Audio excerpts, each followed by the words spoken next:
welcome to the Wells Fargo Center in Philadelphia, Pennsylvania. It's Monday Night NBA, presented by ESPN on EA Sports, as we get set for tonight's matchup between the Philadelphia 76ers and the Detroit Pistons.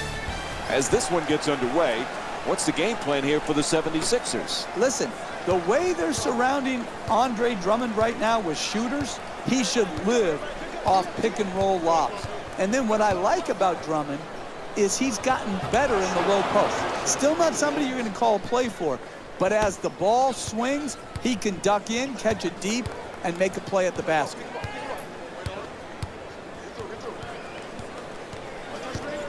The Pistons coming off a tough loss in their previous game against Cleveland. Jeff, they struggle in a lot of areas, but what stood out the most?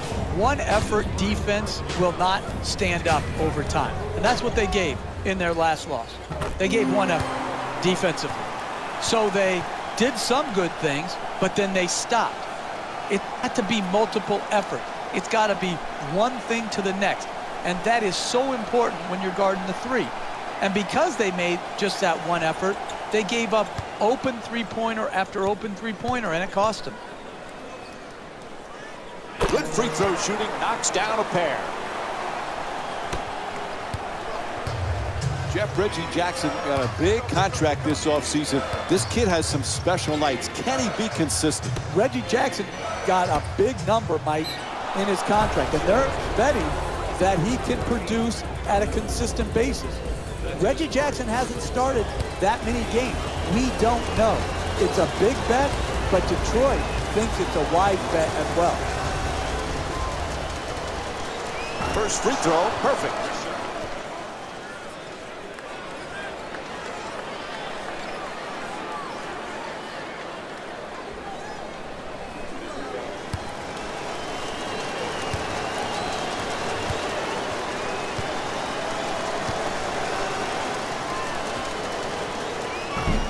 Second one off the mark. He goes 1 for 2.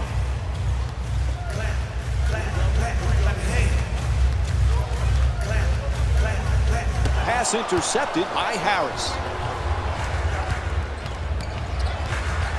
Nice inside pass. Caldwell Pope for 2.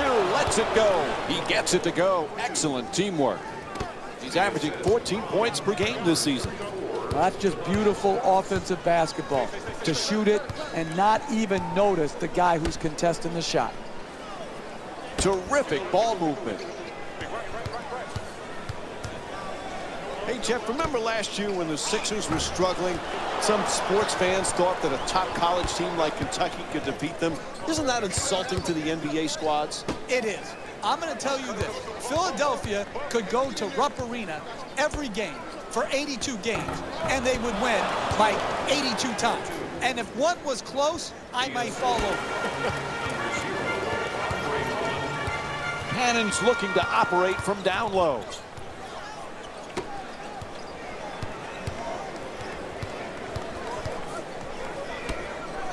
Wide open for 3. Won't go. This is his first field goal attempt of the night. It's a make or miss league. If they're to win this game going forward, they're going to have to make these open shots. Nobody near him. Takes the 3.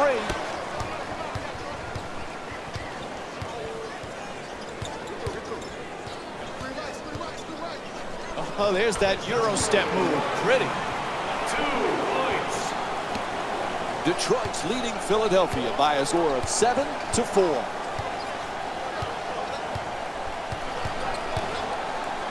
To Drummond.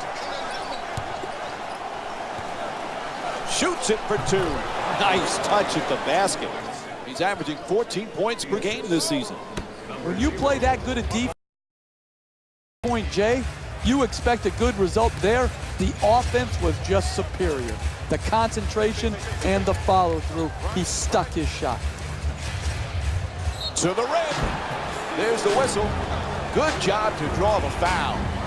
And it's back to the free throw line for 2 more free throws. Excellent offensive play right there. Contact, finish, just didn't get it to drop for the three-point play opportunity.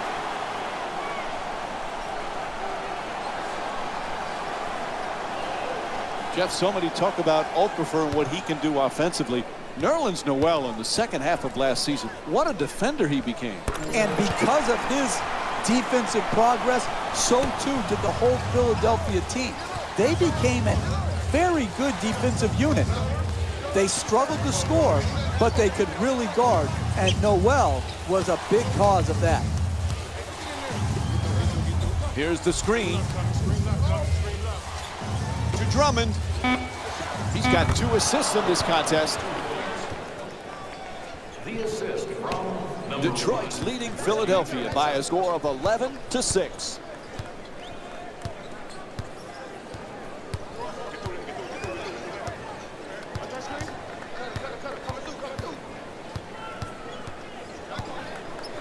To Noel.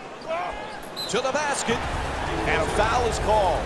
And Nerlens Noel will get to shoot at the free throw line. He's shooting 59% from the line on the season. Oh, that was great body control. To be able to absorb the contact and still get off a quality shot.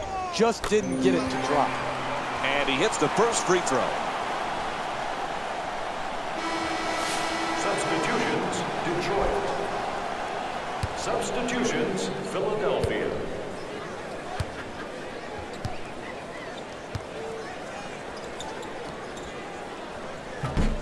So he hits the first and misses the second.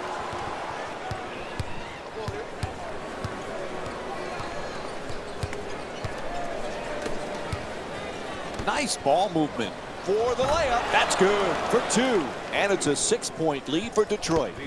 Right from the start here in the first half, they've made a conscious effort to move the basketball around and get quality shots. Moving the ball around, beautiful. Puts it down. What a play. And here's another look at that amazing dunk. Well worth the replay. From number 21, Joel Embiid.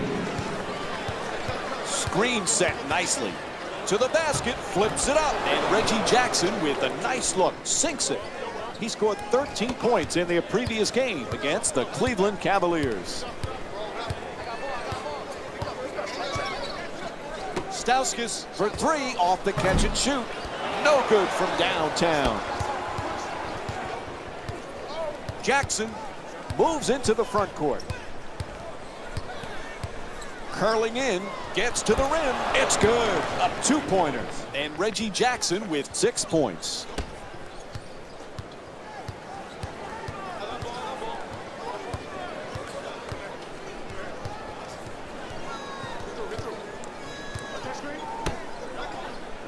Passes it back to him. 2 minutes remaining. Slams it in. And the only way to get an easier 2 points is to have your mom keep it score. With the throwdown.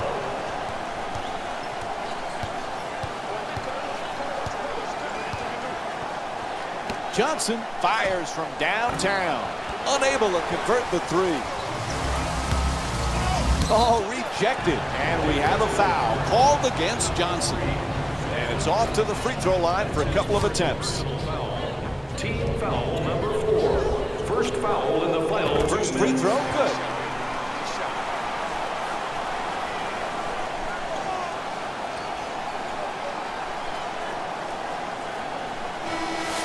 Into the game for the Detroit Pistons, number 43, Anthony Tolliver.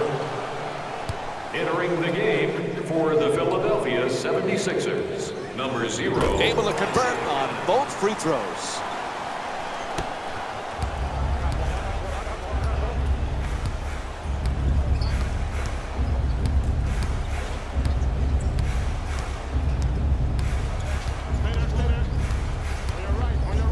Johnson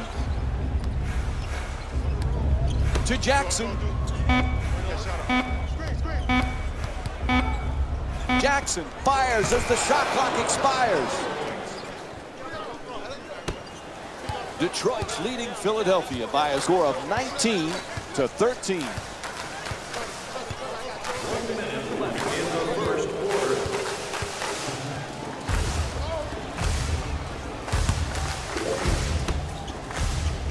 Pass to the corner. Steps back for the jumper. Can't hit. Hey, that's a tough shot right there. Solid team defense forcing the miss. Jackson against Cannon. Making the defense work with excellent ball movement. There's the whistle. Nice job drawing the foul. And he'll head to the line to shoot two. Hey, you don't see strength like that very often. The way he got fouled, just to get the ball up and was a great achievement. And he connects on the first free throw.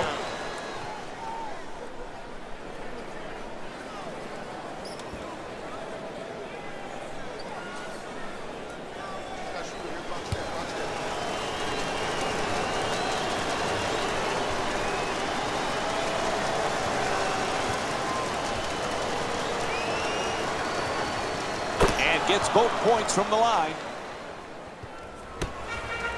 Half a minute to go here in the first. Philadelphia's down by 8. Oh, excellent screen. Excellent ball movement. Great teamwork to Noel. He's averaging 11 points per game this season. Tied up and has to pass. And a nice finish at the basket. 4-2. The assist from number 4, Nerlens Noel. Jackson against Cannon. Curls in at the buzzer. So that'll end the first quarter. Philadelphia's down by 6. We'll be right back with more Monday Night Basketball. Neither team able to get much of a control here in the opening period. Some interesting things going on. Yeah, no separation between the teams right now. Some good plays, some inconsistent plays, but what you see is a great competitive spirit by both sides. Passes it right back.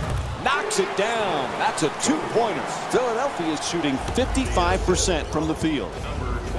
And what you're seeing here is both teams being very unselfish with the basketball.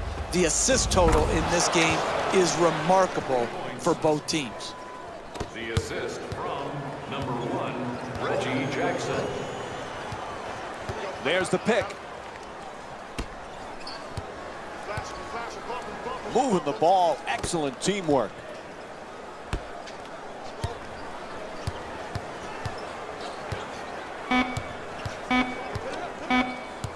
Just put his toe on the line. It'll be Pistons ball. It's not going to happen for them. They're not getting back in this game if they continue to make these critical mistakes like stepping out of bounds.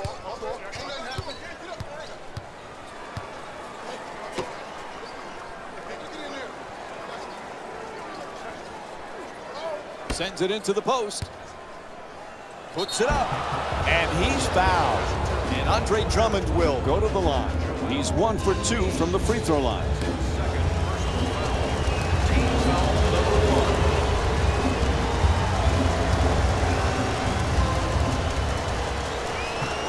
Off the mark on the first free throw.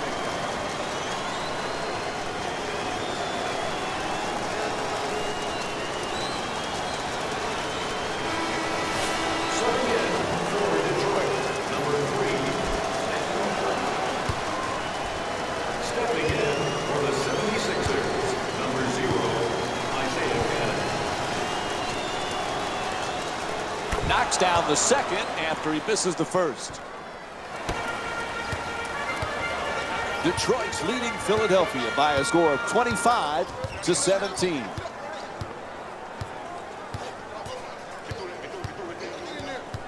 There's the perfect pick.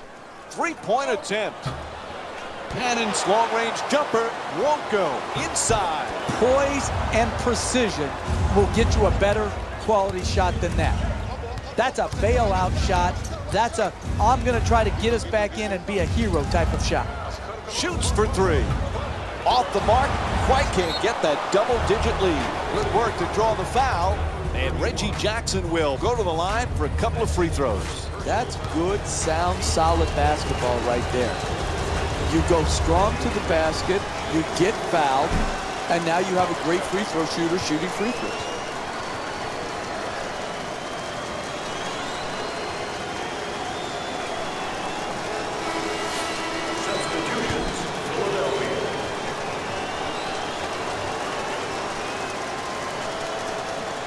He's able to hit the second after missing that first one. Detroit's leading Philadelphia by a score of 26-17. To Cannon.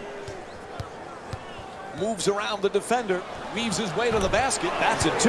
He's shooting 66% from the field in tonight's game. Outstanding body control, and then the ability to still finish and concentrate. I'm sometimes mesmerized by what these athletes can do. Uses a screen to the basket. He rattles it in.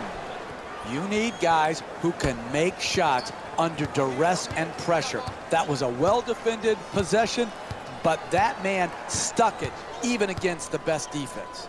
To Cannon. Terrific ball movement. To Cannon. There's the step back. Nice adjustment. The long-range jumper is off the mark. Hey, if that's as good as you can get off the pick and roll, then we got to run something else. 3 minutes gone by in the second. The Sixers down by 11.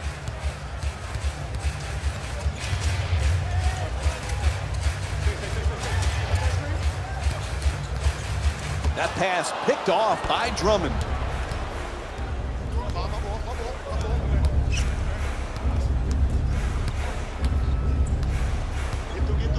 Here's the pick.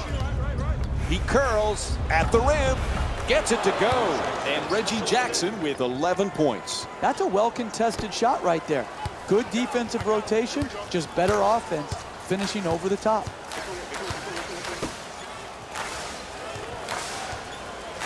To the rim. Sweet adjustment, but can't get it to drop. Hey, you got it. It's good, and one. And Nerlens Noel will go to the line. One shot to complete point play. That's big-time play right there. Finishing the shot through the contact, and now goes to the free throw line. And he can't convert the free throw. Jackson walks it across. Nice ball movement. Fires for 3 from the corner. Misfires from long distance. To Noel. Oh, what a great dunk. Oh, that's nice right there. The finish at the rim with the nice dunk. And we'll have a 20-second timeout.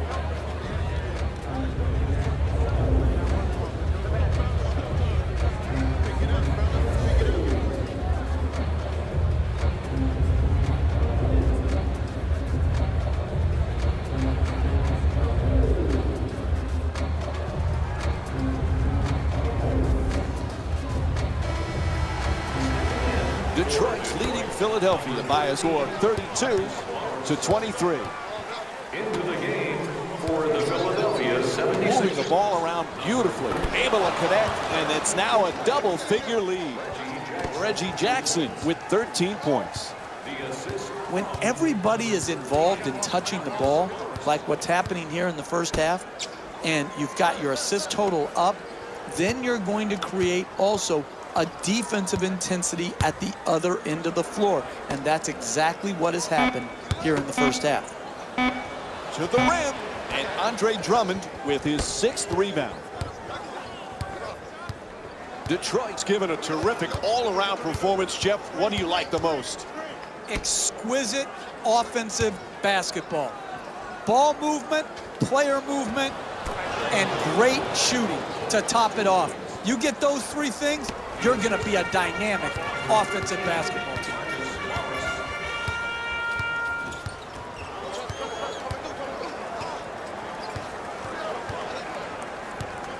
In the paint, good finish inside. You're not going to see a better possession in the NBA from both sides of the ball. Good defense, good offense, one out that time. Caldwell Pope. An effective drop step. Drummond's pass nearly stolen.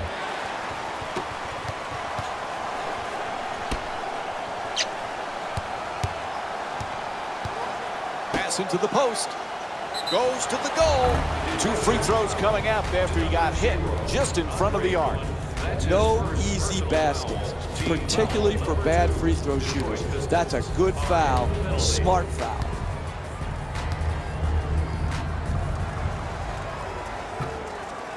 Nope, first free throw won't go.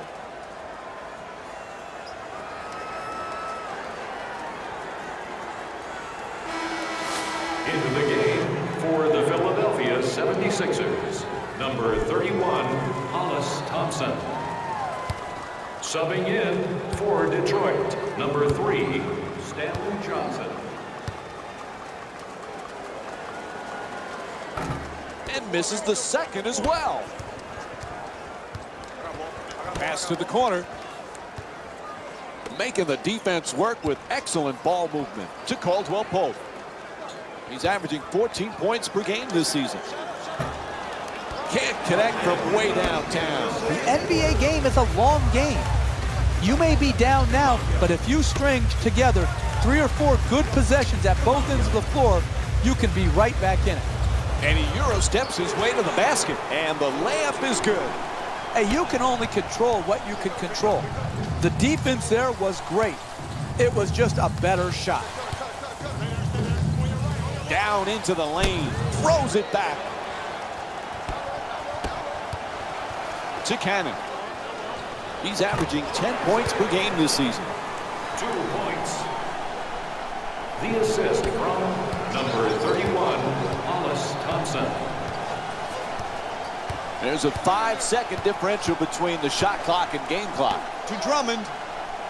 He's got 2 assists in this contest. Oh, nice block.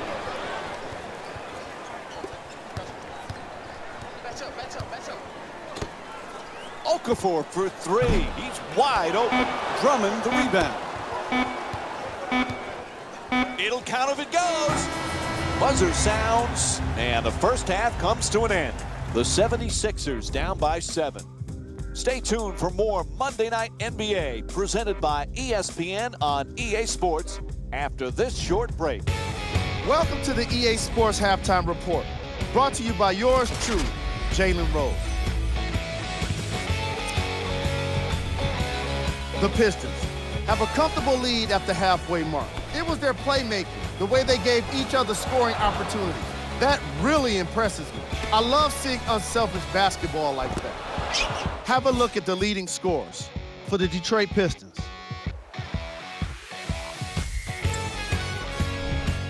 The 76ers are in need of some changes at the half. For all the three-pointers they shot in the first half, you think they were going great from deep, but that was definitely not the case. Have a look at the leading scorers for the Philadelphia 76ers.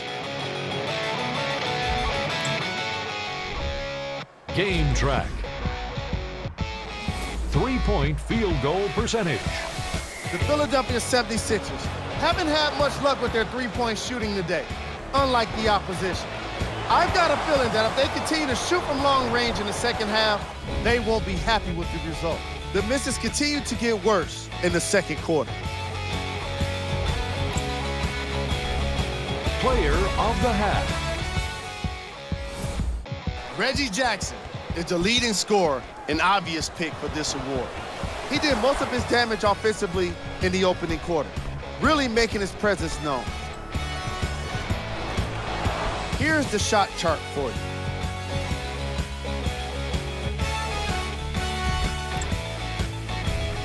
Who was cold?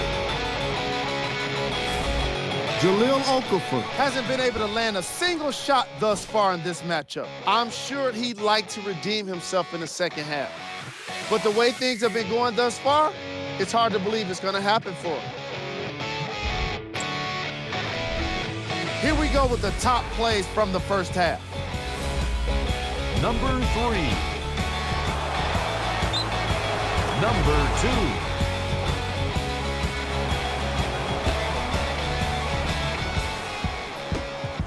Number 1.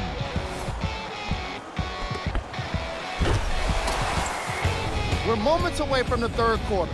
Mike and Jeff are ready to call the second half action. Welcome back to the Wells Fargo Center in Philadelphia for the second half, which is just about underway. Along with Jeff Van Gundy, Mike Breen on hand. Puts it in and draws the foul.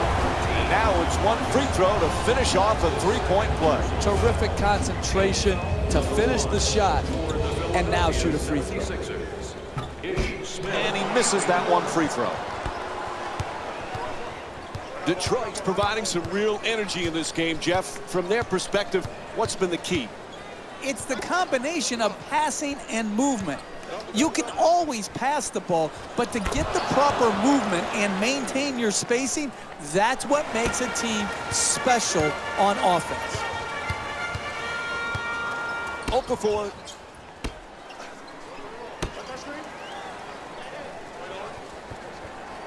Okafor's looking for position in the paint.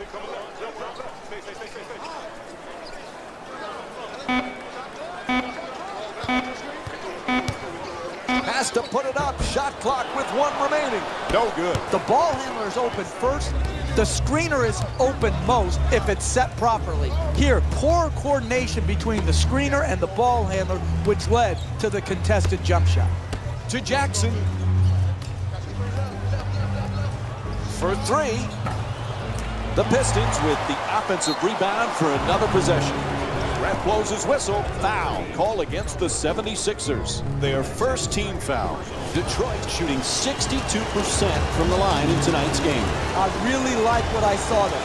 Good strength, good athleticism, took the foul, got up a nice shot, just didn't roll in.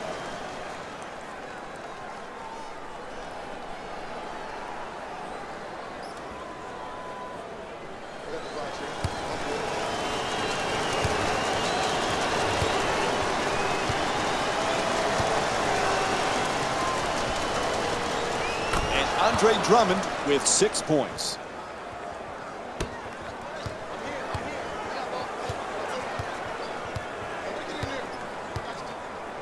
To Cannon. He's got 6 points in this game.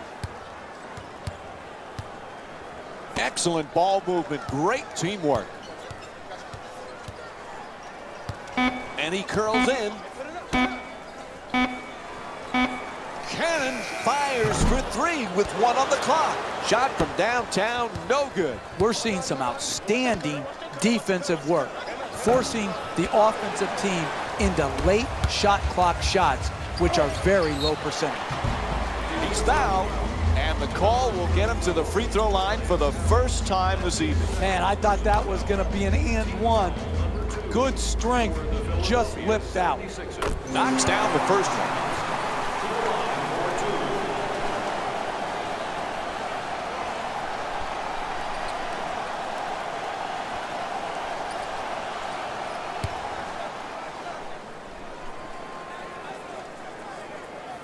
And he makes them both.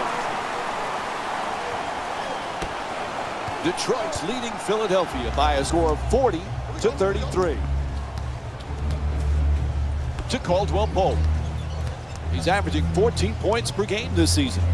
Puts it up from three-point land. Bang! Detroit's 2 for 11 from the perimeter. Sweet stroke, sweet result. 3 points. The screen is set.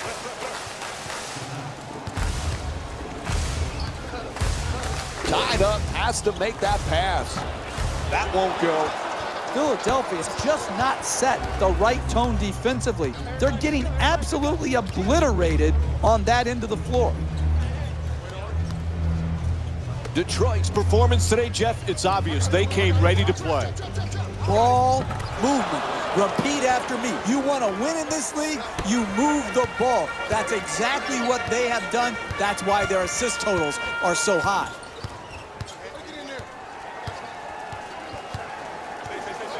Here's the screen. Adjusts the shot, puts it in. And Isaiah Cannon with 8 points. Continue to pick them apart in the pick and roll. Pick, roll, catch, finish.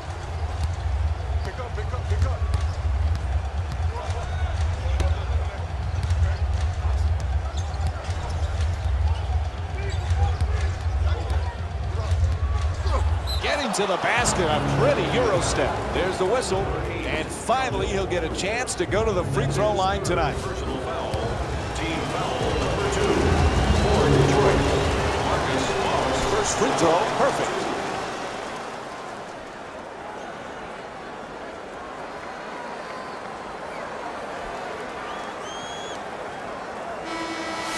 Substitutions, Philadelphia.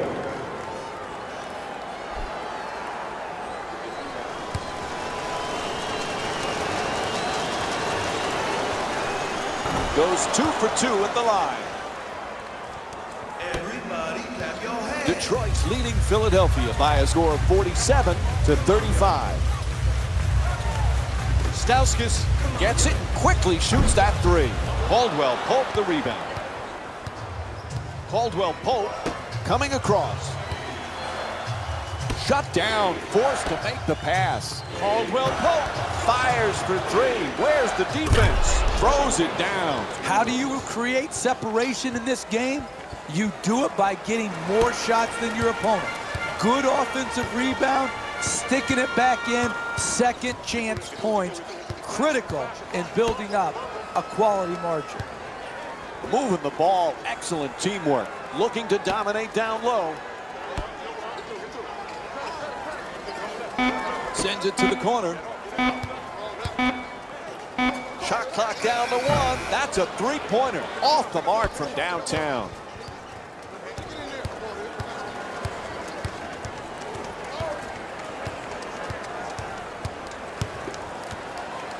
To the rim. Can't get the layup to fall. You never know in this league. You just work for 48 minutes. Challenge shots, make it hard on the other team. You can get back in the game. Stauskas against Drummond. Stauskas fires for three. Bang! He's 1 for 3 from beyond the arc. Had his hands up, his feet set, and delivered a bucket with a nice follow-through on that catch-and-shoot jumper. 2 minutes left. Terrific ball movement. Screen set nicely. Tries it again. It's good. And it's a 13-point lead for Detroit. The assist from number 1, Reggie Jackson. To Stauskas. Nice ball movement. Wide open for three. And puts it in. He's got 5 points in this matchup. Whistle blows. Timeout called here as we wind down the third quarter. The essence of NBA basketball is drawing two guys to the ball. So they throw the ball into the post here. They get the double team. Do a good job of spacing the floor behind the three-point line. Kick it out. Open three-point shot. Detroit's playing some great team basketball, Jeff. You've got to love what you're watching. I'm going to celebrate the game, Mike. I am going to celebrate the game. Their offense is just this good. Yeah, you can nitpick some defensive mistakes, but when you're looking for great offensive basketball, team basketball, this group is doing it, and they're doing it on every possession. Team foul number 3. Philadelphia 76ers are in the building. And he hits the first free throw.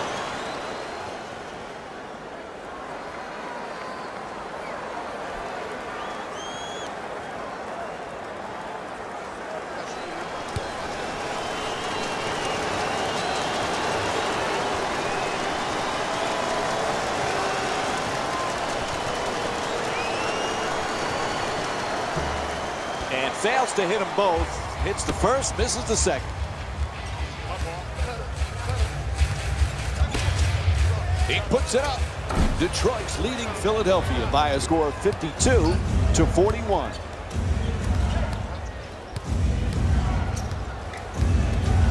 To Caldwell Pope. Moving the ball around beautifully. 1 minute remaining in the third quarter. Shoots the three. Nails it from downtown. Detroit's 3 for 13 from outside. Made the most of his opportunity, and he knocked it in. 3 ball.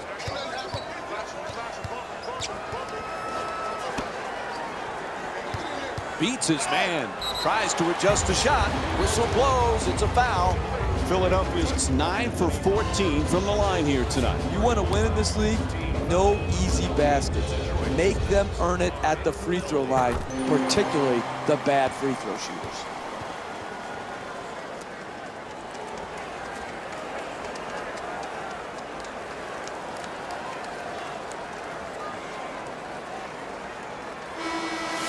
Into the game for Philadelphia, number 0, Isaiah Cannon. Good free throw shooting, knocks down a pair. Detroit's leading Philadelphia by a score of 55-43.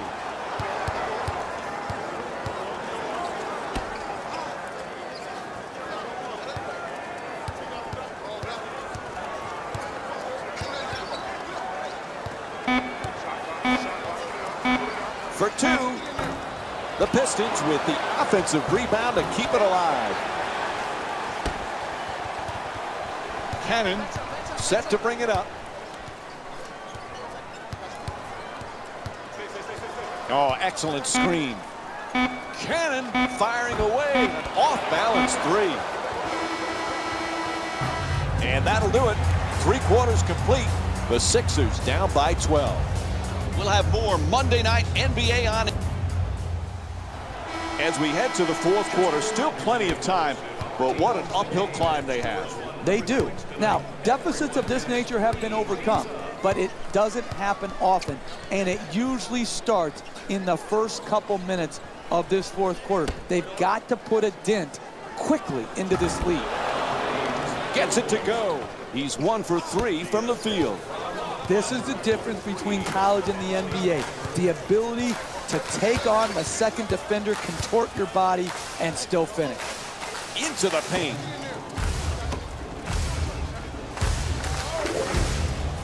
Cannon for 2. Puts it up. Gets that one to drop. Isaiah Cannon with 10 points. You're not going to see a better possession in the NBA from both sides of the ball. Good defense, good offense. Good offense won out that time. Making the defense work with excellent ball movement. Kicks it out to the corner. 3 left on the 24. He fires a 3. Can't hit from long distance. It's not often where you see both teams struggling to make threes like we're seeing here today. We've got both teams are trying to shoot through it, and quite frankly, right now, it's difficult to watch. Brand looking to curl in. Stauskas fires from downtown with 1 on the 24. To the basket, puts it in, plus the foul. And Joel Embiid will get to shoot a free throw tonight for the first time in the game as he looks to complete the 3-point play. That's big-time play right there.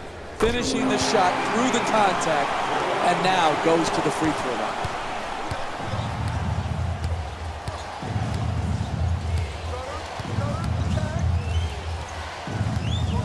Sends it into the post, lets it go, misses it, and the lead still in single figures. Cannon bringing it up here, taking it baseline, fakes the drive, but steps back. His jump shot won't go. And now he moves around the defender. Ref blows the whistle. He's got a foul. And Reggie Jackson will go to the line. He's 1 for 2 from the line tonight. A good offense is about getting the ball in your best players' hands in their best spots. And then all the great offensive players have a knack for drawing fouls. This great free throw shooter has earned his way to the charity stripe, and that's smart basketball. Detroit. Entering the game for the 76ers, number 39, Jeremy Grant.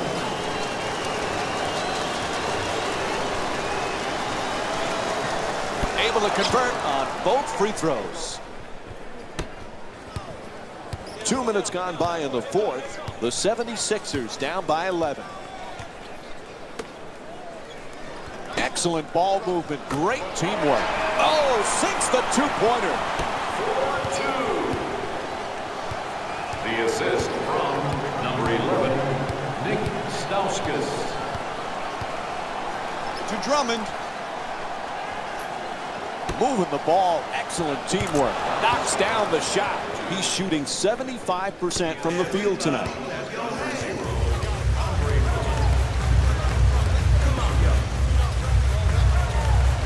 Stauskas. Terrific ball movement. That's a three-pointer. The defense nowhere near him. Sends it to the corner to Caldwell Pope.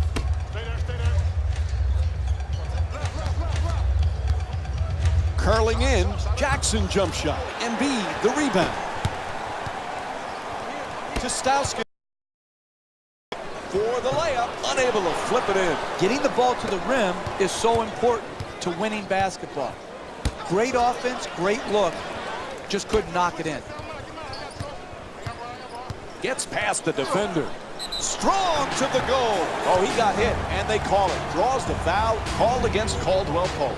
And Isaiah Cannon will go to the free throw line for the first time tonight. Excellent offensive play right there. Contact, finish, just didn't get it to drop for the three-point play opportunity. Substitutions, Philadelphia.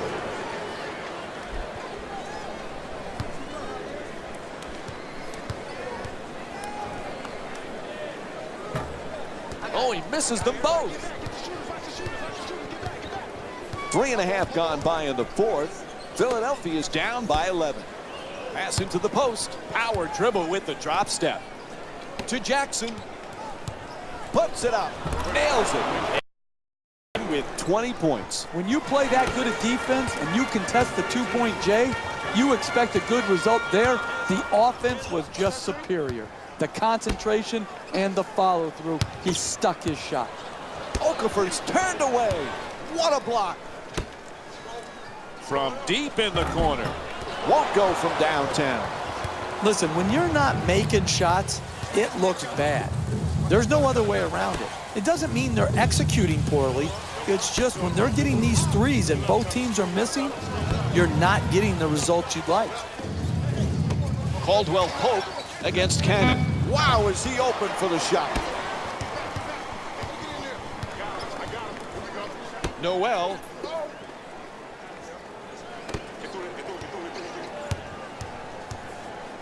Out of bounds. Mass substitutions as both teams mix it up. Number 31, stepping in for the Pistons. Jackson. Number 43, Anthony Tolliver.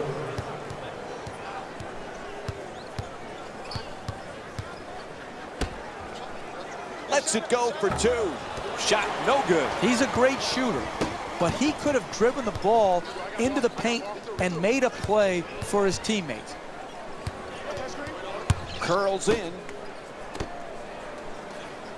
Nice little dump off. Okafor's pass deflected, but they hold on. That's good. A two-pointer. 4-2.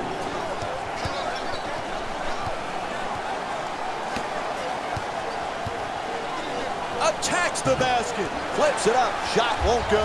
I like it. I'm seeing more effort in the last couple minutes than we saw in the first half. It may not result in a win here tonight, but the effort is something they can build on going forward. And we have a couple of substitutions here. To the rim. Oh, huge offensive rebound. Counting. Plus the foul. Terrific concentration to finish the shot and now shoot a free throw. That's his second personal foul. Team foul number 3. Detroit Pistons are in the penalty. Wow, he's really having a hard time from the line tonight. Terrific feed. Throws it down. Oh, that's a sweet finish right there. Dunking the ball with strength and force. There's the pick. Gets into the paint. Inside. Jumper won't go.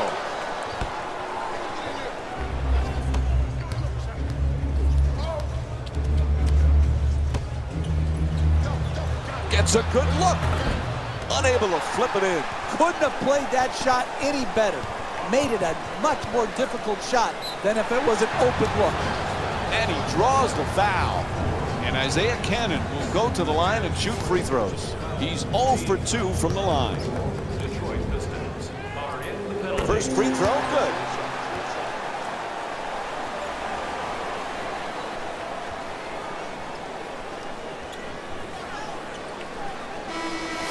Into the game for the Philadelphia 76ers, number 31, Hollis Thompson. And gets both points from the line. Detroit's leading Philadelphia by a score of 65-56.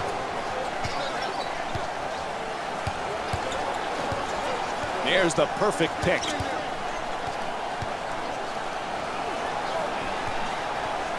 Drummond's looking to do damage in the paint. Oh, great hustle as he looks for the save. Oh, not even close. It goes out of bounds.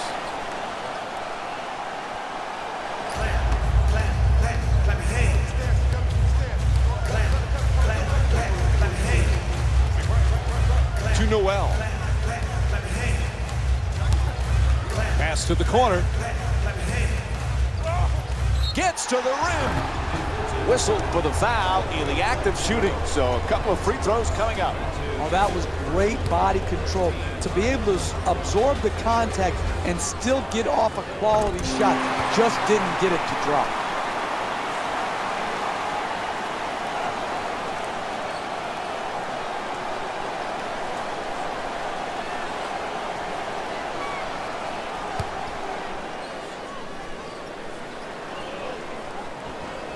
And he makes them both. Half a minute remains in the game. Philadelphia's down by 7. And that's a foul. Detroit's leading Philadelphia by a score of 65-58. No question, yep, that's a foul call against the 76ers. Now with that foul, they're both over the limit. Connects on the first free throw.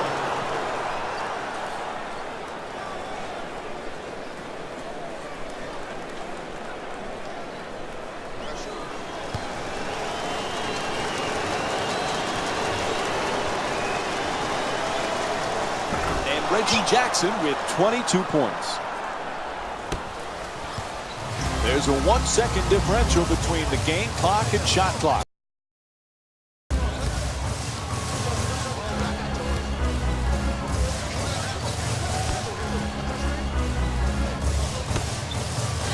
Inside to the basket. Beautiful move down low.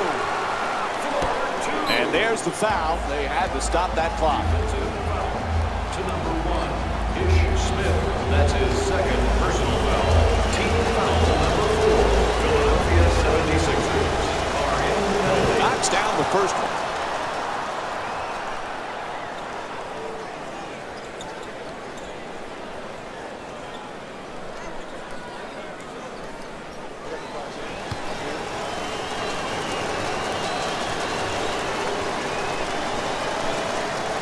Goes 2 for 2 at the line.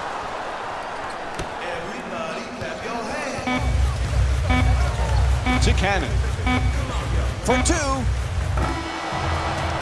And that's it. Time runs out. The final score is 69-60.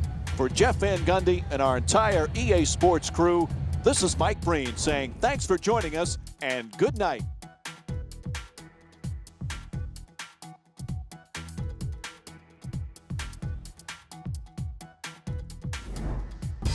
Jalen Rose here, and I've got your EA Sports post-game wrap-up.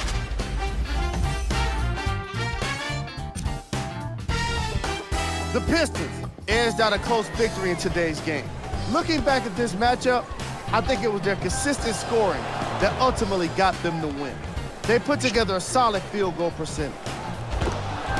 What you see here is how the majority of the points were. This has been a presentation of ESPN on EA Sports. Until next time, I'm Jalen Rose, signing off.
reached up for it. Welcome to Phillips Arena in Atlanta, Georgia. It's Monday Night Basketball here on ESPN as we get set for a matchup between the Atlanta Hawks and the Milwaukee Bucks. All right, as this game gets underway, what's the key to success for Atlanta here tonight? I like Greg Monroe for this Milwaukee Bucks team. A great free agent signing for them because he gives them what they need, which is more offensive versatility, and he can rebound the ball in traffic. 2 points. Jeff, one of the great stories last year was Milwaukee going from the worst record in the league to 41 wins in the playoffs. But now the next step is even tougher for them to take. Absolutely, Mike, but they do have a foundation established. I like the length, I like the aggressiveness, and they've had to improve offensively, and that's what they've hopefully done with the addition of Greg Monroe and Jabari Parker coming back off of knee injury. Team into the front court. Here's the pick. To the basket, flips it up. Nice. It's called against Antetokounmpo. Picks up his first personal. And Jeff Teague will go to the line. He's shooting 84% from the line this season. Good offense is about getting your best players their best shots in their best spots. Here, an aggressive move. You're a great free throw shooter. Earn your way to the free throw line. Take the contact. Take the foul. Work your way there and knock him in. Good bounce back, hitting the second free throw. He's 1 for 2. Bucks a fun team to watch, Jeff, because they're athletic and they can get up and down the floor. They sure can. In the running game, they can beat you over the top. They can attack the basket. And then when they do have to slow it down, now they have guys that they can play through, particularly Parker and Monroe. Give them guys you can go to. Single coverage, they can score. Double coverage, they both are capable passers.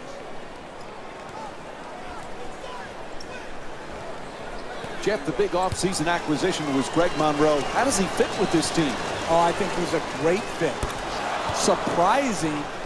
Everyone thought Monroe was going to pick a big city, big market. Instead, he chooses the up-and-coming Bucks, and I think it's going to work very, very well for both he and the Bucks.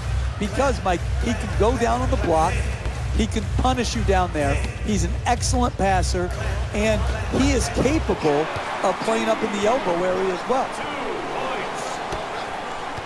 The assist from number 24.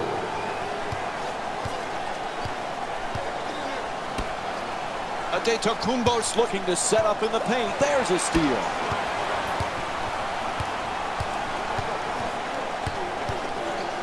The screen is set.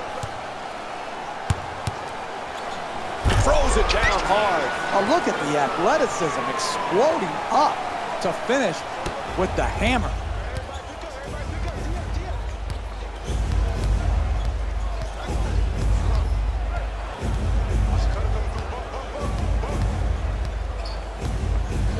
NBA filled with stories of guys who came out of nowhere to get that big contract. How about Chris Middleton? Not a lot expected when he first came into the NBA. Now he's a big part of this team with a big contract. Absolutely. Think about it. He was traded just a couple years ago, and no one knew if he was going to stick in the NBA. He's a multi-millionaire because of his great season last year, and he is a steadying force to a very capable team. Gets past the defense. Nice. A powerful slam. Oh, that's nice right there. The finish at the rim with the nice dunk.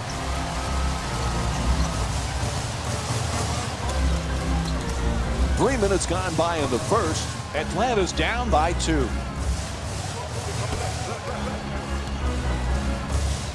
Gets it off. That's a 2-pointer. And Al Horford with a nice play. He scored 15 points in their previous game against the Cleveland Cavaliers. Antetokounmpo into the front court. Gets to the rim. Flips it up. Won't go. You know, last season, Jeff, when the Hawks were enjoying that 19-game winning streak, everybody called them the Spurs of the East. It's pretty appropriate when you look where Mike Budenholzer came from. Yeah, Bud's a disciple of Greg Popovich, but I think when you label them something like that, you're taking away from what they accomplished. Atlanta set a standard of play last year that was as good as any team in the league with their habits and their effort on a nightly basis. I love what Mike Budenholzer has the Atlanta Hawks doing, and I'll tell you this, he couldn't have learned from any better coach than the great Greg Popovich. Unable to flip it in.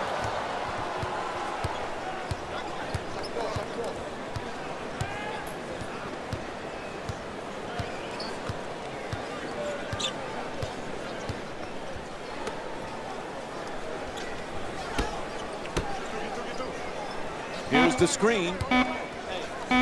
Antetokounmpo fires with 3 on the clock. Teague against Antetokounmpo. Here's the Euro step. Oh, that's a beauty. And Jeff Teague with a 2-pointer. And we're going to have a timeout. The Bucks down by 2. Jeff, what a nice year last year for Teague. He's made some nice strides in the last couple of years. He really has. His point guard pick and roll game has really evolved into where he's a dynamic finisher and shooter. And that combination with the floor spacing that the bigs for Atlanta provide, very difficult to defend. Puts it up. Can't get the layup to drop. Hey, you got to finish strong on those shots. You're right at the basket. You got to put the ball in the hole.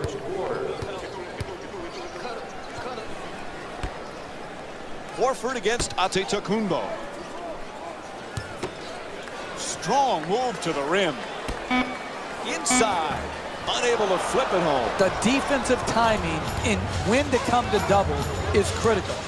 You come high, hard, and to the offensive player's body to split or get to the basket. What you want to do is either force the pass or the jump shot. What a dunk. You know, Jeff, these Hawks have something to prove this year. They just were so banged up in the playoffs, we really didn't get to see the real Atlanta Hawks in the postseason. No, they struggled, and some people predicted that they would because they don't have that elite offensive player that you can go to like LeBron James. So when they got swept by Cleveland, it was portrayed, well, everyone knew this was going to happen, but I think people overlooked their injuries, and I would expect Atlanta to come back and play better in this year's playoffs. Antetokounmpo, and here's the double.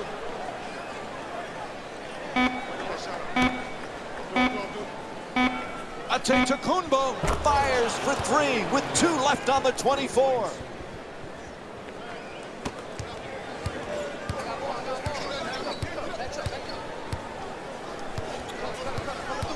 Teague against Carter Williams.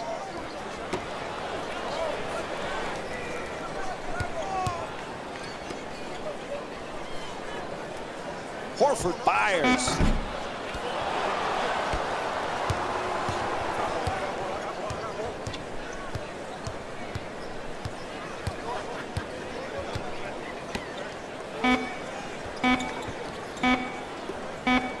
At the buzzer. And there's the buzzer. First quarter comes to an end. The Hawks down by 1. Nice first quarter, nice tight game. It's got a chance to be a good one, Jeff. I'm really excited to see both of these teams, if they can continue to play at this level. Good, solid NBA game right now because both teams playing very well. Can't hit the 2. And it's not surprising he missed that shot because he can't make it. Humphries is trying to get down low. Strong finish at the rim. You want excitement? You want to see a game go back and forth where the lead changes often in a game. You have that here tonight. This is one fascinating game. Plenty of people shocked, Jeff, when the Philadelphia 76ers traded former Rookie of the Year Michael Carter-Williams. But things are working out well for him in Milwaukee. You think about it, Mike. You know how much they had to believe in Michael Carter-Williams to trade Brandon Knight, who had played very well for him? They had to really believe in this guy. Now, yeah, he has to improve his shooting without question to reach his vast potential. But this is a very, very good basketball player. Dunks it hard. Oh, that's a sweet finish right there. Dunking the ball with strength and force.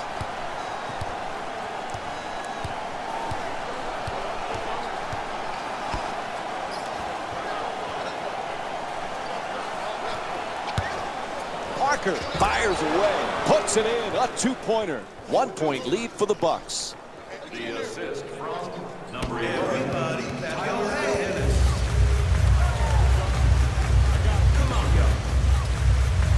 Oh, he stepped out of bounds. And we have both teams with substitutions here. Entering the game for the Milwaukee Bucks, number 15, Greg Monroe. Jeff, Greg Monroe, one of those old school type of players. He's just one of those guys that fundamentally very sound, gets the job done. Absolutely. I love his game. You give him the ball on the block, he knows what to do with it. And then he's a good rebounder. I think people forget that he's able to consistently rebound the ball in traffic. This is a nice young player. The assist from number 12, Jabari. Teague brings it across.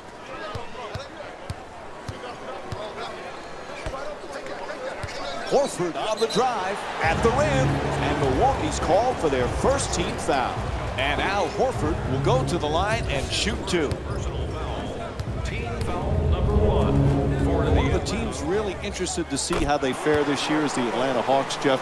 This is an intriguing team. I think what Coach Mike Budenholzer did with his team last year and having them play beautiful offensive basketball like the San Antonio Spurs, which he was a longtime assistant for, showed the promise of this team and this organization.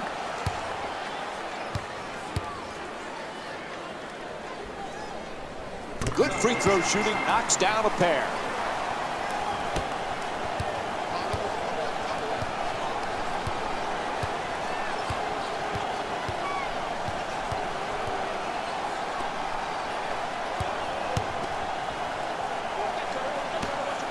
Lets it go. Horford the rebound. Teague bringing it up. Cephalosha. Monroe the rebound.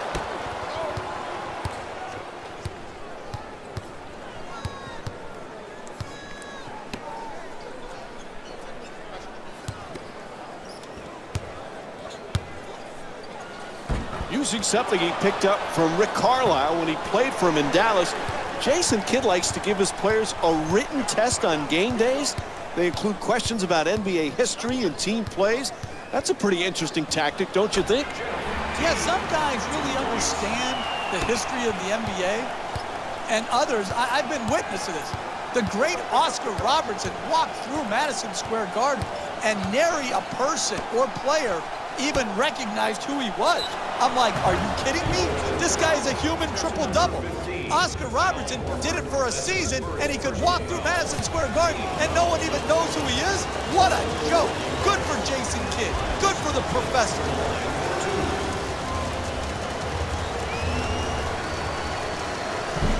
Oops, missed the first one.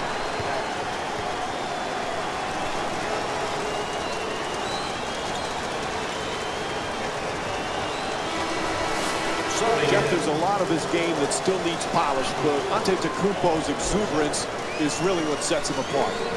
It is, and that's why the Milwaukee Bucks fans have embraced him. That's why their TV ratings, Mike, last year were up over 300%. Yes, they were winning, but they also saw this special, unique talent. It drew them to their TV sets. It brought them to the arena. All of those things make him a special, special player. Out of bounds, turnover. Greg Monroe's returned here for the Bucks. He's averaging 15 points per game this season. The performance from each of these teams today, Jeff? Rough to say the least. There's no other way around it. Both teams have been struggling to put the ball in the basket. When you buy tickets, you hope you don't get a game like this. Teague from downtown with just one left on the shot clock. Horford count it, and the foul. And Al Horford will get to the line to try and finish the three-point play. That's great body control right there. Finishes the shot and now goes to the free throw line. Knocks down the free throw, and that completes the three-point play. With a nickname like the Greek Freak, you certainly expect an unorthodox game from Antetokounmpo, Jeff. This guy is so unique. Oh, yes. The size, the length, and the variety of skills. He can rebound, he can handle, and he can pass. And when you look at his size, he may still be growing, Mike. He's so young. This guy is one step away from cracking that superstar barrier. Schroeder's three-point shot won't go. It's a first-half lead. You have to set the tone defensively, and all they're doing is hoping the other team misses.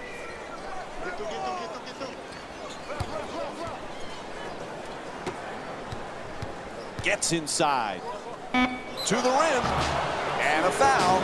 And Greg Monroe will get to shoot 2 free throws from the line.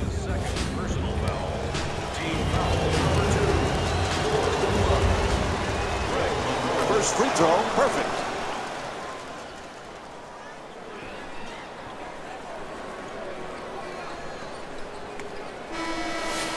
Subbing in for the Atlanta Hawks, number 24. Able to convert on both free throws. It's going to be difficult for the Hawks to duplicate last year, Jeff. 60 wins, everything just seemed to fit, but it's still a fun team to watch because they play so well together. They sure do. Mike Budenholzer has done such an outstanding job in putting his team in position to play well off of each other. Now listen, losing DeMarre Carroll has hurt them, no doubt, but they still have a formidable team led by Jeff Teague and their front line of Paul Millsap and Al Horford. Monroe shot off the mark. Really good job clogging the lane right there.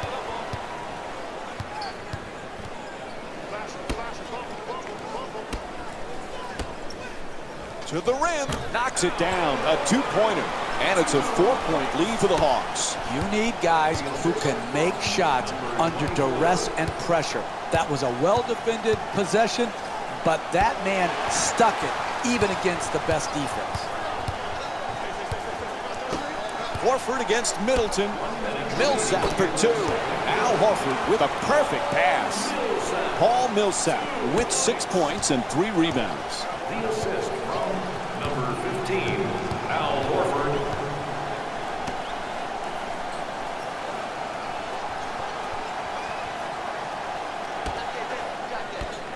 Monroe for 2, shoots away.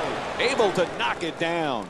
And Greg Monroe with 6 points in the second quarter. Hey, you can only control what you can control. The defense there was great. It was just a better shot. Millsap fires away for 2. Oh, beautiful pass. The assist from number 0, Jeff Teague. Atlanta's leading Milwaukee by a score of 32-26. Antetokounmpo jump shot. Puts it in. That's a 2-pointer.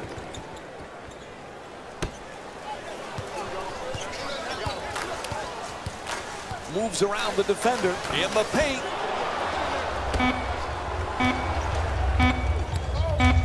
Final seconds. And the first half comes to an end. Atlanta's up by...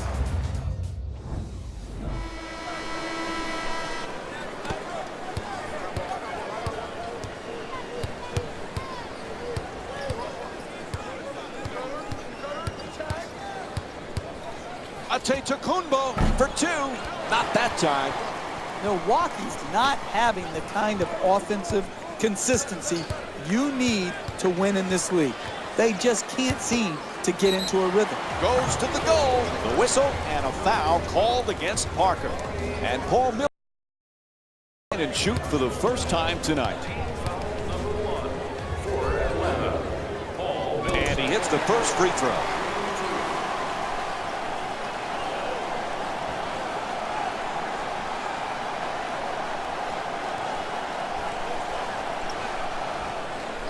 Jeff, much of Atlanta's success last season, obviously the way they play team basketball, but the guy that made the team go was Jeff Teague. Yeah, I think he's really improved. Think about it. A couple years back, he was on the trading block. And then they matched Milwaukee's small offer, and he signed back. And he's developed into a superstar. Just on the way to the rim. Can't knock it down. Driving the ball into the paint is the most important offensive tool in the game. He had a great look. He just missed it. Horford score the goal and one. Giannis Antetokounmpo picks up his third. That's big-time play right there. Finishing the shot through the contact, and now goes to the free throw line. And that completes the three-point play.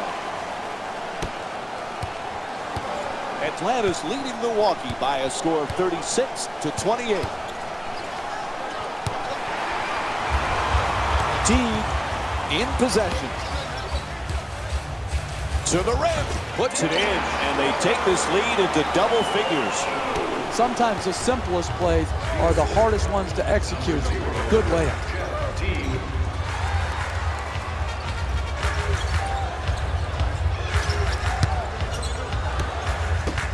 To the basket, and Greg Monroe with a nice shot for two.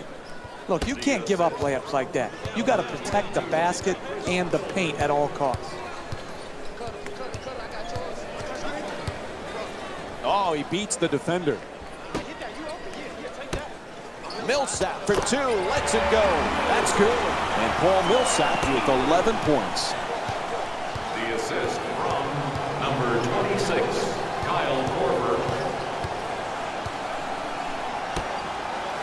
Middleton for two, puts it up, able to put it in. The Bucks down by 8. Number 12, Jabari Parker.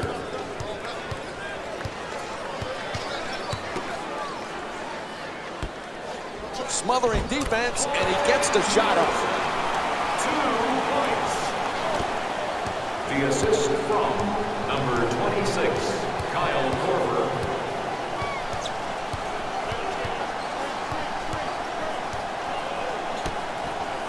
Middleton against Schroeder. Screen set nicely. Bad pass stolen by Millsap.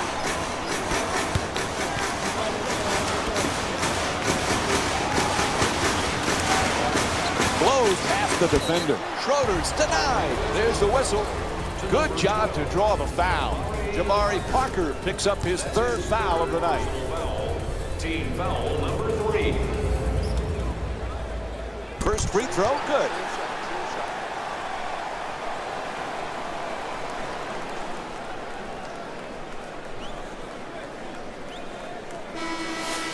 Stepping in for the Milwaukee Bucks, number 19, Jared Bayless. Stepping in for the Atlanta Hawks, number 24. And gets both points from the line.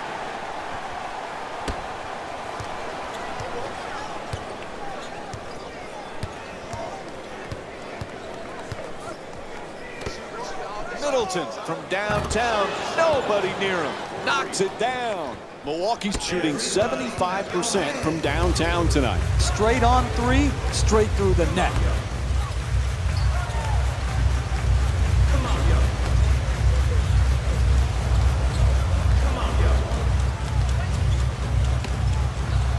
Millsap jumper. Can't connect, and the lead still in single digits. He's a great shooter, but he could have driven the ball into the paint and made a play for his teammates. And hits the three. And Chris Middleton with 8 points in the third quarter. Sweet stroke, sweet result. 3 points.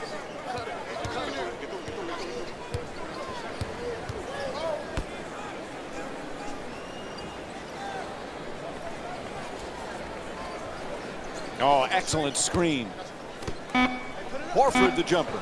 Jeff Teague with his 4th assist of the night. The assist from number 0, Jeff Teague. 4 minutes gone by in the third. The Hawks up by 8.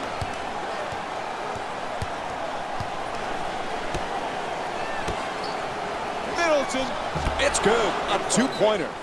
Chris Middleton with 12 points and 1 assist. And what you're seeing here is both teams being very unselfish with the basketball. The assist total in this game is remarkable for both teams. Substitutions, Milwaukee. There's the pick. Teague on the drive for the layup, and a foul is called. Atlanta's shooting 80% from the line here tonight. I really like this play right here. You're a great free throw shooter. Draw the contact and get 2 freebies. And he connects on the first free throw.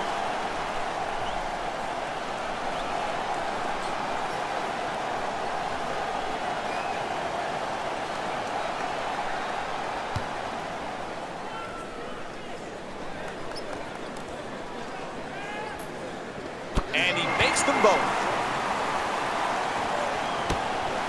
Atlanta's leading Milwaukee by a score of 48-40.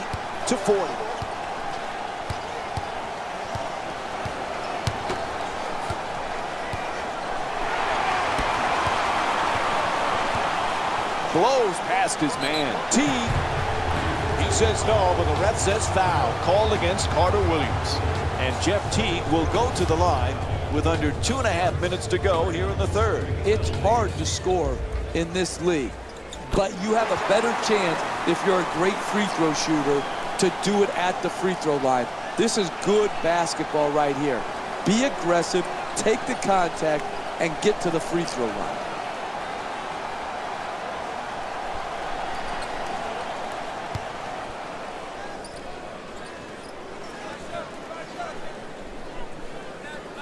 Goes 2 for 2 at the line.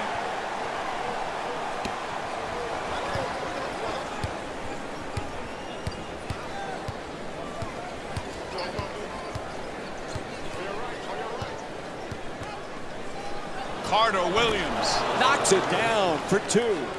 He's averaging 11 points per game this season.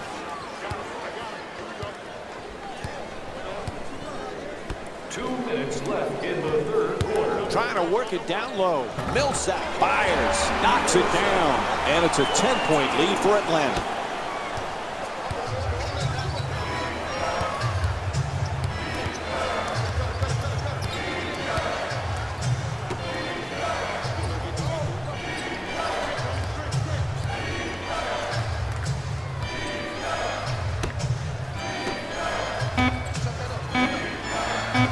To the basket, flips it up, nails it. That's a 2-pointer. He's shooting 66% from the field.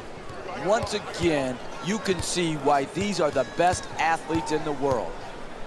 Nowhere to go, no time basically left on the shot clock, and he was able to manufacture a great field goal because of his innate ability.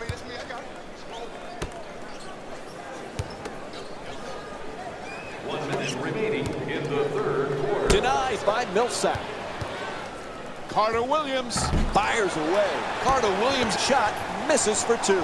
Poise and precision will get you a better quality shot than that. That's a bailout shot. That's a, I'm going to try to get us back in and be a hero type of shot. It's good. And Chris Middleton with 14 points. Timeout call. The Hawks up by 6.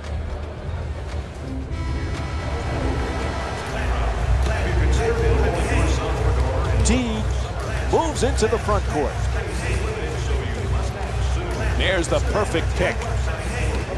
Humphries for 2. The Hawks with control on the rebound. Nails it.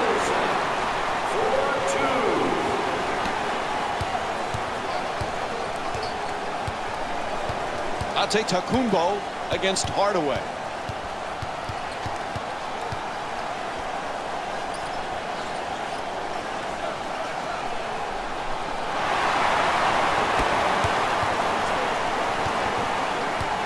Teague. The Hawks with the three. First one of the game. It'll count if it goes. Third quarter comes to an end. Fourth quarter coming up. The Hawks up by 11. Stay tuned for more Monday Night NBA presented by ESPN after this short break.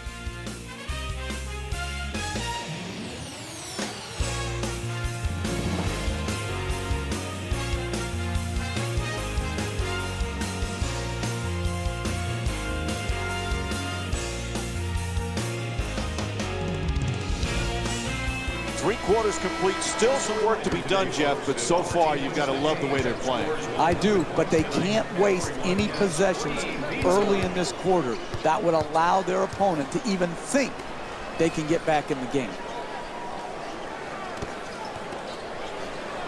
Has to adjust. Nicely done. Horford's shot misses the two. I like it. I'm seeing more effort in the last couple minutes than we saw in the first half. It may not result in a win here tonight, but the effort is something they can build on going forward. Ball goes out of bounds. It'll be Hawks ball. It's hard enough to make a comeback in this league. It nearly is impossible if you're going to be careless with the ball like we've seen here today.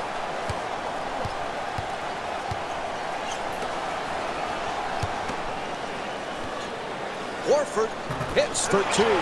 He's shooting 60% from the field. You want to keep attacking the basket and get layups around the rim.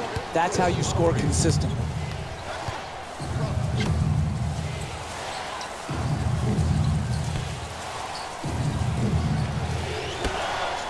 Here's the pick.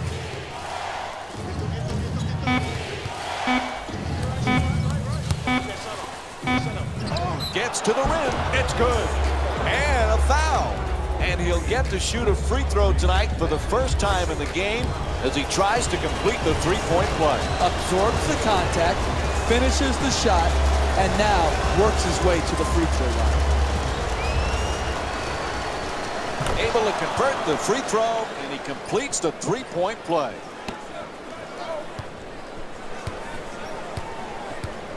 Schroeder walks it across. Cephalosha on the drive.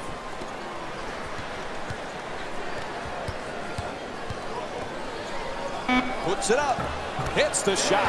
He's shooting 66% from the field.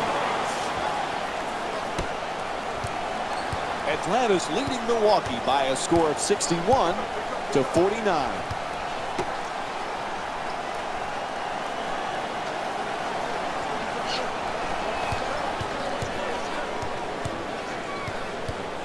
Antetokounmpo for two, shoots away.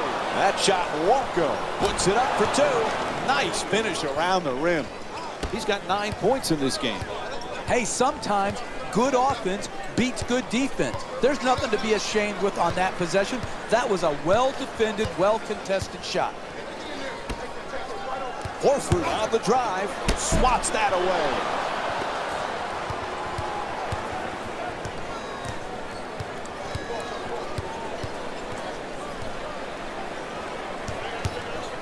The screen is set.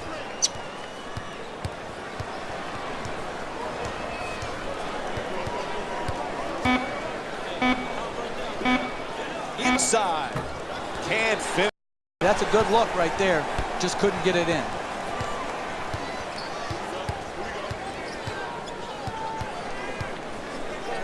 Here's the screen.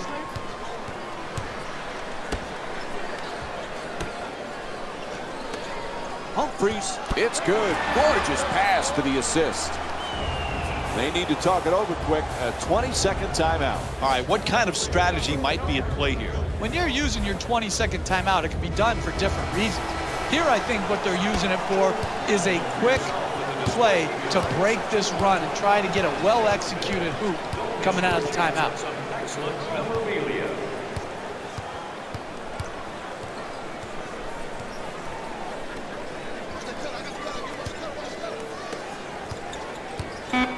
Carter Williams on the drive at the rim. Draws the contact. Yep, it's a foul call against Cephalosha. That's his first. And Michael Carter Williams will go to the line for a couple of free throws. Hey, you can't allow easy baskets.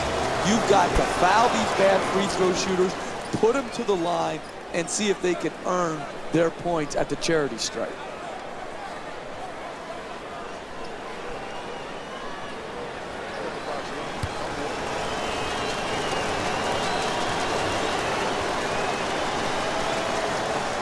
Good free throw shooting, knocks down a pair. Atlanta's leading Milwaukee by a score of 63-53.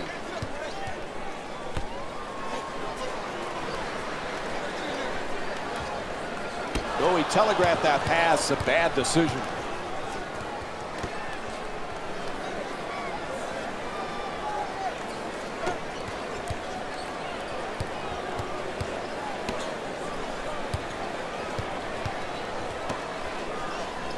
Monroe's trying for position in the paint. Lets it fly. He puts it in. You're not going to see a better possession in the NBA from both sides of the ball. Good defense, good offense. Good offense won out that time.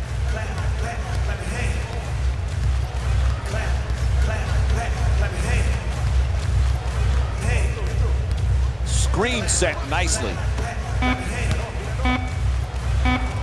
Fires away for two. Oh, he knocks it down.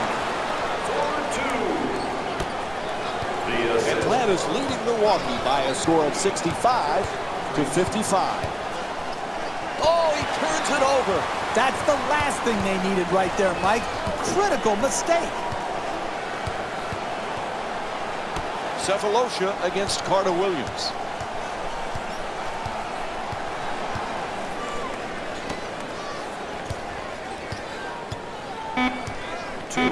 Remaining in the fourth quarter. Puts it up for two. Schroeder's unable to hit. Hey, that's a tough shot right there. Solid team defense forcing the miss.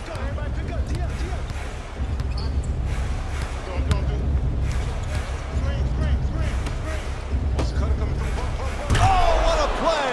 Hey, you can only control what you can control. The defense there was great. It was just a better shot. Winding down the fourth quarter, there's a timeout. When you're taking the ball out late with a lead, you have to understand that the officials are going to allow more contact. You've got to set solid screens, you've got to cut hard to get open, and then you've got to secure the ball and expect the foul.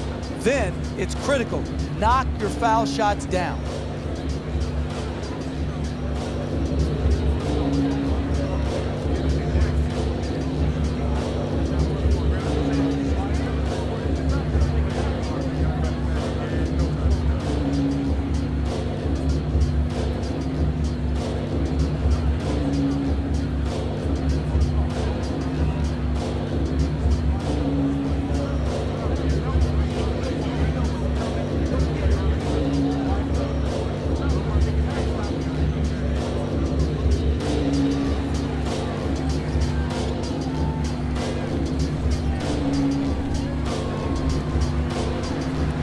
Both teams making changes to their lineups right now. Looking for low post position. Gets it off. Unable to flip it in.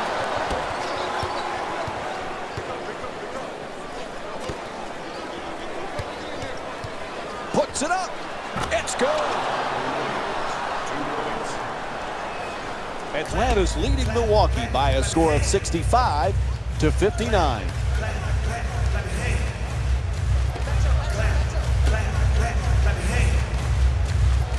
Fires away.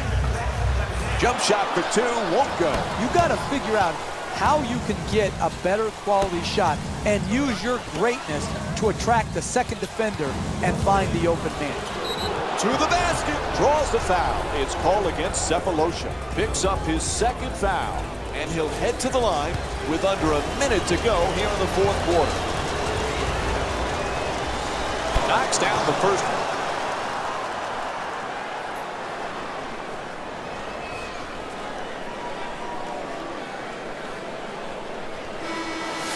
Entering the game for the Milwaukee Bucks, number 22, Chris Middleton. Subbing in for the Bucks, number 24. Oh, both free throws perfect. They've now cut it to a 4-point deficit.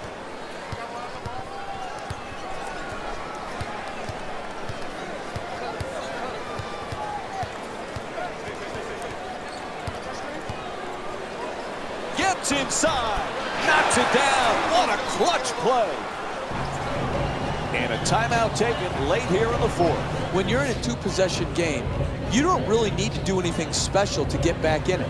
All you need to do is execute out of the timeout, get a score, and then have your defense lock in and lock down, get a stop, and then get out on the break.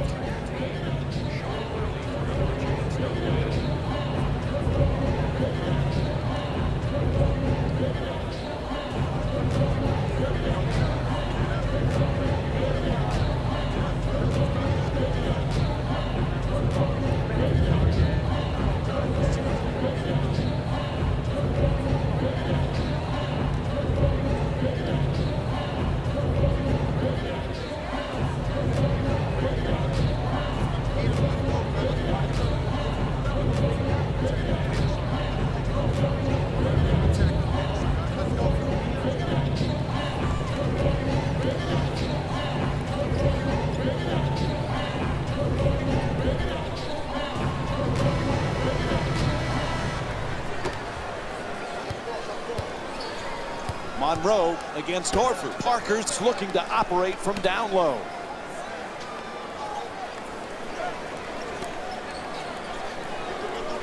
Oh, excellent screen. Oh, pretty move into the paint. Knocks it down. 4-point game. Sometimes the simplest plays are the hardest ones to execute. Good layup. Clearly a foul called against the Bucks. So that's the first foul in the last 2 minutes. Next one, they're in the penalty. Ref calls the foul. No choice there. They had to stop the clock. With about a half a minute to go and you're up 4, if you make both of these free throws, it totally alters your defensive strategy. You can just protect the three-point line because really the two-point shot won't hurt you.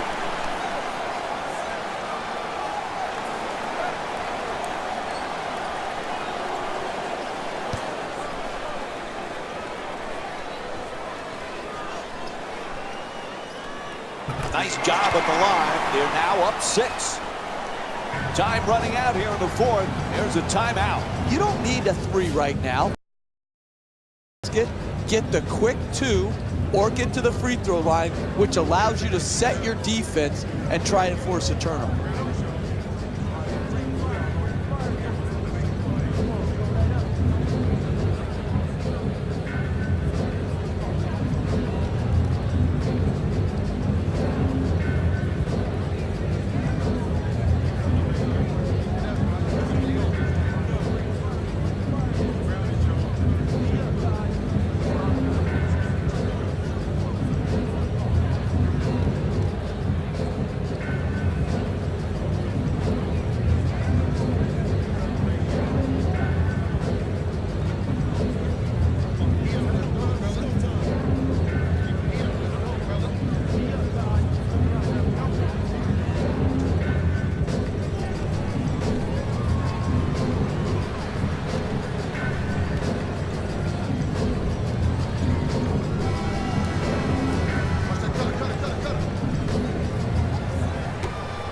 One second difference between the shot clock and game clock.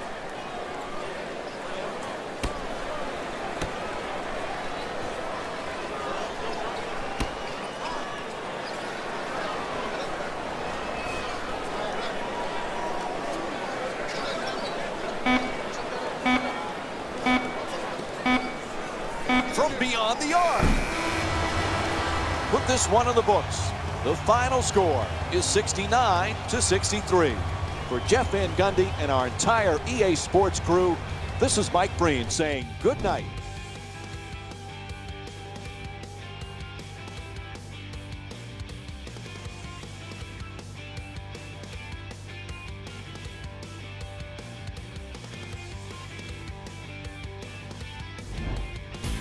Here we go with the EA Sports post-game wrap-up.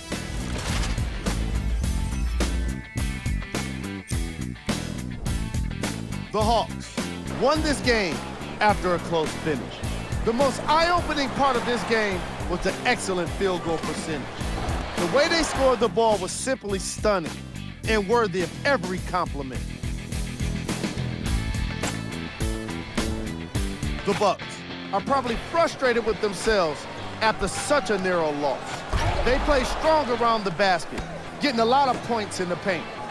I can appreciate the way they play physical, but I'm sure they would have appreciated a win.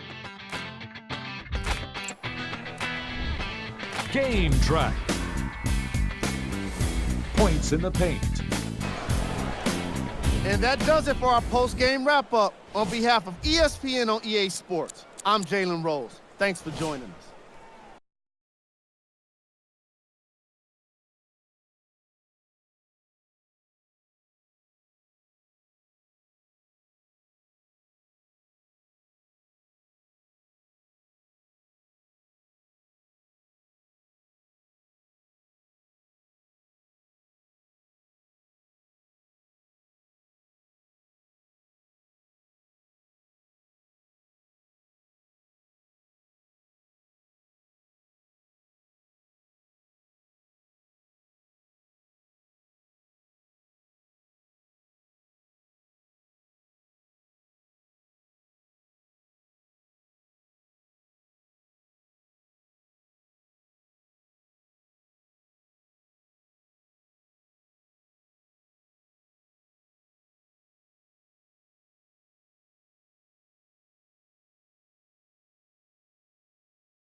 Welcome to Miami, Florida, and the American Airlines Arena. It's NBA on ESPN Monday as we get set for tonight's game between the Miami Heat and the Indiana Pacers.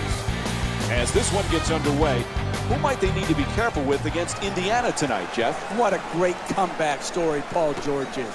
That gruesome leg injury to now returning and being able to help lead this Pacer team.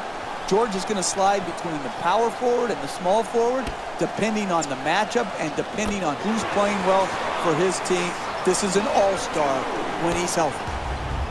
The assist from number 3, Dwayne George coming across. Ellis against Wade. The Pacers coming off a tough loss in their previous game against Toronto. Jeff, their perimeter defense at times was non-existent. They gave up way too many threes. That looked like practice out there. There was no hand in their face. There was no contest. There was no running them off the three-point line and making them put it on the ground and try to drive it into the teeth of the defense. This was just poor defensive effort and mentality. A really disappointing loss.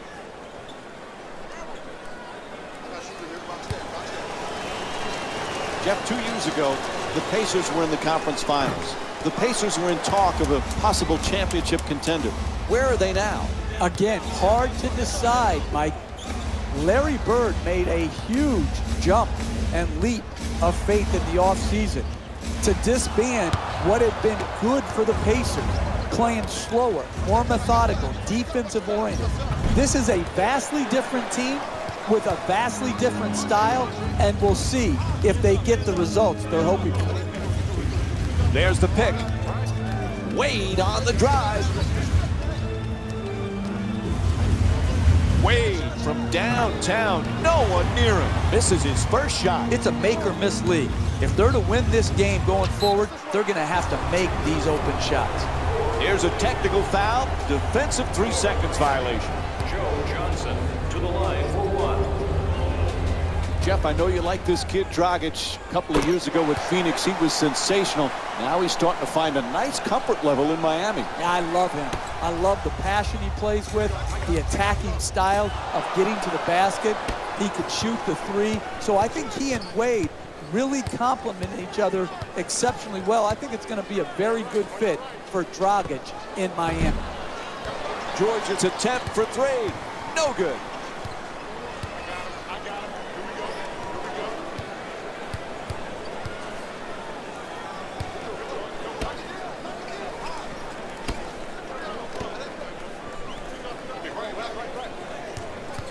Oh, quick move, gets inside. Unable to flip it in. Tremendous job making it difficult to get the ball to the basket.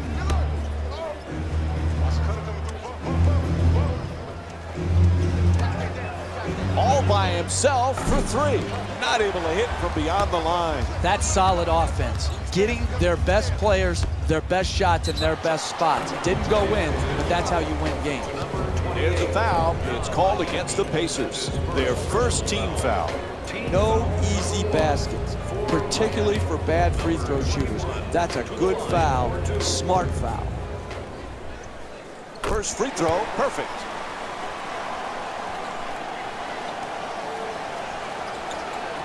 For the Heat, the key has always been, are they a good defensive team? Hassan Whiteside has a chance to be a dominant defensive player. Can he be a consistent force? Well, that's the question, Mike. Coming off a very successful short year with the Heat, can he keep himself focused, engaged, and knowing exactly what his job is? If he can protect the basket and do it at a very, very high level.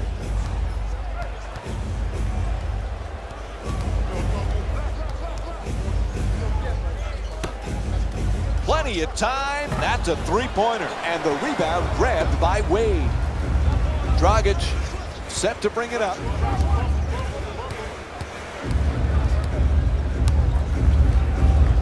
To the rim.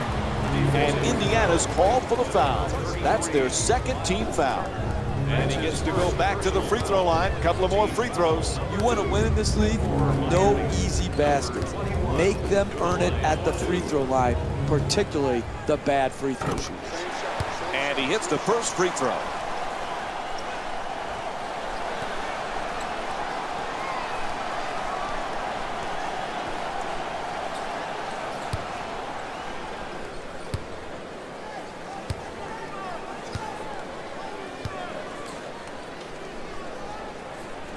Able to convert on both free throws.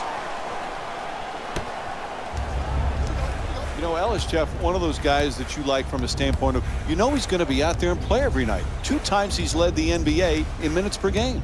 Yeah, and that's not easy, Mike. To average over 40 minutes a game, that's hard to do. Now, sometimes that comes with taking some possessions off defensively. That's not what you want. But he has great stamina. He has great durability. You want your best players on the floor and available, and Ellis has been able to provide that for the teams he's played for.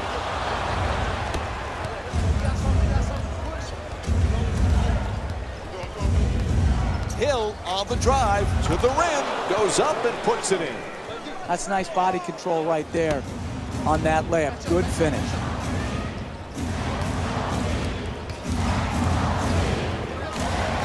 Wade for three, wide open. Wade's off the mark from downtown. That's not a stop, that's just a miss. The other team, wide open shot, not good enough defensively, especially when you're trying to set a tone going forward in the first half. George on the drive. The 2 defenders swarm. Oh, tough shot off the double team, getting the 2-pointer. What more could the defense have done, Mike? They had him double teamed, and he still managed to get off the shot.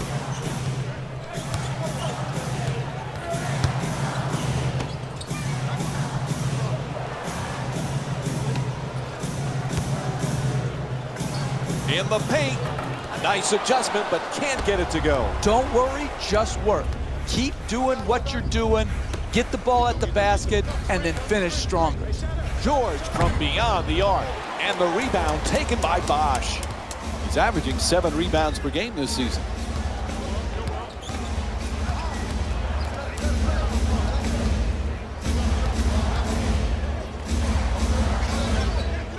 Miami's leading Indiana by a score of 7-5.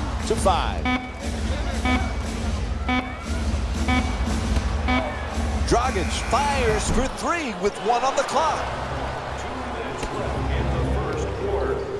Hey, Jeff, we know Monte Ellis can score. How does he fit in with these Pacers? I like the fit between he and George Hill. I think they needed more creativity from the backcourt, and George Hill is a good spot-up shooter. So George Hill, he'll have that calming presence. He'll start and set a great defensive tone. He'll play off Monte Ellis offensively, and Monte Ellis can do what he does best, which is to get to his right hand and attack the basket.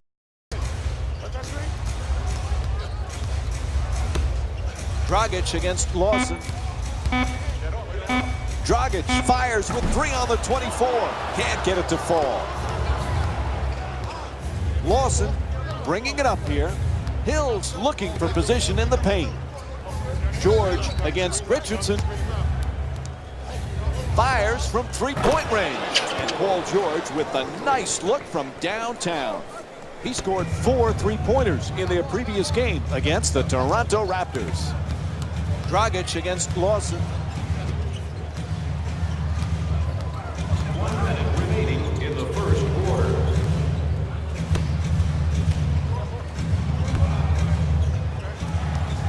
Stoudemire on the drive.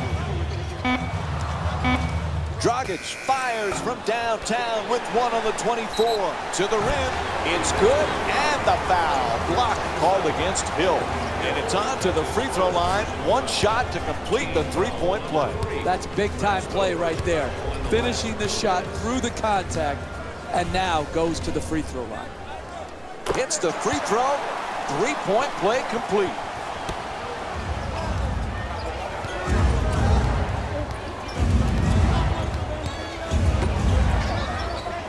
Turner jump shot. Puts in the 3. Miles Turner with 6 points. Top of the key 3, money.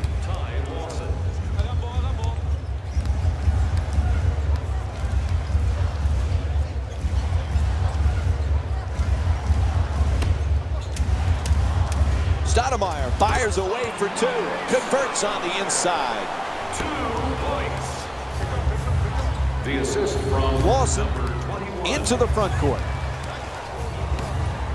Stuckey from downtown. Plenty of room. Goes to the goal. Yep, he hit him. A foul called against Turner. That's his 2nd foul. And Luol Deng will go to the line. He's shooting 76% on the season. First free throw, good.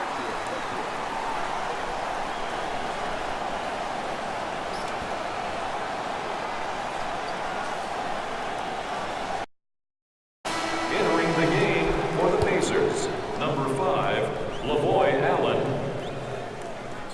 And gets both points from the line.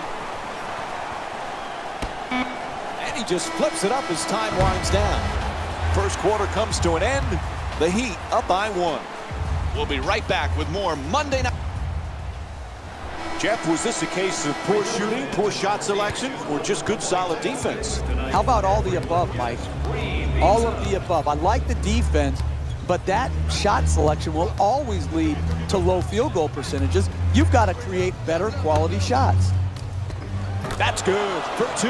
And it's a 1-point lead for the Pacers. They haven't wasted any time in establishing an offense based around ball movement and player movement, and the results speak for themselves. He curls. Wade jump shot. Misses from the perimeter. That's another miss in what's been a showdown of failed shot attempts. That's an absolutely brutal way to start this game. Wade into the front court. So many good point guards in the NBA, Jeff. So guys like Ty Lawson sometimes get overshadowed, but he is a superb player. Mike, the push of the basketball by Ty Lawson, the end-to-end speed is incredible to watch on a nightly basis. The energy he plays with, and when he is attacking in that transition game, it is hard to deal with. He can finish, he can shoot it, and he's a terrific passer in the open floor. I love watching this young man play. Shot clock down to 2. That's from downtown.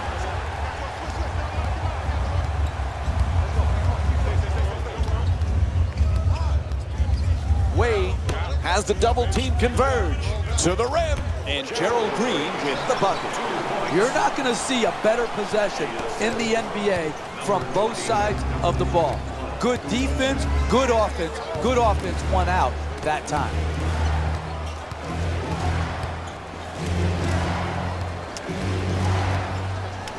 To the basket. Count it. Plus the foul.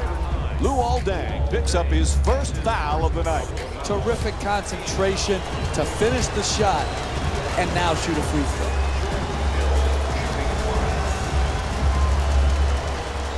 Able to hit the free throw, and it's a three-point play. Deng's looking to do damage in the paint.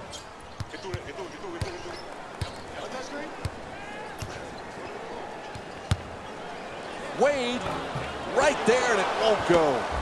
Please wake me up when this game is over. I am dying here right now with this poor display of offensive basketball.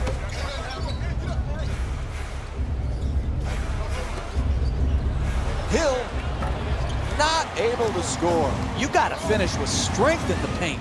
You can't go up weak like that.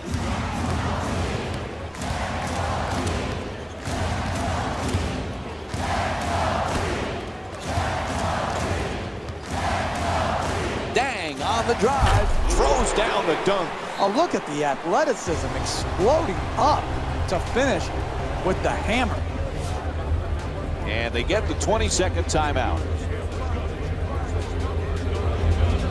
So many good point guards in the league right now around the NBA. Where's Ty Lawson stand amongst the elite? Well, he's a one-man fast break, obviously. He pushes the ball hard. He's very unselfish. He's improved his shooting. Like, he might be the guy who can continue to make the growth into that great player. George from downtown. Dragic the rebound.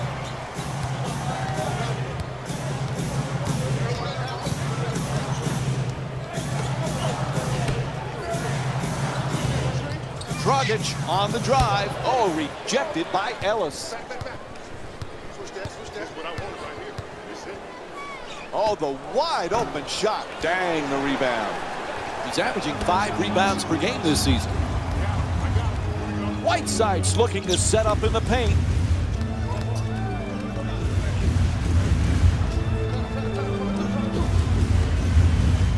For the layup.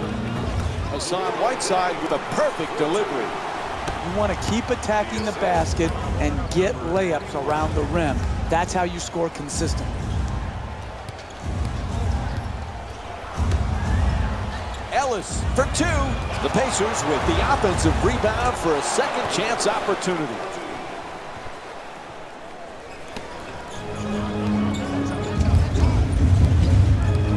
Dragic brings it across. Finds a space and takes the wide open 3. Nails the jumper from downtown. Hey, you kid, look at the technique on that three-point shot. The rhythm, the balance, the arc, the follow-through. That's a thing of beauty. Turns him away with the block.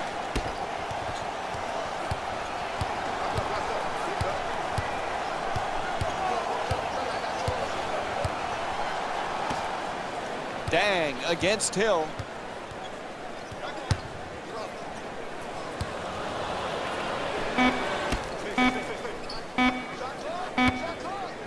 Dragic from downtown with just 1 left on the shot clock.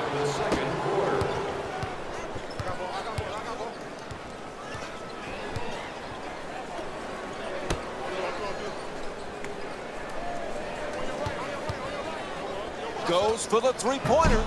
Can't hit from way outside. And they just can't seem to get locked in from distance. There's been too many misses on wide open opportunities. puts it up with no one near him. And Goran Dragic with the jumper for 3.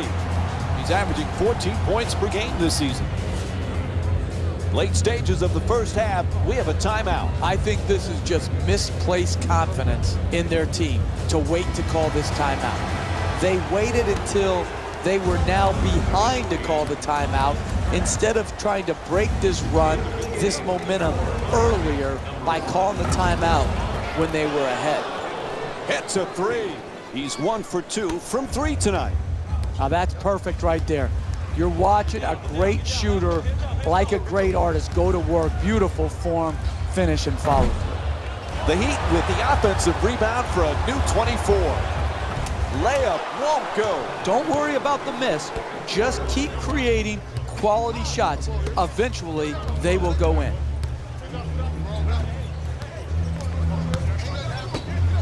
Turner fires away from downtown. Turner's unable to hit, puts it down. This is the type of action we've grown accustomed to in the NBA. This back and forth where the lead change often throughout the game. This is exactly the type of exhilarating basketball that I would pay to see. Richardson against Ellis.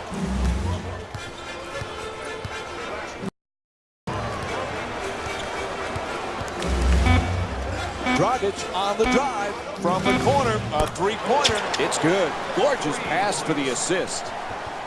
The assist from number 7, Goran Dragic.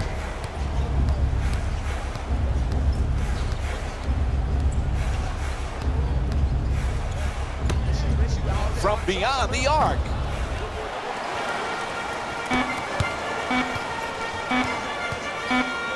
At the buzzer. And that'll do it for the first half. The Heat up by 2. We'll have more Monday Night NBA. Welcome back to the American Airlines Arena for the second half of this game. If you're just joining us, along with me is Jeff Van Gundy. I'm Mike Breen. Miami's up by a narrow margin as we start the third quarter, Jeff. They just got to keep doing what they did in the first half. Why did you steal my line, Mike? That's what I just told you off air. I just said that. That's exactly what they've got to continue to do. Do what they're doing, continue to work the game, and they will be rewarded. Jeez.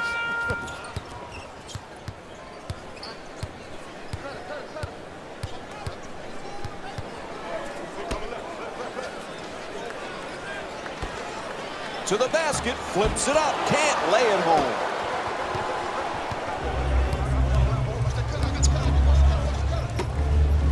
Ellis against Wade.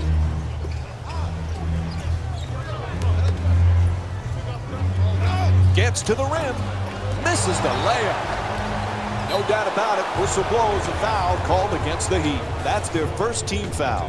And after the foul, he'll get to the line.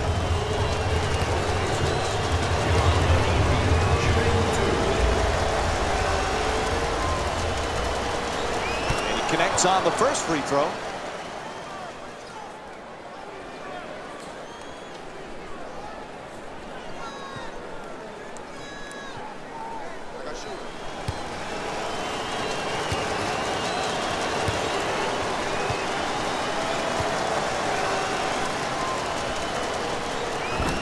Makes them both.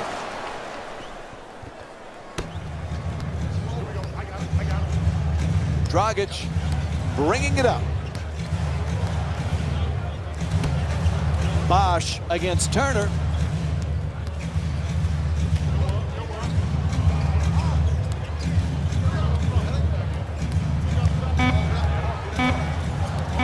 Beats his man. Dragic fires with 2 on the clock.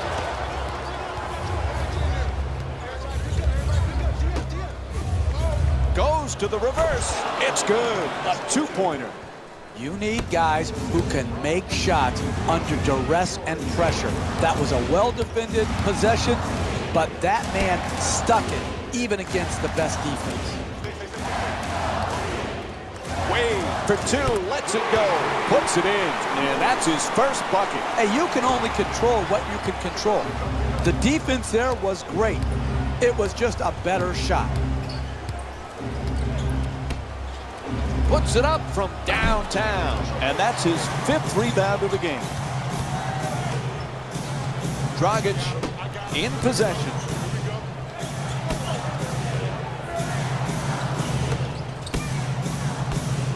Ball goes out of bounds.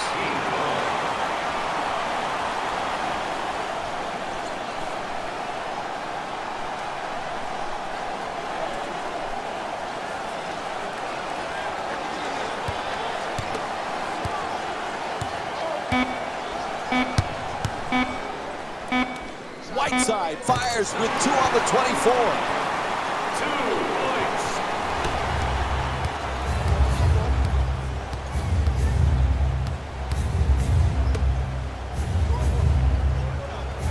Turner jump shot. Turner's unable to hit the 3. Hey, that's good offense right there. All you can do is create open shots. That's an open shot. Chance to give him the lead. Missed it, but keep creating those type of good looks. The Heat with the offensive rebound for another possession. Takes it to the rim and misses. Flips it up for 2. What a play! What a great back and forth game we've been watching here today, Mike. It's getting hard to keep count of all the lead changes.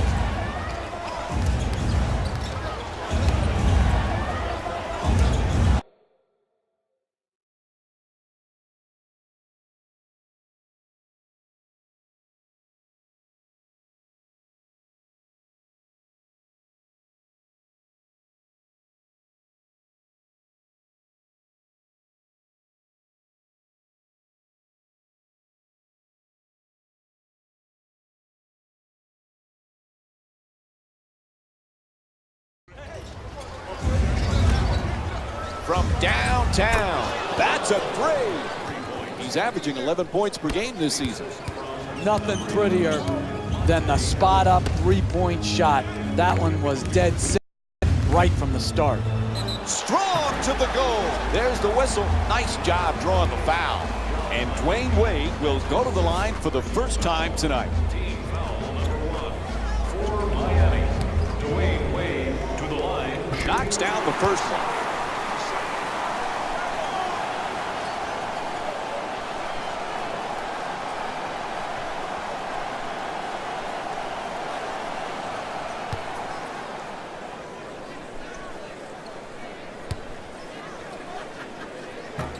Oh, he misses the second free throw. He goes 1 for 2.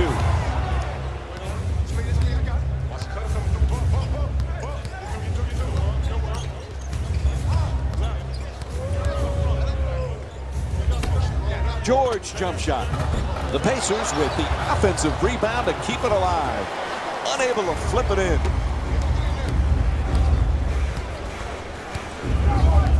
4 minutes gone by in the third, and this game is tied.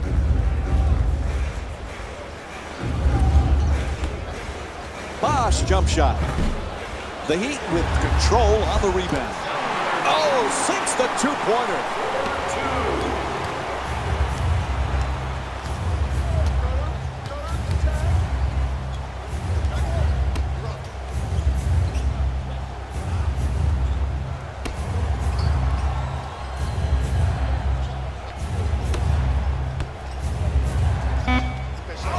Puts it up, knocks it down. That's a 2-pointer. He's shooting 44% from the field here tonight. Outstanding body control and then the ability to still finish and concentrate. I'm sometimes mesmerized by what these athletes can do. For 3, the wide open shot. Can't hit from downtown. Goran Dragic is 1 for 7 from the outside. Listen, when you're not making shots, it looks bad. There's no other way around it. It doesn't mean they're executing poorly. It's just when they're getting these threes and both teams are missing, you're not getting the results you'd like. Wade's rejected. No doubt about it. He hit him. It's called against Ellis. Miami's shooting 90% from the line tonight. Team foul number 2. Indiana Pacers are in the penalty. Can't connect on the first free throw.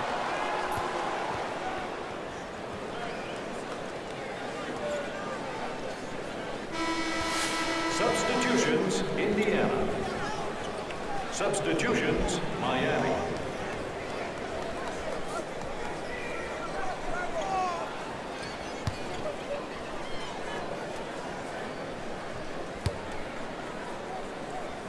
So he goes 1 for 2 from the line after hitting the second.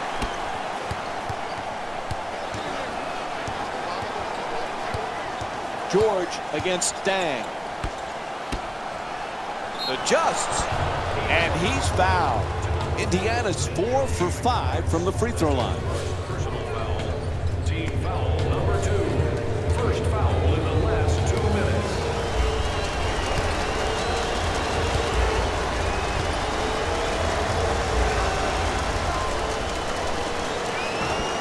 Misses the first.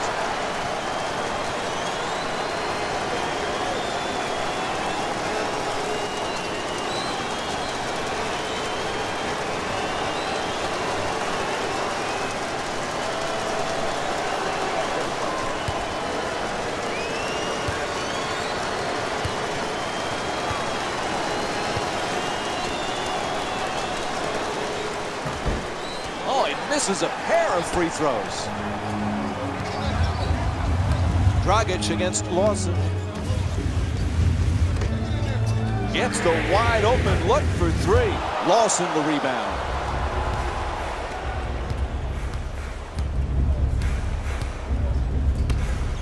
Lots of room there. Can't hit the 3. If you want to win close games in the second half, you can allow no open shots. Everyone must be covered. Fires away from downtown. He puts it in. Beautiful pass. 3. The assist from number 3, Dwayne Wade.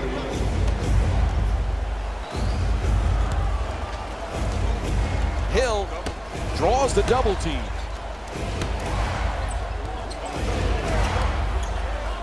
Slams it down. Oh, look at the athleticism exploding up to finish with the hammer.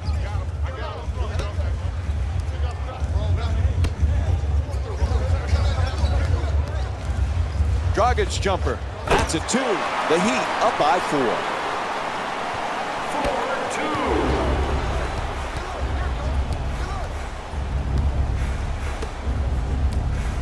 4-2. Nice move into the paint.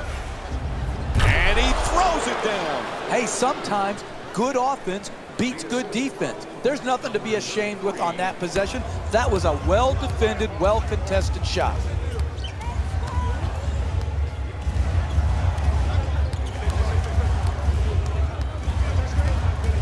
Wade on the drive. Oh, an authoritative dunk.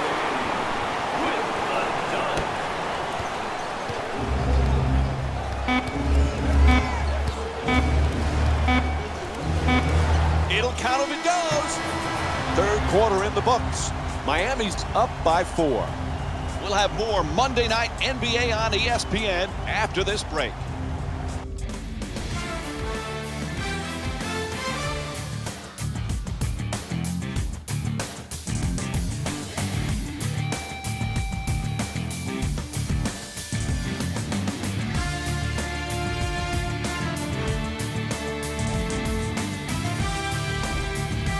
This one has been close throughout. What are the keys now as we get set for the fourth, Jeff? Both teams have got to get quality shots, rebound the ball, and most of all, Mike, what kills you down the stretch of games is turnovers. Take care of the basketball. Miami's leading Indiana by a score of 48-42.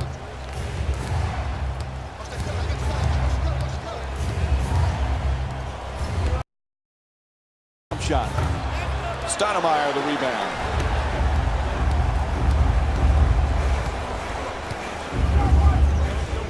Wade jump shot. Hill the rebound. He's averaging 6 boards per game this season.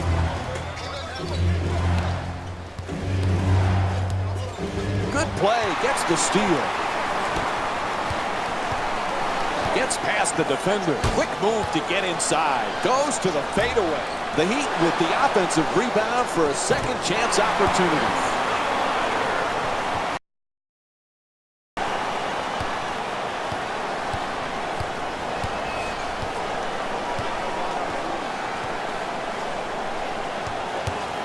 George against Dang.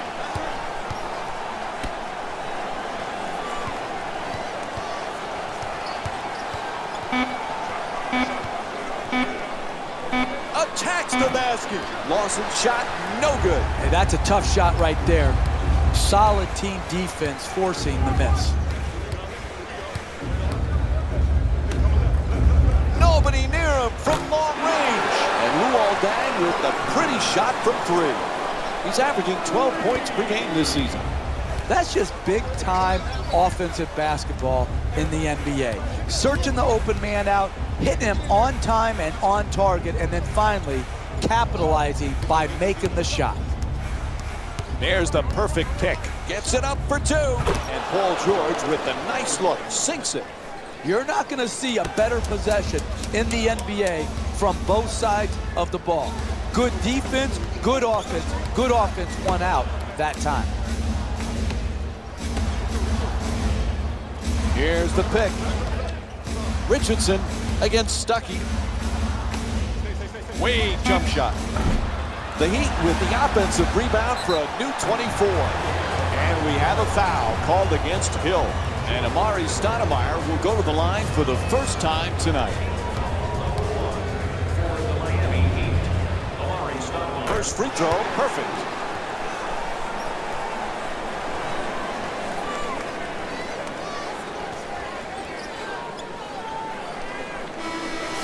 Entering the game for Indiana, number 3, George Hill. Subbing in for the Miami Heat, number 1, Chris Bosh. Goes 2 for 2 at the line. Miami's leading Indiana by a score of 55-44.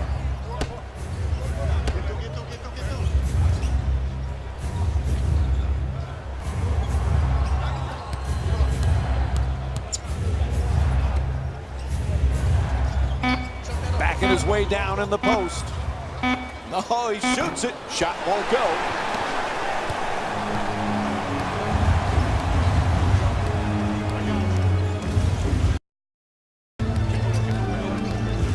And he curls in.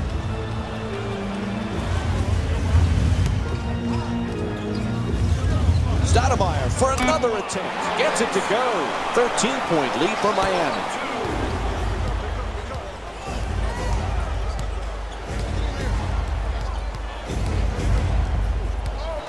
The screen is set. He shoots. Puts it in. Indiana's shooting 39% from the field. Nice, easy, uncontested two-pointer.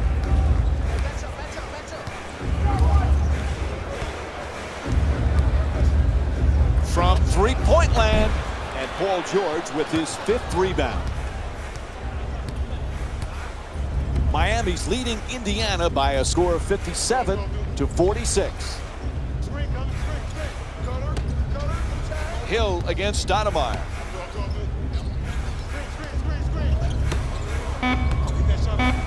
To the rim. Oh, he got hit, and they call it. Draws the foul called against Stoudemire. That'll be his first. And Jordan Hill will go to the line with under 3 minutes to go here in the 4th.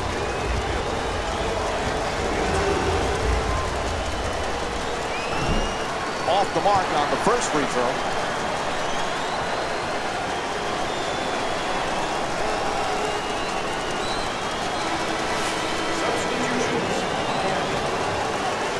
Stepping in for the Indiana Pacers, number 11, Monte Ellis.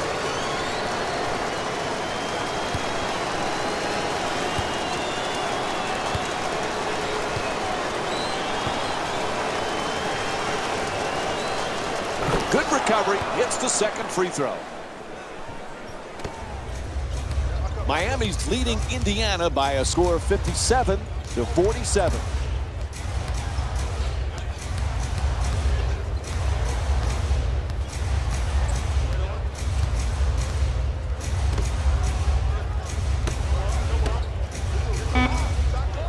Winslow against George, looking to curl in on the drive. Oh, can't get it to drop. I like it. I'm seeing more effort in the last couple of minutes than we saw in the first half.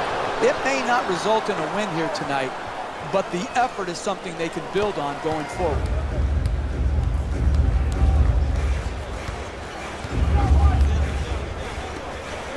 Right side against Turner. 2 minutes. Goes. A good look for two. Nails it. 4-2. And they need a timeout here. It's called. The Pacers down by 10. Hey, this is not an insurmountable lead right now. You take a timeout, you get the ball in, you run something quick, and you go at the basket. Try to get to the free throw line or get a layup. And then just defend unless the ball goes into a bad free throw shooter's hand. Then you foul. But other than that, you're going to have to get multiple stops and then get out in transition. For the Miami Heat, number 3. Inside. Can't get it to go down. That's just too early. You can't take that type of shot and expect to make up ground in this league.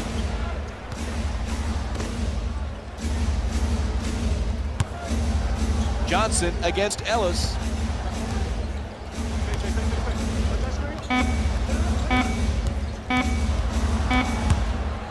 Lets it go.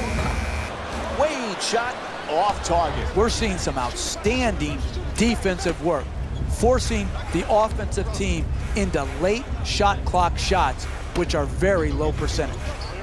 Puts it up for three. Knocks it down. Beautiful shot from George Hill. Sweet stroke on that shot, Mike. It looked good as soon as it left his hand.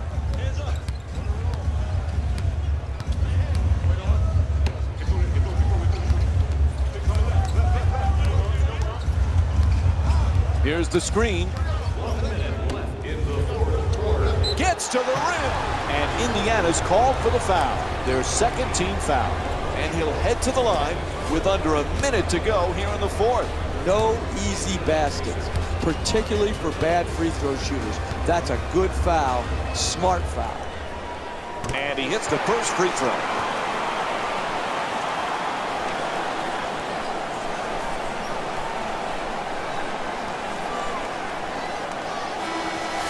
Into the game for the Miami Heat, number 7, Goran Dragic. Subbing in for the Pacers, number 27, Jordan Hill.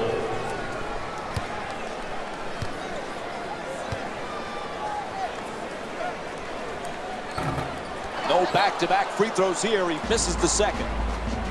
Whistle blows. Timeout here late in the fourth. Hey, it doesn't look good, but you gotta give yourself a chance to win.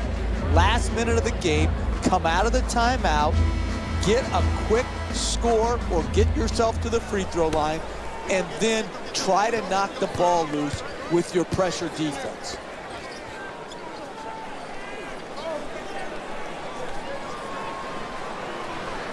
Ellis against Wade. From three-point land. Bang! What a shot from George Hill. Hey, you can only control what you can control. The defense there was great. It was just a better shot. So they get the clock to stop with the foul. That's his second personal foul. Team foul number 3. Indiana Pacers are in the penalty. First free throw, good.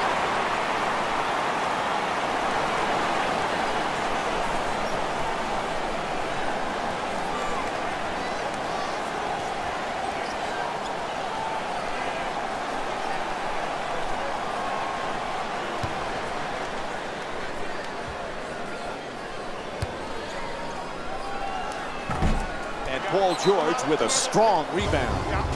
He's averaging 6 boards per game this season. And Indiana calls time as this one's coming to an end. When you're in a two-possession game, you don't really need to do anything special to get back in it. All you need to do is execute out of the timeout, get a score, and then have your defense lock in and lock down, get a stop, and then get out on the break.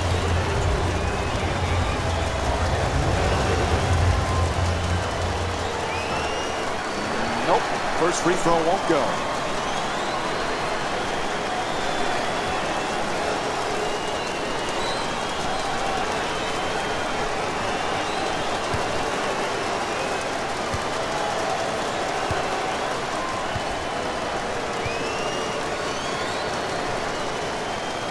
One for 2 at the free throw line. The deficit is now 5 points. There's the whistle. They had to stop the clock, so they give the foul. That's his third personal foul. Team foul number 4. Indiana Pacers are in the penalty. And he connects on the first free throw.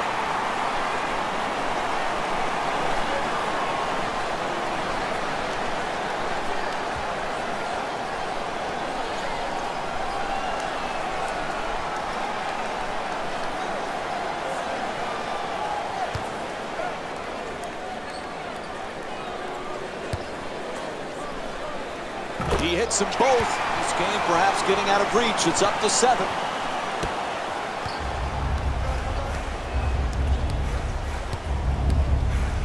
There's a 6-second differential between the shot clock and game. It's good. 3-pointer. Huge. Nothing prettier than the spot-up three-point shot. That one was dead center right from the start. George Hill. That's his first personal foul. Team foul number 5. Indiana Knocks down the first one.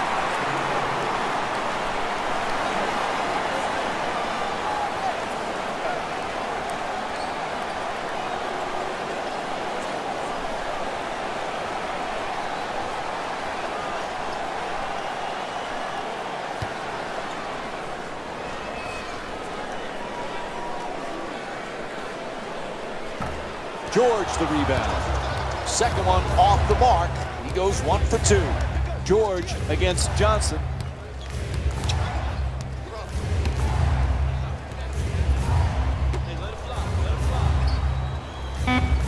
Gets a good look. Oh, what a shot.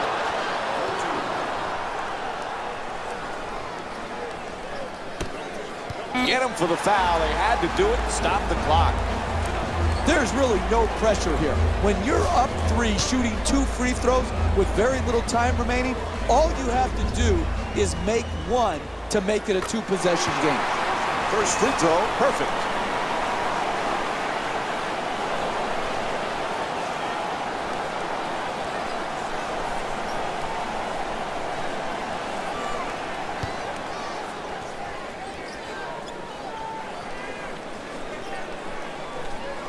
He converts on both at the line. It's a 5-point game.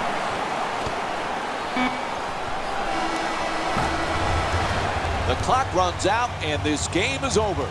The final score is 66-61. For Jeff Van Gundy and our entire EA Sports crew, this is Mike Breen saying thanks for watching and good night.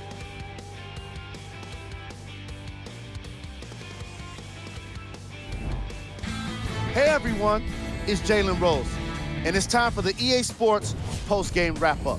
Jalen Rose here, and I've got your EA Sports post-game wrap-up.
Self-published, but we still running.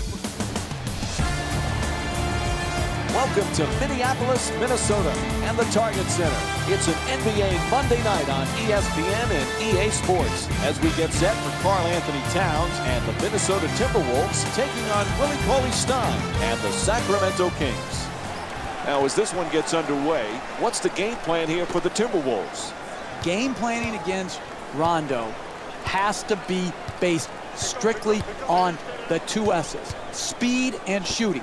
You've got to take away his speed to get into the paint, and you've got to make him shoot the ball over the top of your defense. He's an improving shooter, but that's still not his strength. There's the double team. If I was a wing player or a running big man, I would tell my agent, get me to Minnesota as quickly as possible, because who wouldn't want to play with Ricky Rubio? He's as an unselfish of a player as we have had come in our league in a long time. He is such a gifted passer. The up and under fools the defense, and that won't go. Rubio moves into the front court. Wiggins fires from downtown all alone. 3 points. Minnesota's leading Sacramento by a score of 5-2. Ricky Rubio.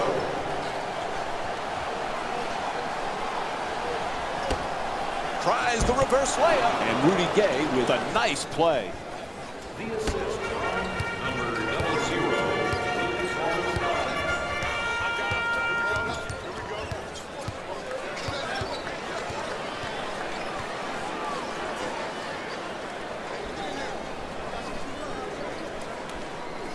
Jeff, this kid Wiggins won Rookie of the Year last year. What's the next step for him? I think it's to become a perennial all-star, Mike. Can he be the best player on a playoff team in the Western Conference? And the answer is, talent-wise, yes. I think the sky is the limit for Andrew Wiggins because he is a special, special talent. It's good. The Kings down by 1.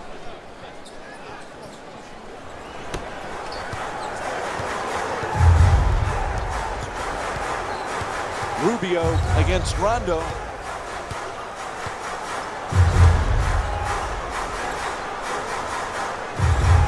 Turnover. Terrific anticipation by Gay.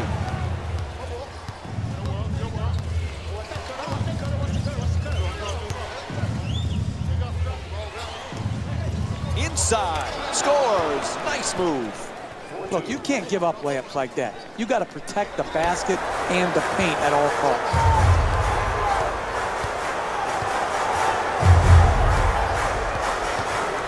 Wiggins is trying to get down low. They double him. Gets in the paint. Jang for 2. Puts it up. Jang's first shot off the mark. And now he moves around the defender. Rondo. Nice move. Just won't get it to drop. Hey, that's good offense right there. But if they don't convert those easy shots, their lead will evaporate.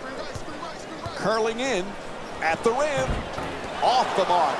Really good job clogging the lane right there.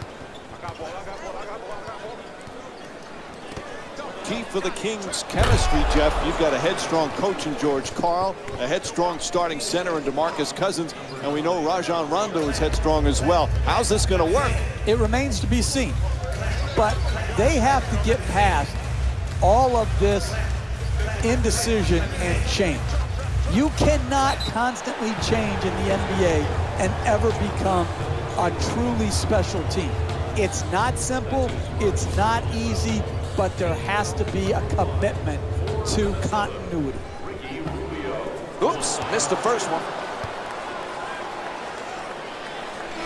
Jeff, we have a lot of exciting young players in our league, but Zach LaVine, wow, he is something special to watch. Well, he reinvigorated. Now the goal for LaVine is to translate that great athleticism into production on the floor. He had an up and down rookie year last year.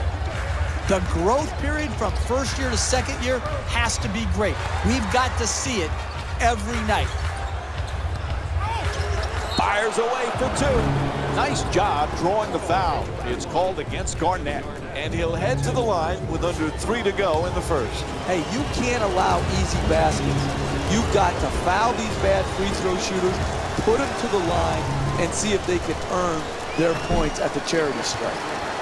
Can't connect on the first free throw. DeMarcus Cousins. so much untapped potential. Who's going to unlock the potential? If it happens, it's going to be DeMarcus Cousins. There's no coaching change that's going to make the difference. There's no players that are going to surround him that make the difference. It's up to him.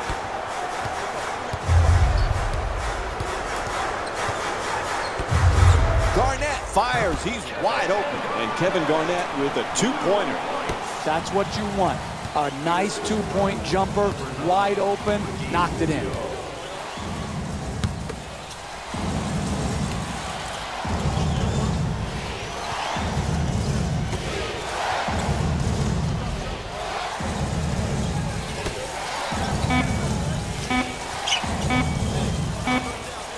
McLemore fires with 1 left on the clock.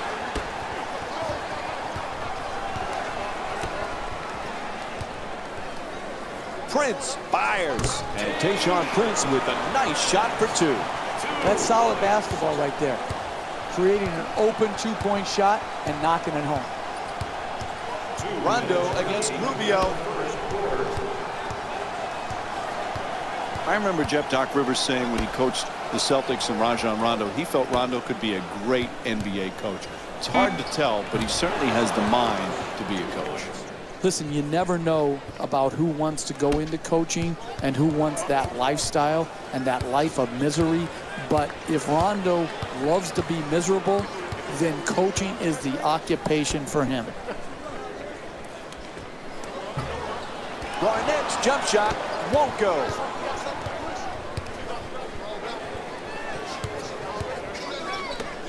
Rondo against Rubio. Cousins, it's good, and 1. Ricky Rubio picks up his first personal tonight.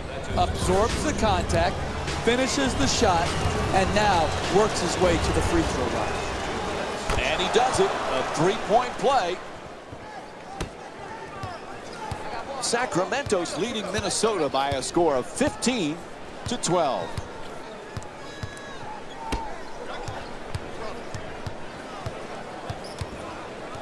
1 minute remaining in the first quarter.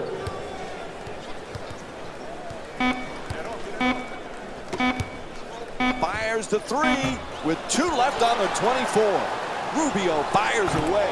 Nice touch at the basket. He's averaging 10 points per game this season.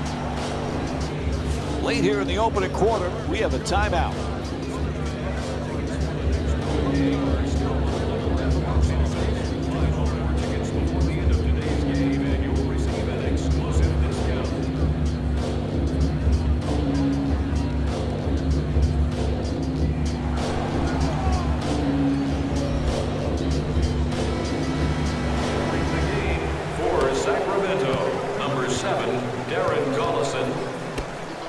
Subbing in for the Timberwolves. Collison on the drive. Shot is blocked.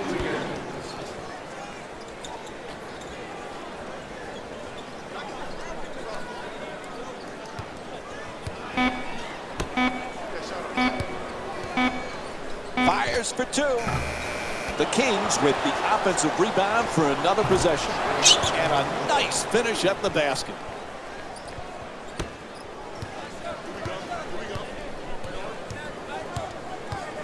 Rubio against Rondo.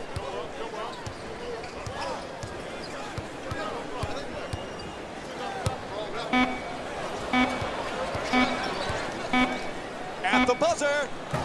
And that'll do it for the first quarter. The Timberwolves down by 3. After that first quarter, hard to imagine both teams can continue shooting at this pace, Jeff. Well, if they get these type of shots, they will continue to shoot well. Mike, these are the best players in the world for a reason. If they're open, they're going to knock it in. It's up to the defense to establish a better level of intensity and contesting shots. Team foul number 1 for the Minnesota Timberwolves. Gorgie Jang. It's been a rough couple of years for the T-Wolves, Jeff, but they've got some fine young talent, including Andrew Wiggins, who at times last year showed why he deserved Rookie of the Year. Absolutely. In the trade for Kevin Love, they nabbed Andrew Wiggins, and he had a spectacular first year for the Timberwolves. His strength, and athleticism in transition was a sight to behold. And they're going to be building around Wiggins and Karl Anthony Towns. Knocks down the second after he misses the first. Sacramento's leading Minnesota by a score of 17-15.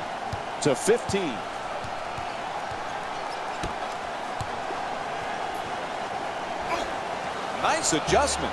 Won't go. You got to finish with strength in the paint. You can't go up weak like that.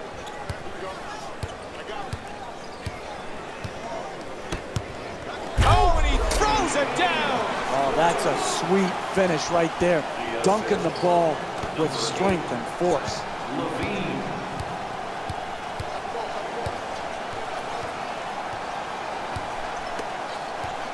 There's always a little extra pressure on the #1 overall pick. But this kid, Karl Anthony Towns, seems like he can deal with that, Jeff. I like his versatility, Mike. I think he can make some perimeter shots. He can score in the post. I think he'll be able to have the mobility to guard pick and rolls and still block shots at the rim. He's an underrated passer. Again, I think this was a hard pick to make in this draft, but this is a very, very good basketball player. Good work to draw the foul. And Gorgui Dieng will go to the line. He's 1 for 2 from the line here tonight. Good offense is about getting your best players their best shots in their best spots. Here, an aggressive move. You're a great free throw shooter. Earn your way to the free throw line. Take the contact. Take the foul. Work your way there and knock them in. Substitutions, Sacramento.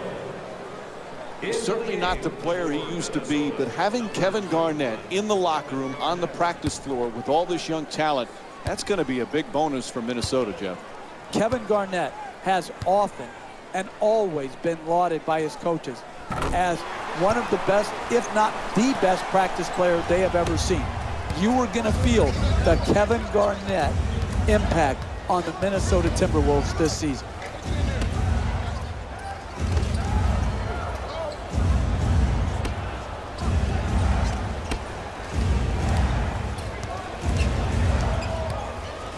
Gets past the defense. Nice.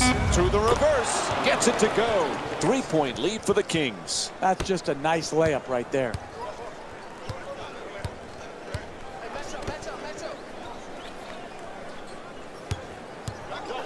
To the rim. He's fouled. And Andrew Wiggins will go to the line. He's shooting 76% this season. For the Minnesota Timberwolves, Andrew Wiggins. Misses the first. Shooting 2. Hey, Jeff, Cousins has already put up some good numbers. What's the next step for him? Well, it's always maturity, Mike. Maturity and winning. And I think he's shown signs of maturing. You know, now, does it have to be more consistent? Absolutely. Is he starting to get it? I think so. 2 minutes gone by in the second. Minnesota's down by 2.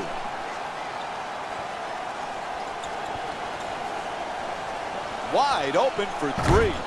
Paulie Stein shot from behind the arc. Won't go. It's a first half lead. You have to set the tone defensively, and all they're doing is hoping the other team misses. And the pass intercepted by Rondo.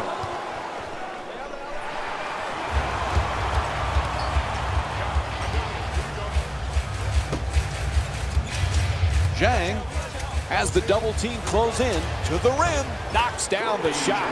He's 2 for 3 from the field. Oh, that's nice right there. Good layup, good finish.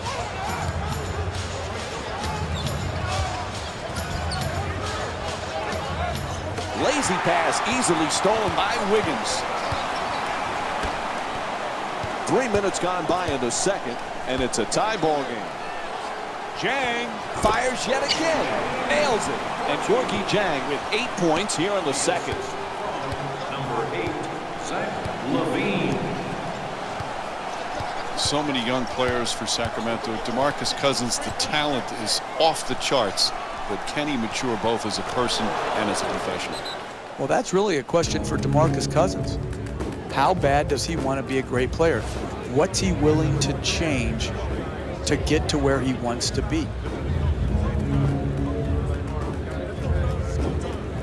When we talk about future Hall of Famers who've been unselfish, Tim Duncan's right there at the top of the list, and obviously that's been a key part of all the championships for the Spurs.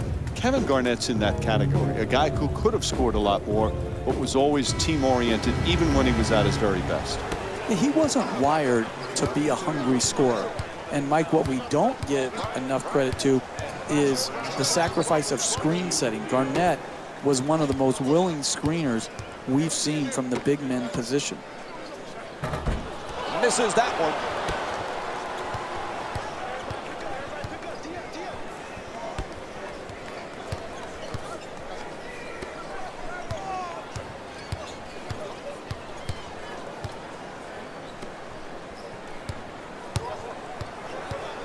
Rondo on the drive, puts it in, a two-pointer.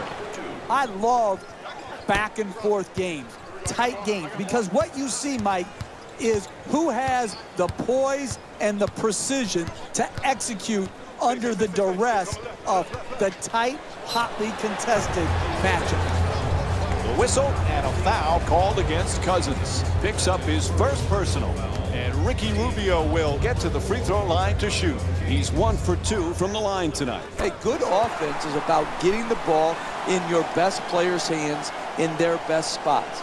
And then all the great offensive players have a knack for drawing fouls. This great free throw shooter has earned his way to the charity stripe, and that's smart basketball. One of the fun parts about watching Rubio, Jeff, he seems to take such joy in playing, such joy in finding the open teammate. And when a player plays with that level of joy to try to help others be successful, it follows that the team is going to have great offensive chemistry. And his team does, because he sets the tone with his passing, and then it becomes contagious. If Rubio's always going to make the extra pass, so too will his teammates.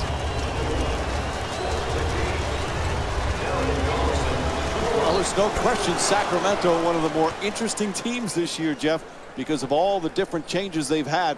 The key is this kid, DeMarcus Cousins. Where's his potential? He can develop into the best center in basketball. Defensively, he needs to make a jump.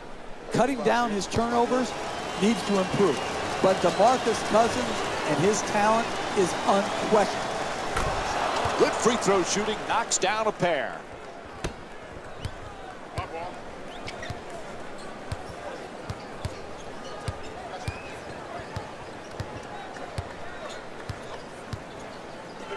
Jang's trying for position in the paint. In the paint, Gay the rebound. He's averaging 6 boards per game this season.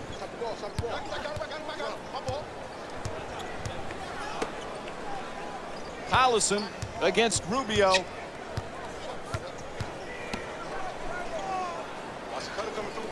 Minutes left in the second quarter. Gay fires with 1 left on the 24. Knocks it down. A 2-pointer. 6 points in the second quarter. Once again, you can see why these are the best athletes in the world. Nowhere to go, no time basically left on. Throws it down. What a play. And here's the replay with another look at that spectacular dunk. What a crowd pleaser. Oh, that's nice right there. The finish at the rim with the nice dunk. Sacramento's leading Minnesota by a score of 29-27. Jeff, early in his career, everybody wanted to talk about DeMarcus Cousins' temperament. Have you seen growth from this kid, and how do you balance staying emotional but at the same time staying in control? That's a great question, Mike. And everybody's got to find that answer for themselves. Oftentimes, your greatest strength is also your greatest weakness. And he's got to be able to walk that fine line. All I know is this. You do not win championships with a best player that doesn't have passion. DeMarcus Cousins has that element in his game.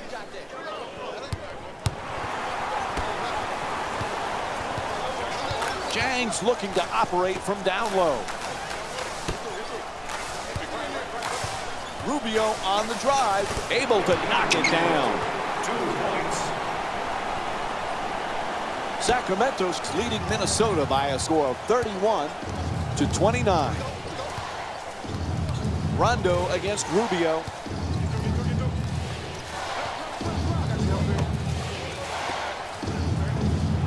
Cousins for 2. Puts it in with the jump hook. 2 points. The assist from number 00, Willie Cauley-Stein. Rubio against Rondo.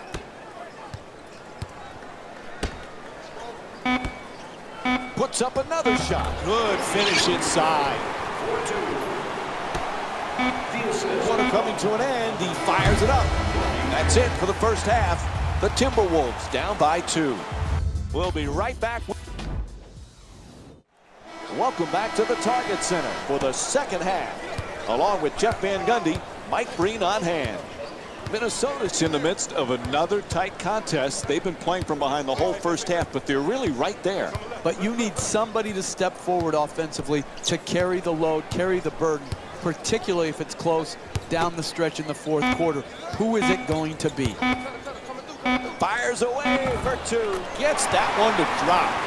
Karl Anthony Towns with 8 points.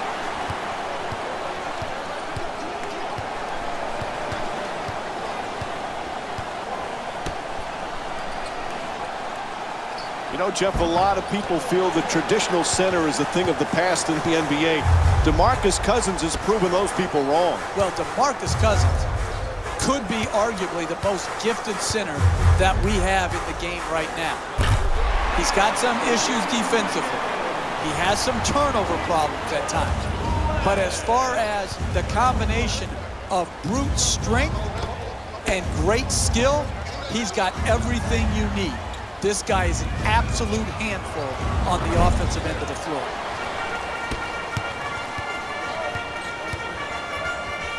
Down into the lane. Gets it to go. +1. The block called against Cousins. And he'll head to the line for the first time tonight with a chance to complete the three-point play. Oh my, that is a big-time finish right there.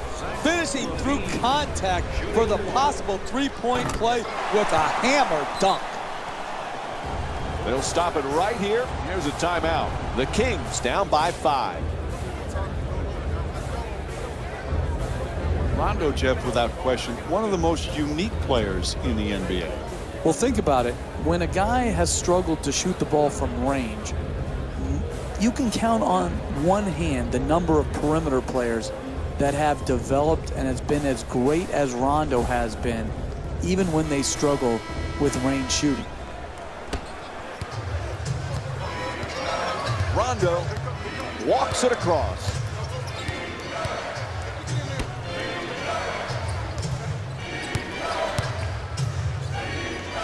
For 2.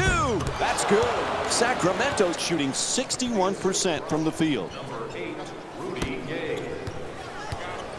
Minnesota's leading Sacramento by a score of 38-35.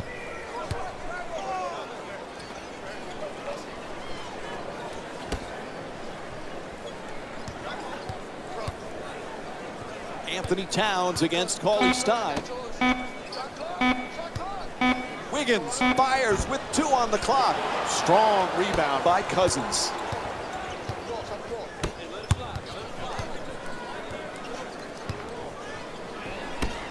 Cauley-Stein's looking for position in the paint.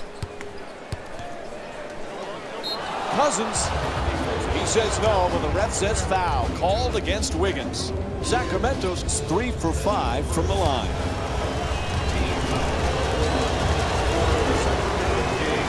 And he hits the first free throw.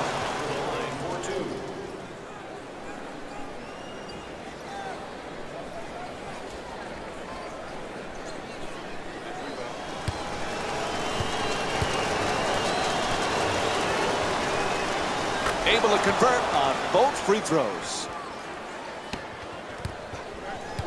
Minnesota's leading Sacramento by a score of 38-37. Rubio against Rondo. Rubio is such a talented passer, as we know, Jeff. He just has a knack for finding the open man. He does, and his teams will always play with great fluidity on the court because he sets this vital tone of give it up early.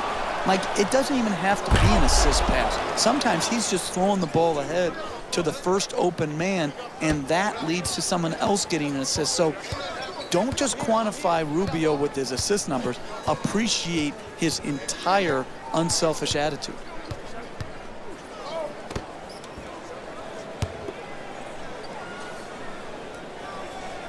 Looks to the post. Zhang. Unable to flip it in. Hey, that's a tough shot, but I'd rather have a good player taking a bad shot than a bad player taking a good shot.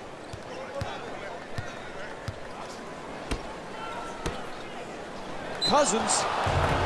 There's the whistle. Sacramento's shooting 71% from the line.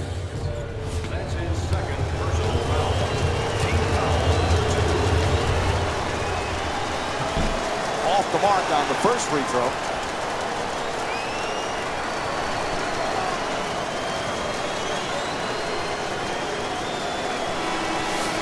Substitutions, Minnesota.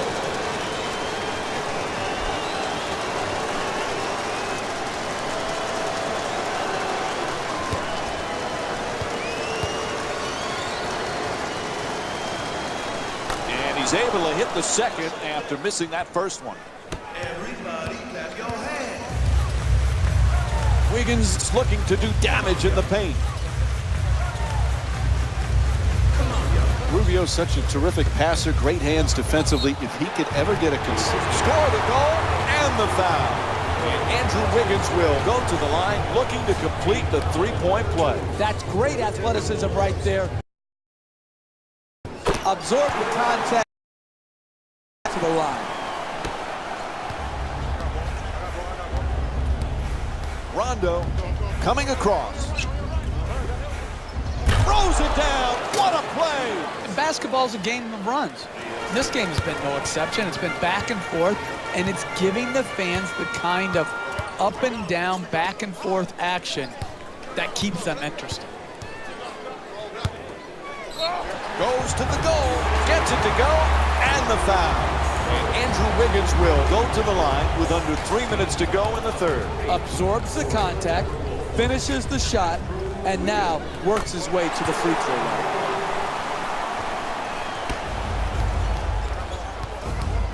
Rondo set to bring it up.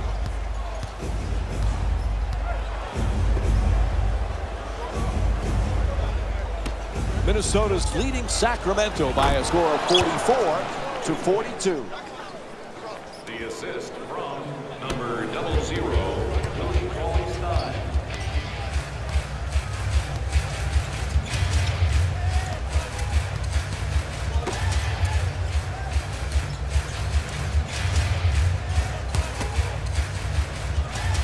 Wiggins fires it up again.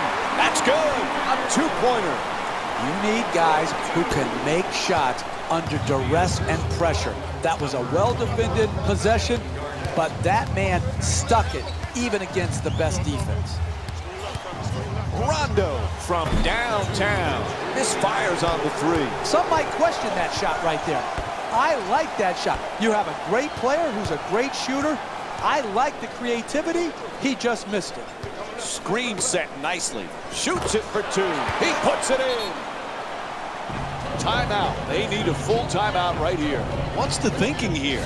Sometimes early in the game, you use a quick full timeout to calm your team down. Sometimes the intensity is ratcheted up too high, and you just have to take a timeout to calm your team down and get it into more of a zen-like state where their focus can be on the next play.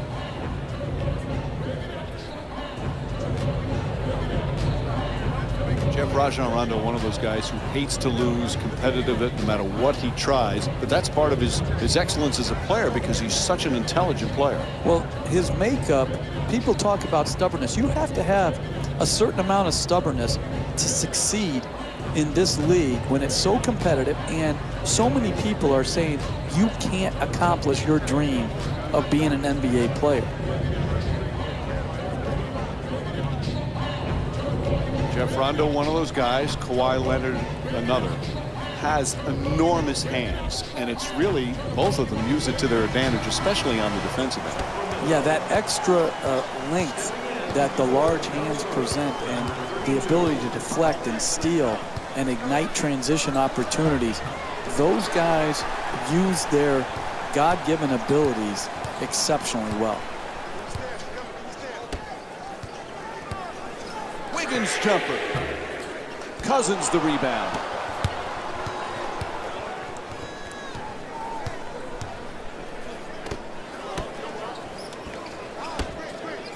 Nobody near him. Takes the three. Knocks down the jumper. He's got 9 points in this game. Nice quick decision right there. 3 points straight on. Garnett's looking to set up in the paint. Strong at the rim. Oh, look at the athleticism exploding up to finish with the hammer. Number 21, Kevin Garnett. Oh, excellent screen.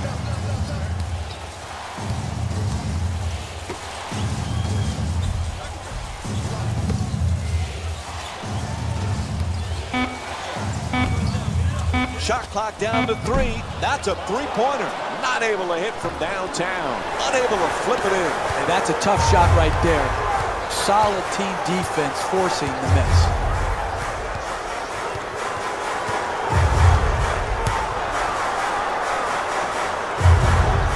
Wiggins against McLemore. Wiggins for 2. Shoots away.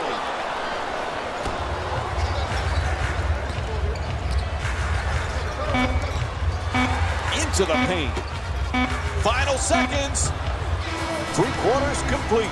The Timberwolves up by 3. Stay tuned for more Monday Night NBA presented by ESPN after this short break.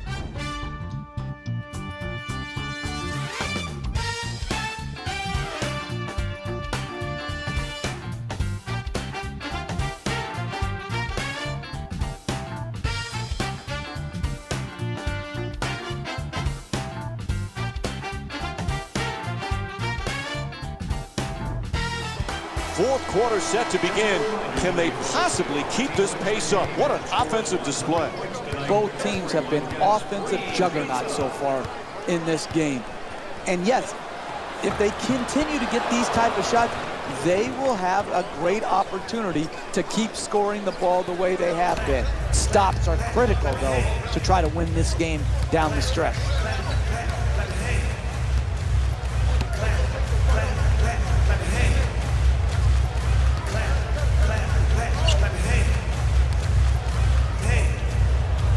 Puts it up, able to put it in, and it's a 3-point lead for the Timberwolves.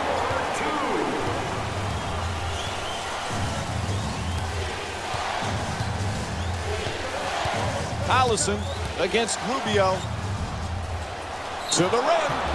Draws the contact. Yep, it's a foul called against Garnett. That'll be his second personal. And Darren Collison will go to the free throw line. He's 2 for 2 from the free throw line. That's good basketball. Getting an easy opportunity.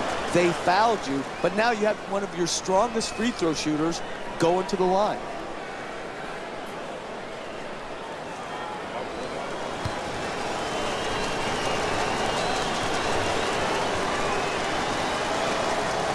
And gets both points from the line. Minnesota's leading Sacramento by a score of 52-51.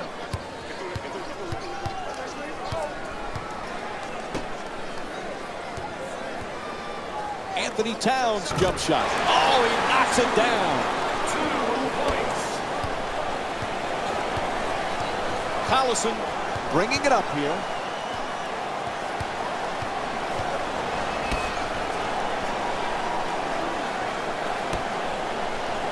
For 2, knocks it down. 1-point game.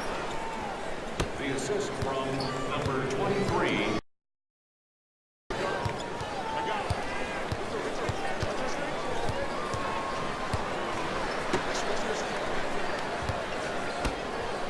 Anthony Towns fires another shot. Anthony Towns off target. Hey, that shot right there is exactly the type of shot you have to force if you're the defensive team trying to work your way back into the game. Draws the foul. It's called against Rubio. Sacramento's 8 for 11 from the line here tonight. Smart basketball, preventing an easy score and putting a poor free throw shooter to the free throw line. Nope. First free throw won't go.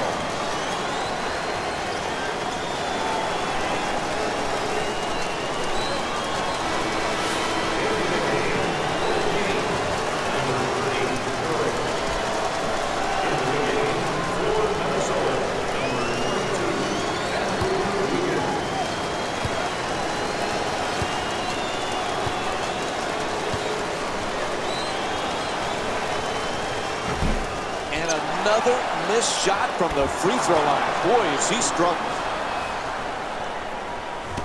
2 minutes gone by in the fourth. Minnesota's down by 1. Pass telegraphed, stolen by Collison.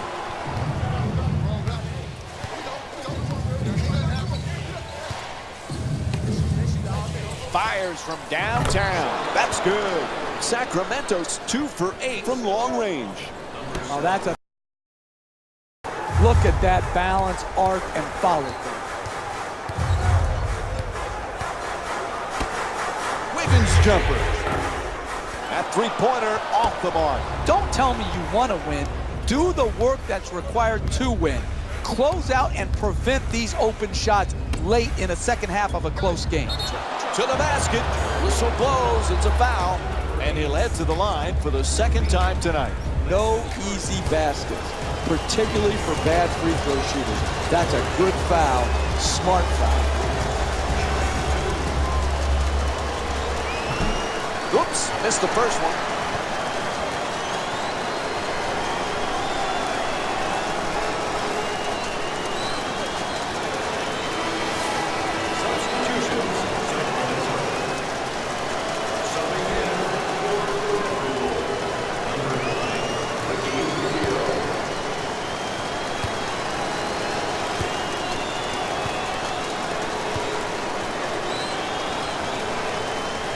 Good bounce back, hitting the second free throw. He's 1 for 2. Sacramento's leading Minnesota by a score of 59-54. Rubio against Rondo.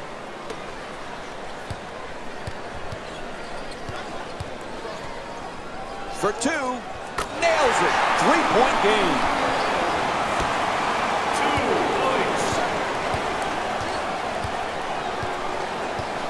Rondo against Rubio. Curls in. For the layup. Jang the rebound. He's averaging 7 rebounds per game this season.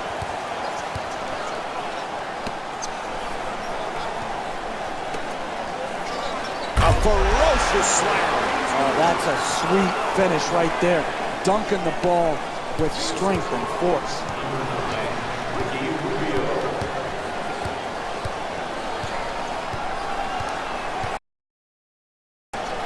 There's the pick.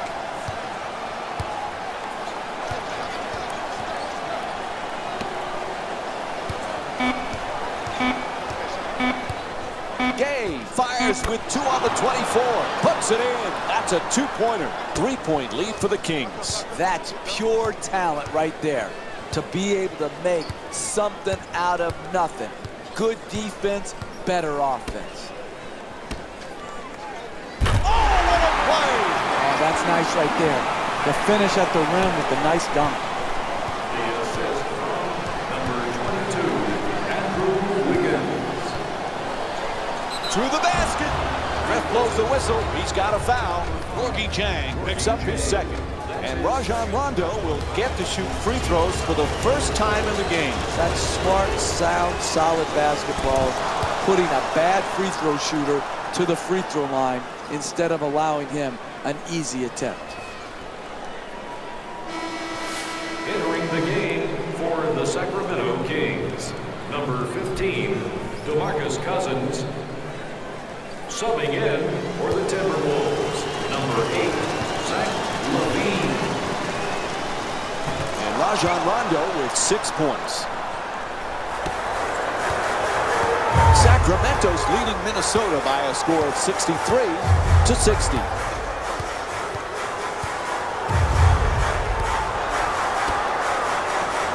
And he puts it down.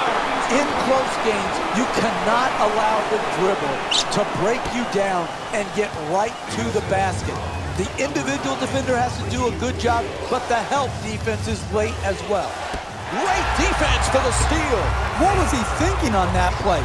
Who was he trying to pass to? 2 minutes left in the fourth quarter.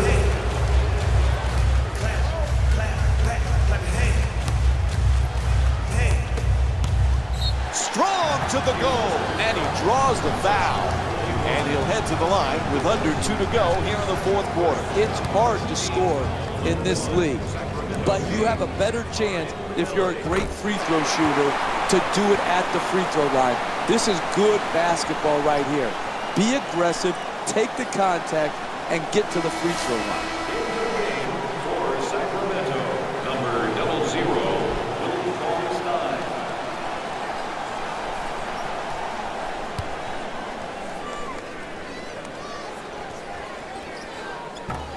So he hits the first and misses the second. Puts it down. What a play. This has turned out to be one of the better games of the season, Mike. They're really getting after each other on both sides of the floor. There's the perfect pick. Attacks the basket. The layup, no good. Hey, even though they missed that shot, that defense is not good enough. You've got to protect the basket and protect the paint. Nice move down the lane. Slices through the lane, back and forth. Nice looking Euro step. Sacramento's leading Minnesota by a score of 67-63.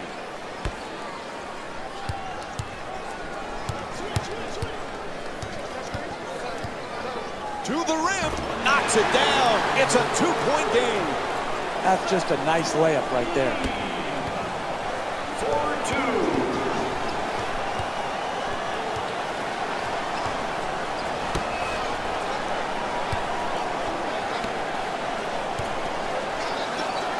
Cousins, and here's the double. Oh, clutch shot. As we wind down the fourth, there's a timeout. When you're in a 2-possession game, you don't really need to do anything special to get back in it. All you need to do is execute out of the timeout, get a score, and then have your defense lock in and lock down, get a stop, and then get out on the break. Bad turnover. They couldn't have picked a worse time to cough it up, Mike. That's his third personal foul. Team foul number 5. The first free throw, good.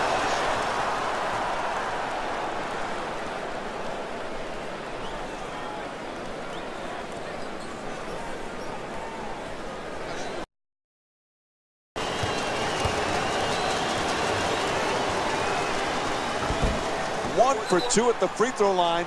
The lead up to 5. And Minnesota calls time as we wind down here in the fourth quarter. The strategy is simple right now. You come out of the timeout, you execute, you get a score. And then you have to trust your defense. No unnecessary fouls. Just get another stop. And then go out in transition. Get out on the break.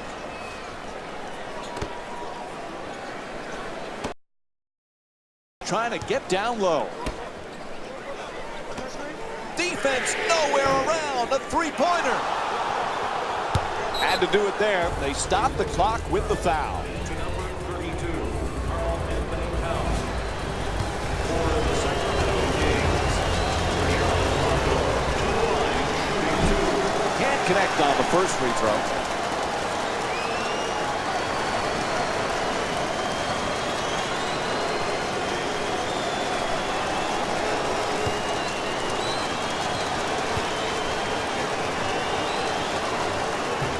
Misfires on both at the line, although they still have a 5-point lead. And they call a timeout as we're winding down the fourth here. The question here, when you have a 2-possession deficit, is do you need a 3? Well, what you need is either a quick 2 or get to the free throw line. And then, if the 3-point shot opens up, gets it to go. 3-point game. No choice there. They had to stop the clock, and they give the foul.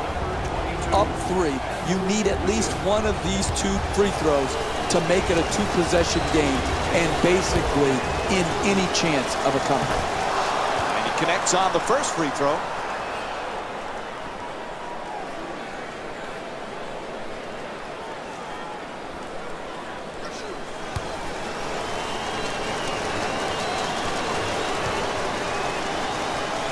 He converts on both at the line. It's a 5-point game. Rubio against Rondo. Lets it fly. It's good. There's the horn, and this one is over. The final score is 72-69. For Jeff Van Gundy and our entire EA Sports crew, this is Mike Breen saying thanks for watching.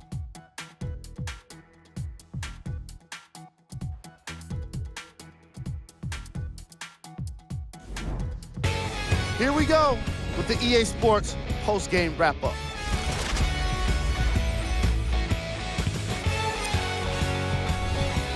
The Kings emerged victorious after a tight finish. The scoring display they put on is going to be hard to forget. It's hard to imagine anyone doesn't come away impressed with how effectively they scored their points. Check out the leading scores for the Sacramento Kings.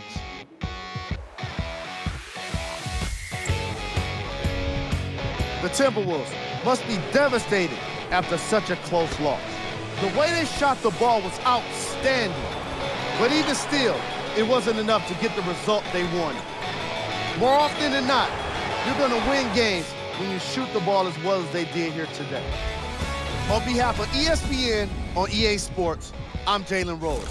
We look forward to seeing you again next time.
Welcome to the Pepsi Center in Denver, Colorado.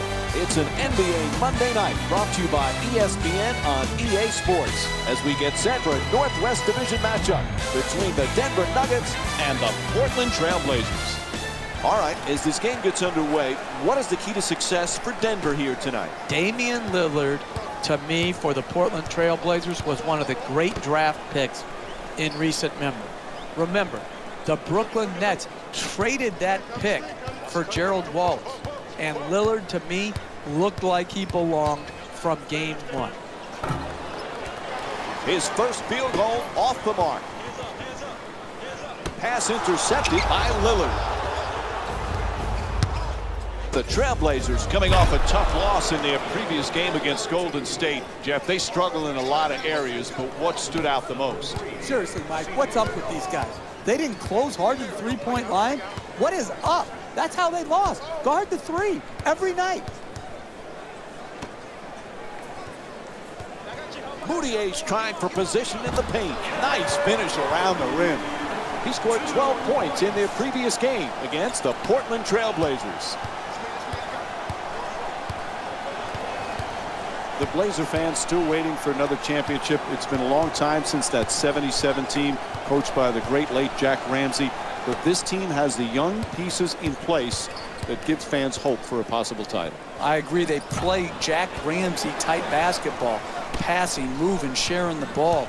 And remember back, Mike, when we go into Terry Stotts, the coach's office, and he has the beautiful picture of Jack Ramsey above his desk. It just reminds you of the great tradition Portland Trail Blazer basketball has and always will have.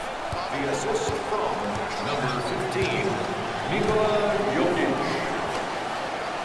Lets it go. Unable to flip it in. Tremendous job making it difficult to get to the basket. Moutier against Lillard. Adjusting in the air. And a foul. And Kenneth Faried will go to the line. He's shooting 61% for the season. No easy baskets, particularly for bad free throw shooters. That's a good foul, smart foul. Jeff Faried is one of those guys. It's your type of player. You just know what you're going to get from him energy-wise every single game. He doesn't play big minutes, Mike. Averages in the 20s, but you're going to get high motor minutes. He is going to run end to end. He is going to think every rebound should be his. He's going to come and try to block shots. I love the tenor and tone he sets for his team. And he makes them both. 2 minutes gone by in the first. The Nuggets up by 4.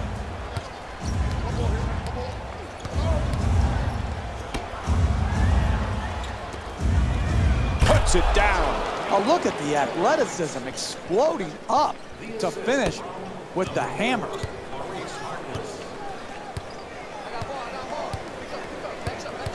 Moutier against Lillard. To the basket, flips it up right there, and it won't fall. The double team came hard and high and to the post player's body. That's what forced the difficult shot attempt and the miss.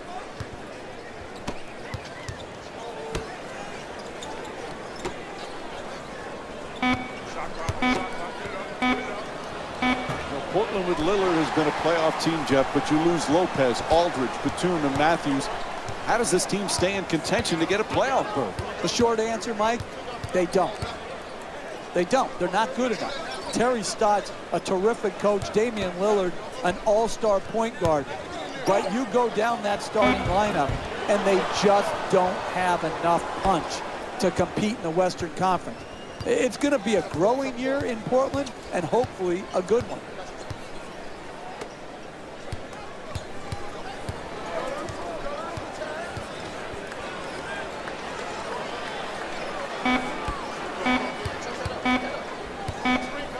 Lillard fires for 3 with 1 on the clock. Moutier into the front court.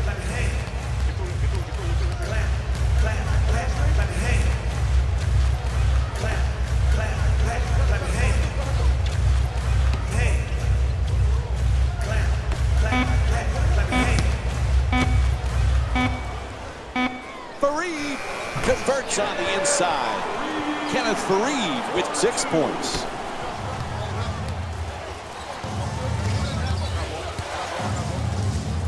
What a strange and difficult offseason for the Portland Trailblazers, Jeff. They lost 4 of their 5 starters. Damian Lillard has a lot of responsibility this year. This guy, Damian Lillard, is going to have a great year at both ends of the floor for Portland to have a chance. He's going to have to obviously be great offensively for the Portland Trailblazers to achieve more than the critics think they can. Oh, nice looking drop step there. Drop steps toward the rim.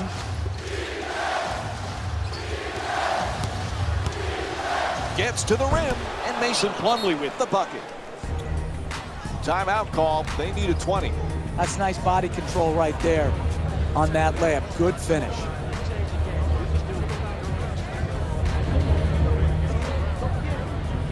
It's like a broken record. Here we go talking about health again. But if Danilo Gallinari can stay healthy, we've seen how important he is to the teams that he's played on. And Mike, you also talk often about versatility. And the versatility of Gallinari, playing some of the 3 and some of the 4, is critical. And when he plays at the 4, he is a tough matchup because of his ability to shoot it and put it on the floor. This guy is a very good player who's only been hampered due to injury. Slams it home. Oh, that's nice right there. The finish at the rim with the nice dunk.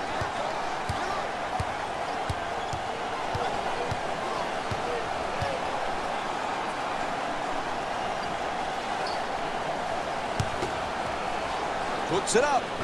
Misses. Portland's just not set the right tone defensively. They're getting absolutely obliterated on that end of the floor.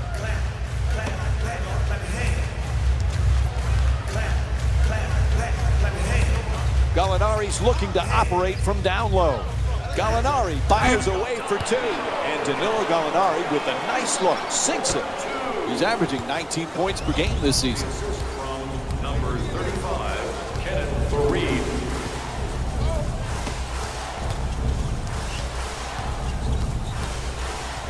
One minute remaining in the first quarter.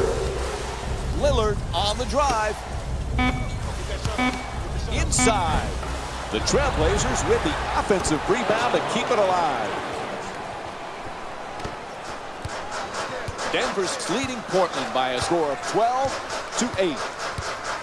Augustine against Lillard.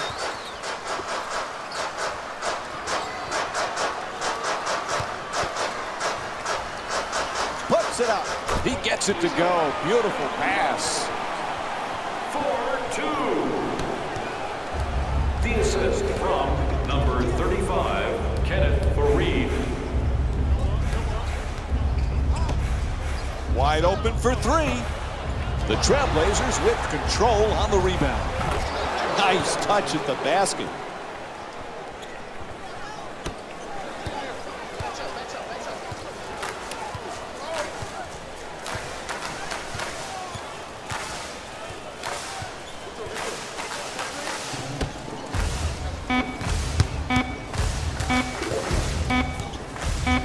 It'll count if it goes. And the first quarter complete. Denver's up by 4. We'll be right back with more Monday Night Basketball here on ESPN after the break.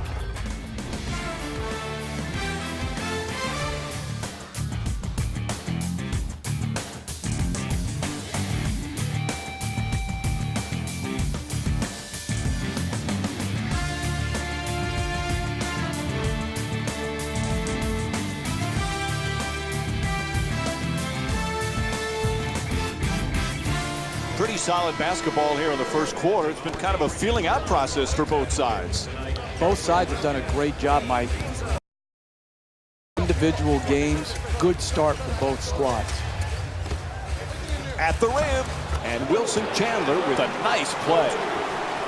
When everybody is involved in touching the ball, like what's happening here in the first half, and you've got your assist total up, then you're going to create also a defensive intensity at the other end of the floor. And that's exactly what has happened here in the first half. McCollum jump shot. Can hit.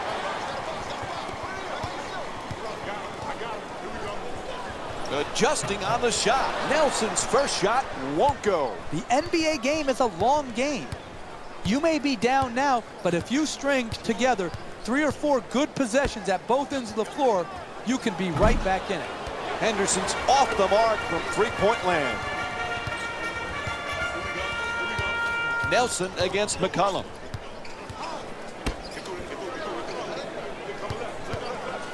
To the rim. Can't hit. Don't worry, just work. Keep doing what you're doing, get the ball at the basket, and then finish stronger. McCollum against Nelson.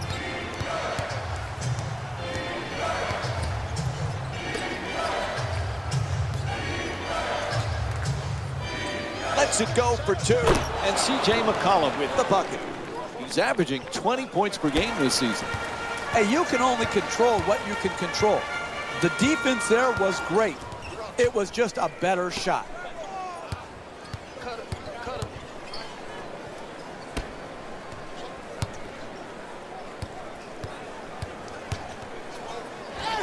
To the rim. Can't bring it home. Hey, that's good offense right there. But if they don't convert those easy shots, their lead will evaporate. Pivots toward the rim with the drop step. Moves around the defender. The reverse and flips it home. Coach says, hold on now, let's talk it over. They call a full timeout. Sometimes the simplest plays are the hardest ones to execute.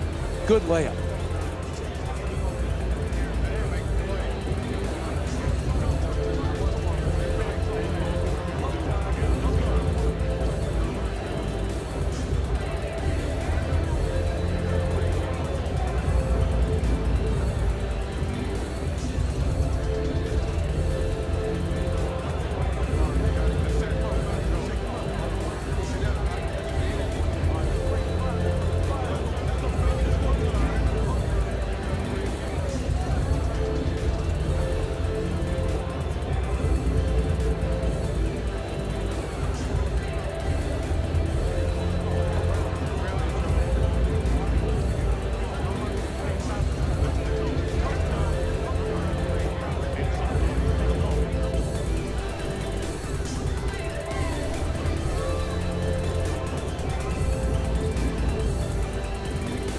Both coaches now feeling they need to make some changes on the floor.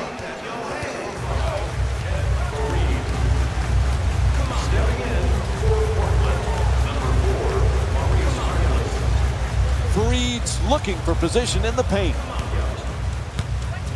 In the paint. Can't get the layup to go. Don't worry about the miss. Just keep creating quality shots. Eventually, they will go in. He curls. Oh, there's that Euro step move. Pretty. Denver's leading Portland by a score of 18-16.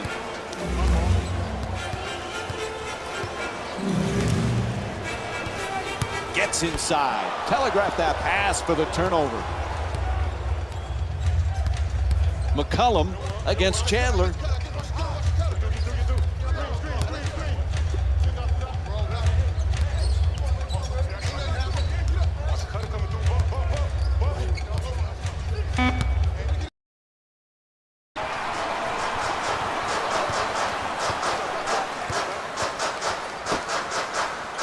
Quick move, gets inside.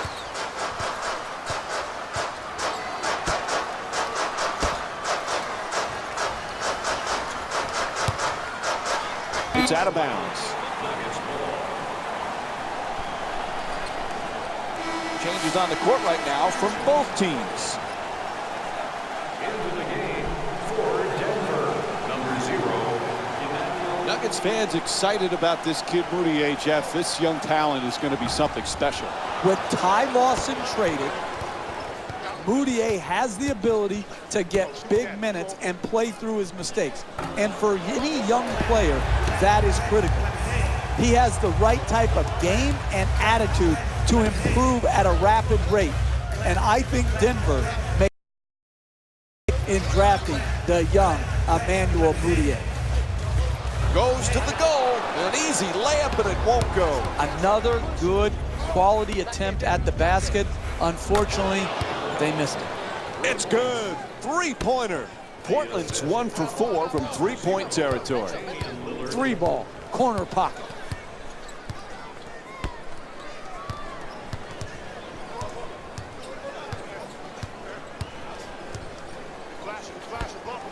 Mudiay against Lillard. And he curls in. Fires with 2 on the 24. And they miss another one. Haven't been able to score now in over 3 minutes. Hey, that's a tough shot right there. Solid team defense forcing the miss.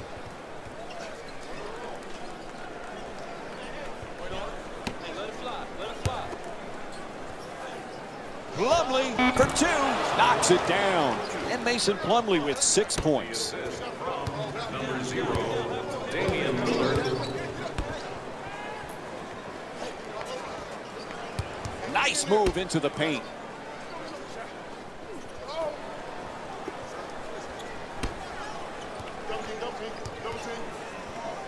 Adjust the shot. There's the whistle. Good job to draw the foul.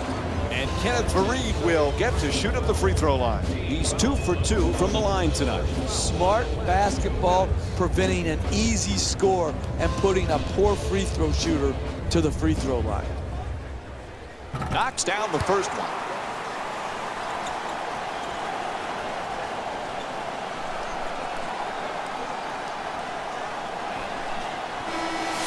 Into the game for the Blazers, number 21, Noah Vonleh. Subbing in for Denver, number 1, Jameer Nelson.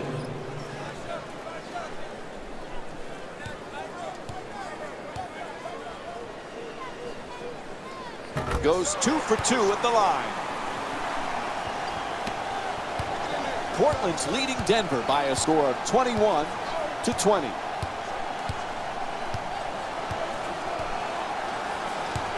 McCollum against Nelson. To the rim.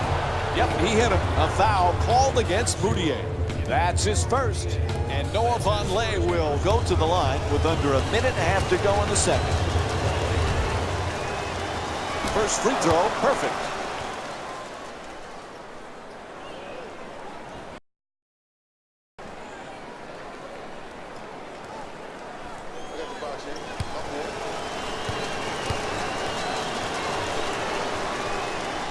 Good free throw shooting, knocks down a pair.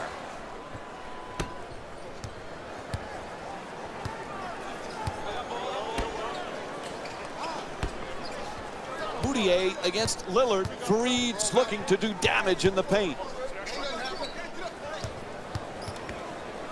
Gets it off. That's a two-pointer. It's good. He's shooting 57% from the field in tonight's game. Hey, sometimes good offense beats good defense. There's nothing to be ashamed with on that possession. That was a well-defended, well-contested shot. That's a three-pointer. The defense nowhere near him. Plumlee for 2. Lets it go.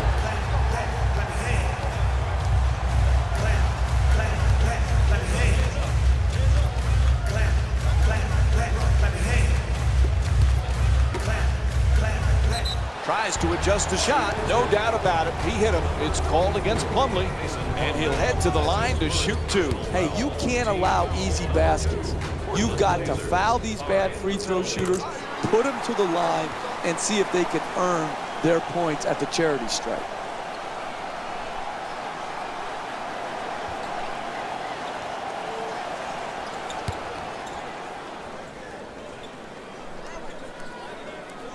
Able to convert on both free throws. Denver's leading Portland by a score of 24-23. You always want to finish the quarter strong. This 2-for-1 opportunity gives them that chance.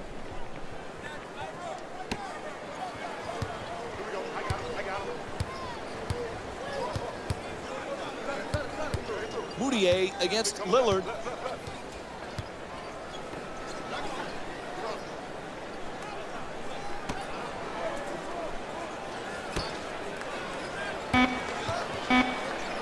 Lets it go.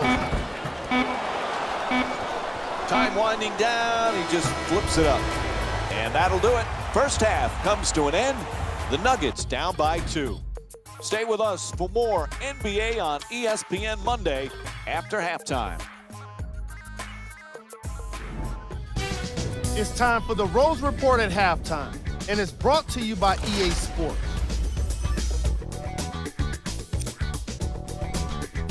The Trailblazers didn't need a lot of offense for their halftime lead. I'm sure they'd like to build on their scoring total, and I'm interested to see how they choose to do it.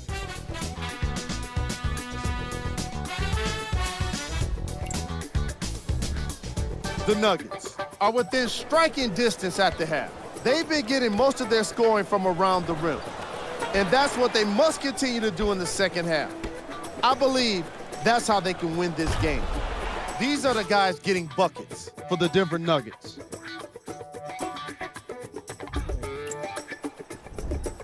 First half stats.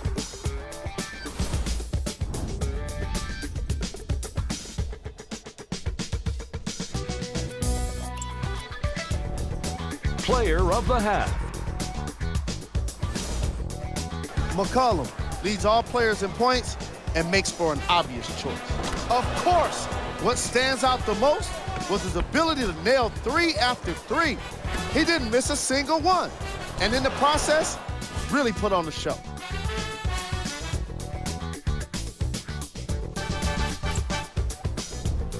These are the top plays from the opening half. Number 3. Number 2. Number 1.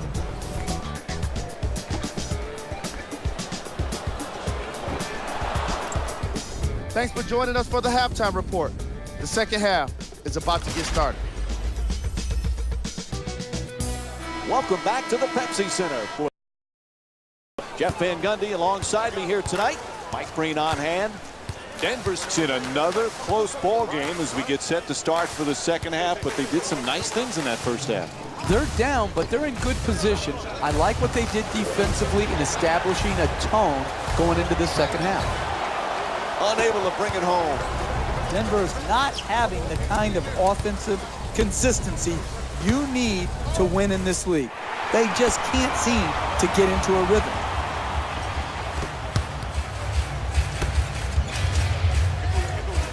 Moutier against McCollum. Plenty of time. That's a three-pointer. The Nuggets with the offensive rebound for a second chance opportunity.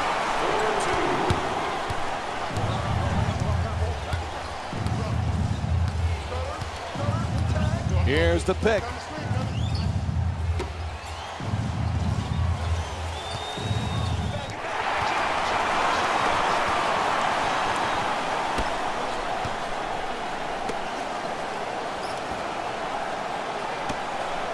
Moutier jump shot. It's good. A two-pointer. Denver's shooting 44% from the field tonight. The assist from number 35, Kenneth Reed. Finds a space and takes the wide open three. Bang! Hits from downtown. And C.J. McCollum with 15 points. You want excitement? You want to see a game go back and forth where the lead changes often in a game. You have that here tonight. This is one fascinating game. And a nice finish at the basket. He's averaging 12 points per game this season. Number 14, Gary Harris.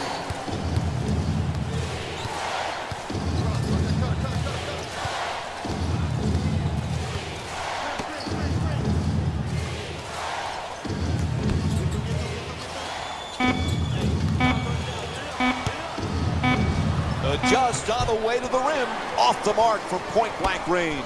Hey, you got to finish strong on those shots. You're right at the basket. You got to put the ball in the hole.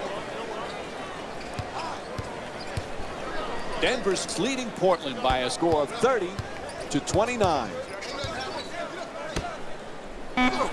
Gallinari, and a foul is called. And Danilo Gallinari will go to the free throw line for the first time tonight. A good offense is about getting the ball in your best players' hands in their best spots.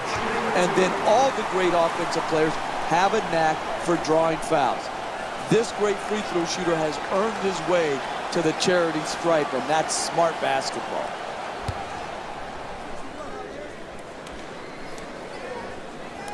And gets both points from the line.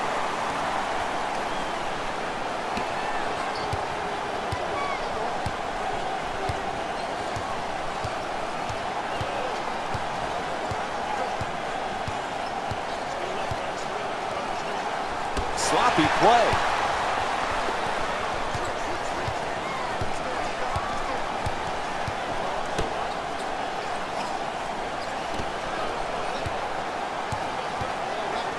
Has to adjust. Nicely done. There's the whistle. Nice job drawing the foul. Denver's 8 for 8 from the line. You want to win in this league? No easy baskets. Make them earn it at the free throw line, particularly the bad free throw shooters.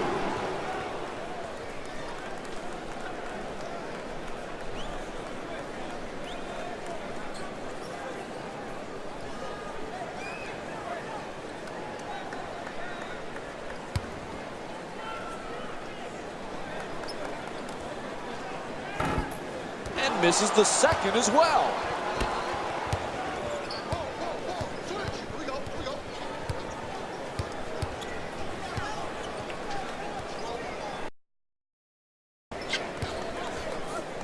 McCollum.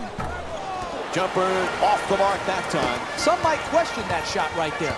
I like that shot. You have a great player who's a great shooter. I like the creativity. He just missed it. Looking to curl in, knocks it down for 2. Emmanuel Mudiay with 6 points.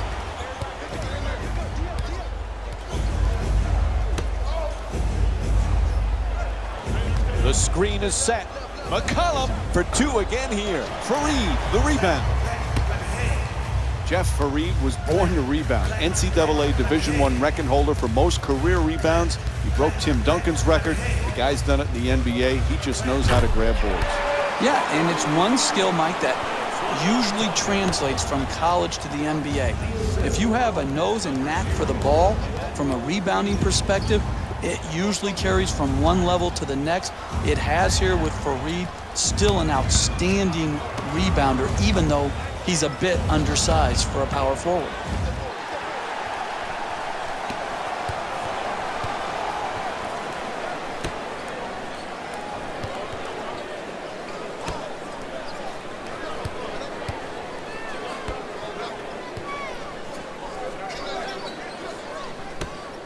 Puts it up for 2. The Nuggets with the offensive rebound for And the defense. And there you go. They finally called timeout. I guess I've coached before. They're finally listening to me. They're calling a timeout. It's necessary. Use your timeouts wisely.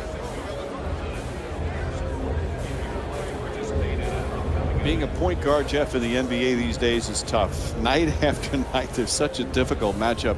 Yet Damian Lillard at times has made it look easy. He came in really ready from his 4-year collegiate career, was ready to start and impact the Trailblazers as a rookie. He is a dynamic offensive point guard. to the basket. No good on the layup attempt. Hey, that's a good look right there. Just couldn't get it in. And now he moves around the defender. For the layup. And he's fouled. Denver's shooting 80% from the line in tonight's game. That's smart, sound, solid basketball, putting a bad free throw shooter to the free throw line instead of allowing him an easy attempt.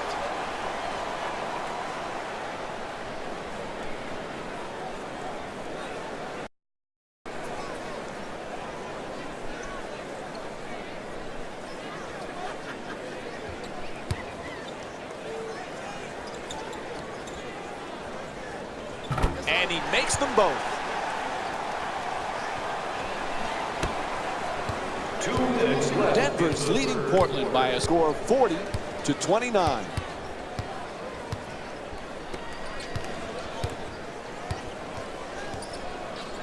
Vonleh's looking to set up in the paint. To the basket, flips it up, gets it to drop. Look, you can't give up layups like that. You got to protect the basket and the paint at all costs. Nelson against Lillard.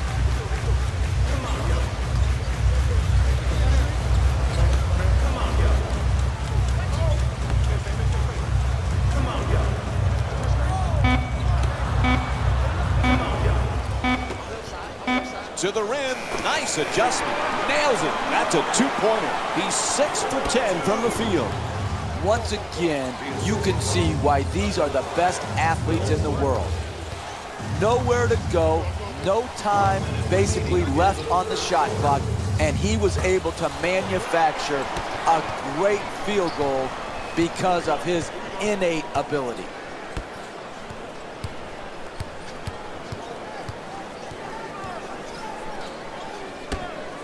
Gets to the rim, nicely executed. That's a 16-2 run for the Nuggets. The assist from number 5, Will Barton.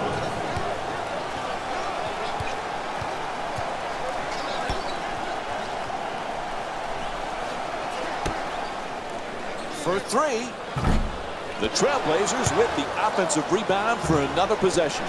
Good adjustment, can't finish. Getting the ball to the rim is so important to winning basketball. Great offense, great look, just couldn't knock it in. Gets it up for two.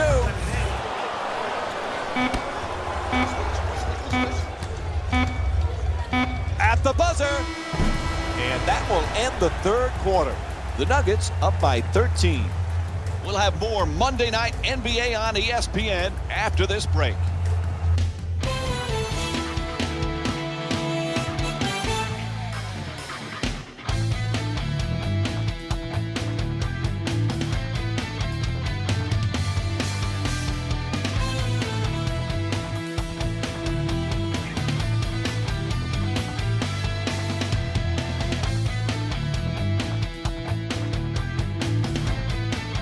Jeff, nice lead heading into the fourth quarter, but they've blown some leads before. They can't afford to do that today. Yeah, and they've choked some games away. Let's be honest. They've absolutely choked. They have got to stay mentally strong today in the face of any adversity that may come their way. They've got a good lead. Now they've got to go for the win instead of play, not to lose.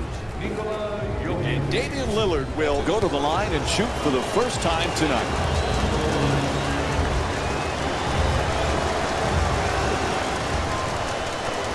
Hits the first free throw.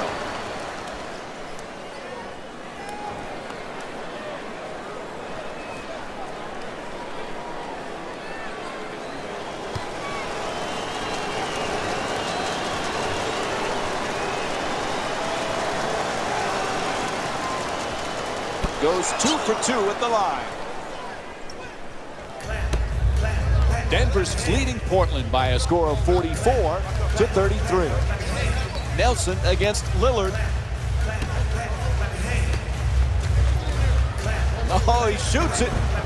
And that's his 5th rebound of the game.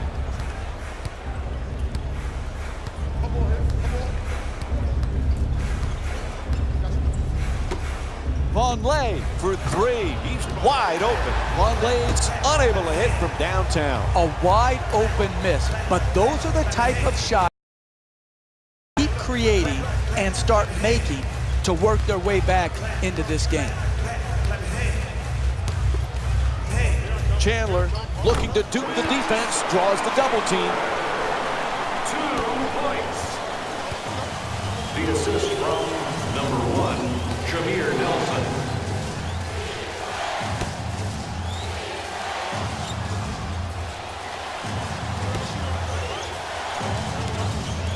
He shoots.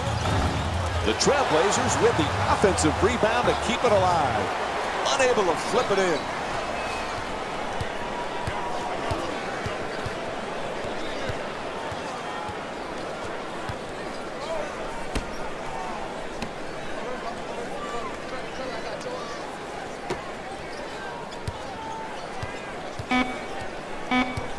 Oh, he beats the defender. Puts it up. And we have a foul called against Crabbe. And he'll get to shoot free throws for the first time in the game. I really like when I see a team play smart offensive basketball. Get the ball to their great free throw shooter, get him in an aggressive attacking mode, create the contact, and get 2 free throws. Entering the game for the Portland Trail Blazers, number 4, Maurice Harkless.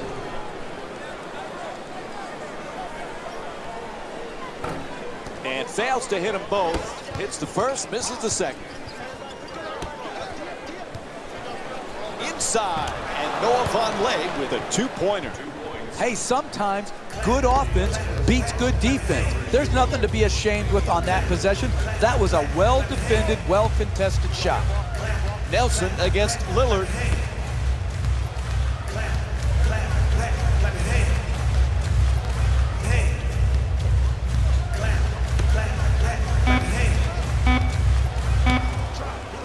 Double team closing in. Lillard, the rebound. Lillard into the front court.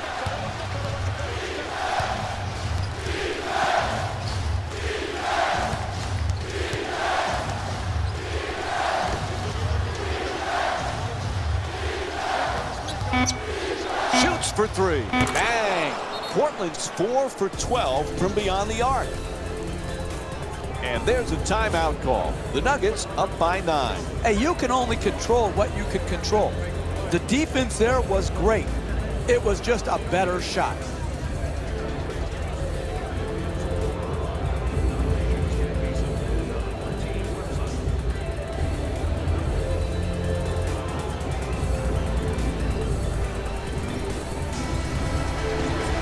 Denver's leading Portland by a score of 47-38. The 2 defenders converge. It's good, and they extend the lead to double figures. You need guys who can make shots under duress and pressure. That was a well-defended possession, but that man stuck it even against the best defense.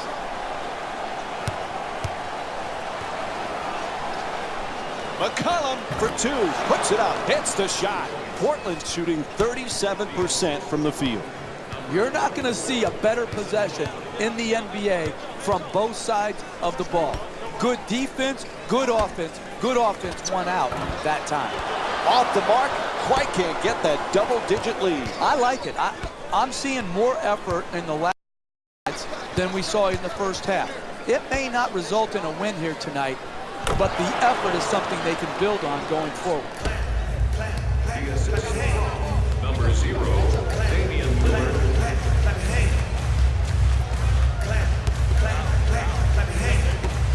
Gallinari has the double team converge. Knocks it down off the double team, getting the 2. The assist from number 15, Nikola Jokic.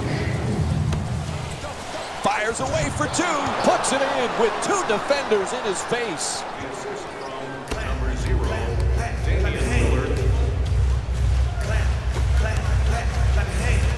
Gallinari's trying to get down low. And he's all alone on the drive. Ref blows his whistle. Foul called against the Nuggets. Their second team foul. And Damian Lillard will go to the line. He's 2 for 2 from the free throw line. It's hard to score in this league, but you have a better chance if you're a great free throw shooter to do it at the free throw line. This is good basketball right here.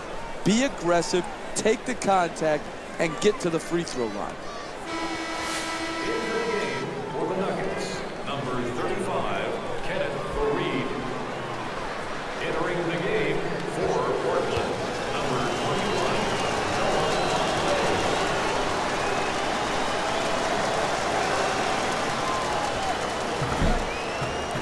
And Damian Lillard with 7 points. 2.5 remaining in the fourth. Denver's up by 4. Puts it up for 2. Nails it. for 2.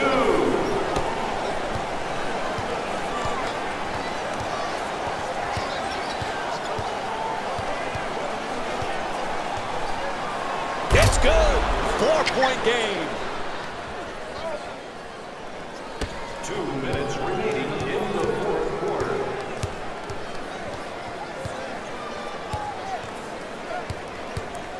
Oh, turnover. That's the last thing they needed right there, Mike. A critical mistake. Can't get the layup to fall. You want to win in this league, you've got to convert your opportunities at the basket. Won't go. Luck is not a defensive plan. They allowed the ball into the paint and were very fortunate that they didn't knock that shot in.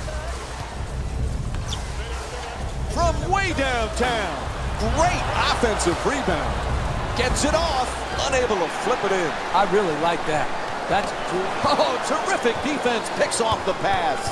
What was he thinking on that play? Who was he trying to pass to? Oh, sinks the two-pointer.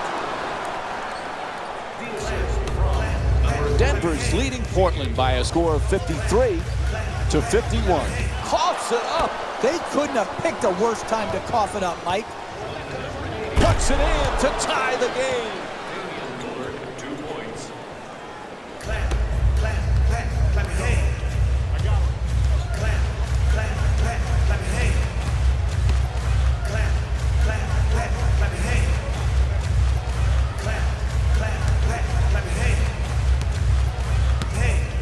Inside. That won't go.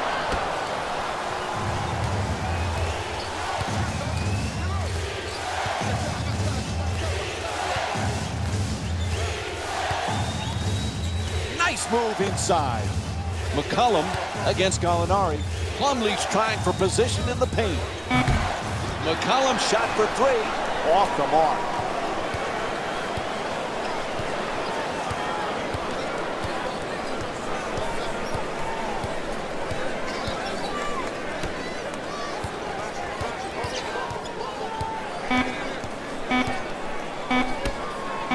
Against Lillard for the win. End of regulation. Score is tied, and we're headed to overtime. We'll have more. And looked like some substitutions going to be made now for the team. And the extra period begins. Here's the screen.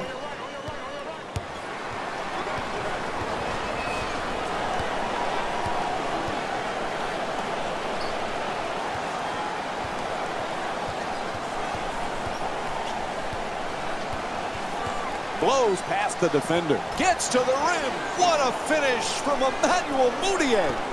This is the type of action we've grown accustomed to in the NBA. This back and forth where the lead change often throughout the game. This is exactly The shot is blocked. Are you kidding me? That's the way to protect the basket. Oh, quick move. Gets inside. Takes the 3. Nails it from downtown. He's averaging 10 points per game this season. What a beautiful stroke. Right down the heart of the basket. Big time 3.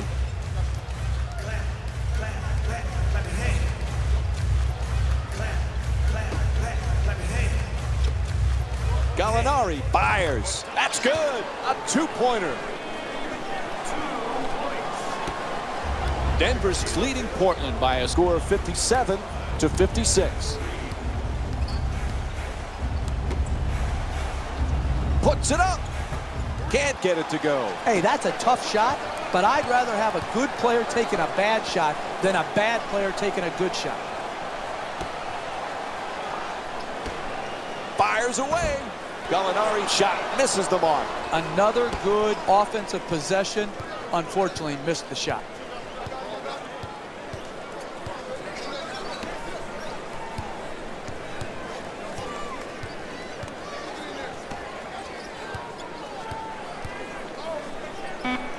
A good look for 2. Can't knock it down. Throws it down. Oh, look at the athleticism exploding up to finish with the hammer. And Terry Stotts calls a full timeout. They need to discuss things.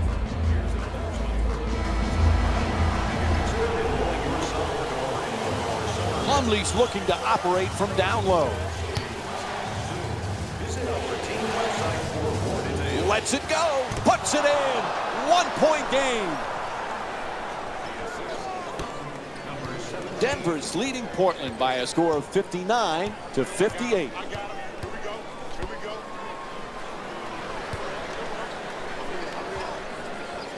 Inside to the basket. Good work to draw the foul. Mason Plumlee picks up his third personal, and he'll head to the line with under 2.5 minutes to go here in overtime. That's smart, sound, solid basketball, putting a bad free throw shooter to the free throw line instead of allowing him an easy attempt.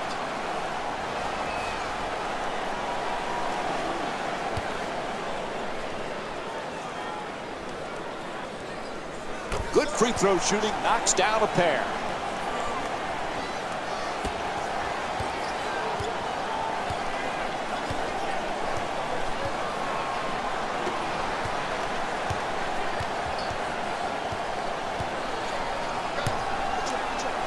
Weaves his way to the basket. That's good. A one-point game.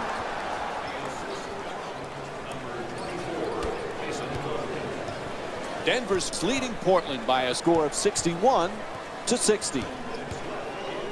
Oh, a costly turnover.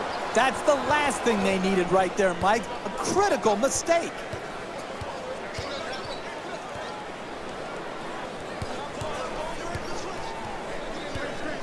Quick move to get inside. Nice control. 2 points.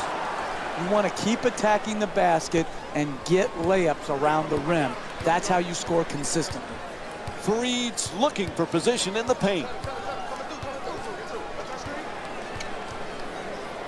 To the basket.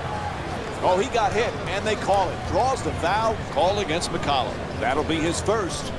And he'll go to the line to shoot 2. Smart basketball, preventing an easy score and putting a poor free throw shooter to the free throw line.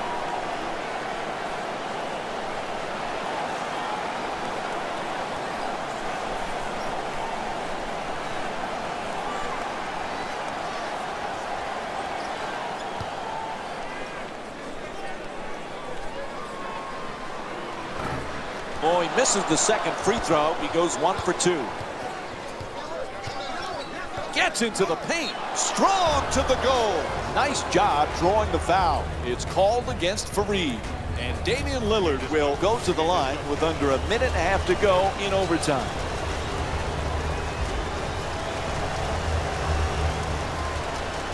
First free throw, good.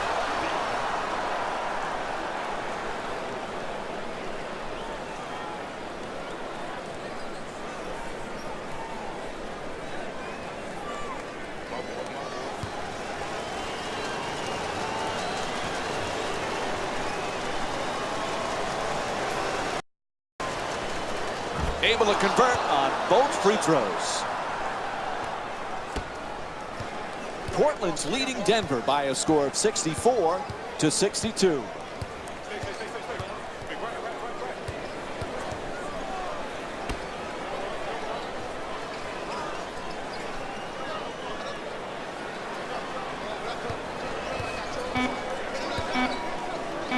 Oh, what a play! Oh, that's nice right there. The finish at the rim with the nice dunk. McCollum's looking to do damage in the paint.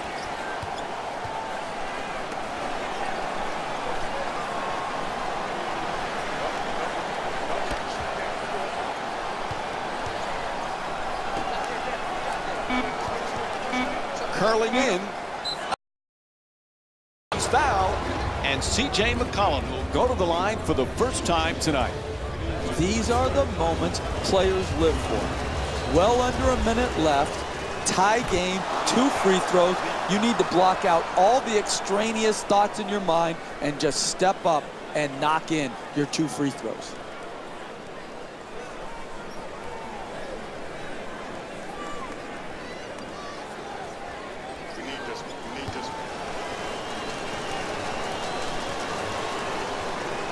Comes through at the line. Now a 2-point lead.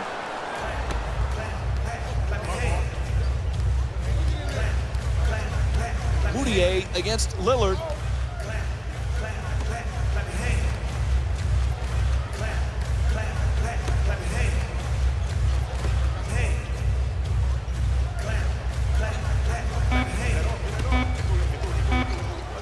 Oh, pretty move into the paint. It's good. Tie game. Look, you can't give up layups like that. You got to protect the basket and the paint at all costs.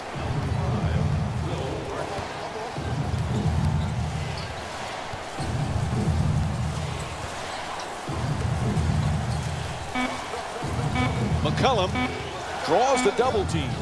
Fires away for the win. So the game's still tied up after overtime. We're headed for yet another OT. We've got ourselves overtime here on ESPN, and the action continues after this short break.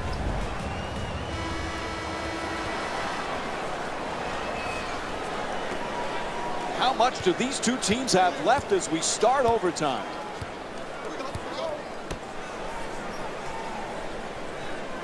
Curls in to the rim, puts it down.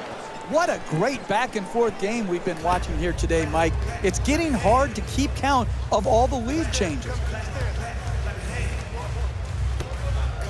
Portland's leading Denver by a score of 68-66.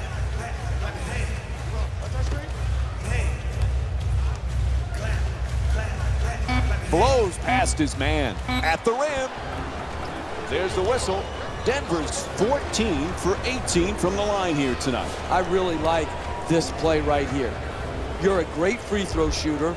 Draw the contact and get 2 freebies.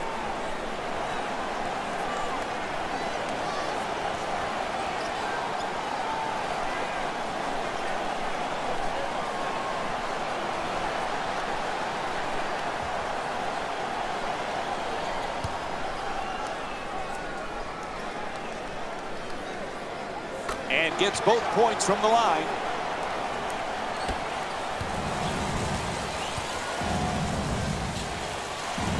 Lillard brings it across. The two defenders swarm. Puts it home with a slam. Oh, that's a sweet finish right there. Dunking the ball with strength and force. 3 minutes gone by in overtime. Denver's down by 2.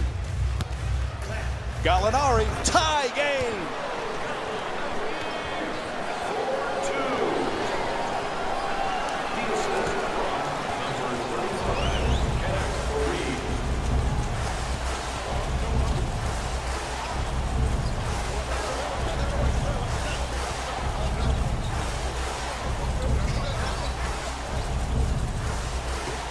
Lillard on the drive.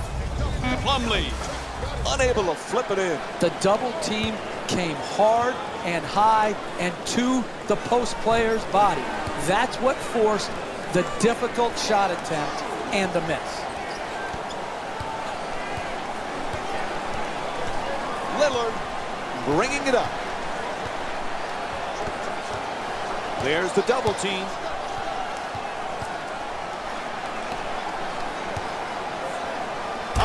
Puts it down.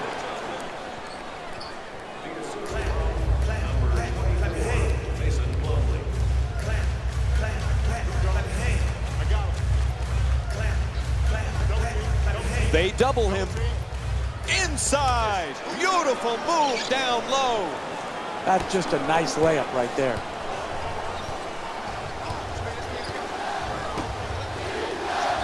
McCollum draws the double. Plumlee against Gallinari. Gets to, oh, and he throws it down.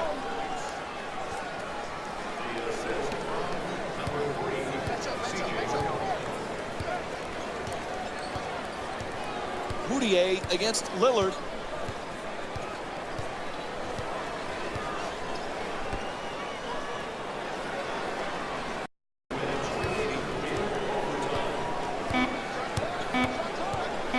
Nice move down the lane. Inside to the basket. It's up and in. Sometimes the simplest plays are the hardest ones to execute. Good layup.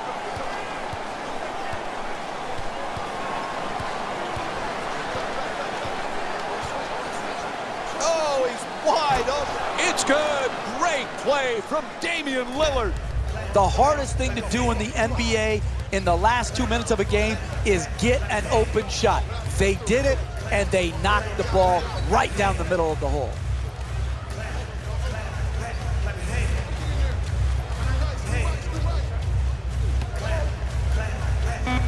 Freed's working hard, backing down his opponent. Gets a good look. Big offensive rebound. He puts it in. I love back and forth games, tight games, because what you see, Mike, is who has the poise and the precision to execute under the duress of the tight, hotly contested matchup. Lillard on the drive.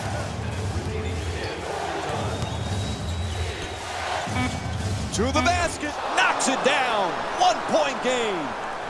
Oh, that's nice right there. Good layup, good finish.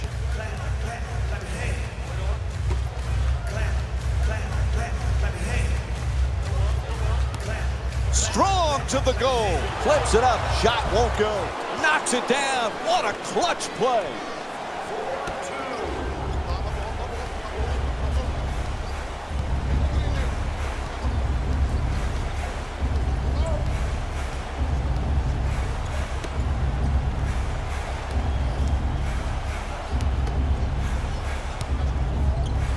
That's a gorgeous up and under. Plumlee's attempt won't go. And there's the foul. They had to stop that clock. Hey, that's good, smart basketball right there. Picking up your aggressiveness, you're down late in the fourth quarter. It makes sense. They fouled, yes, but it only results in a side out because they're not in the penalties.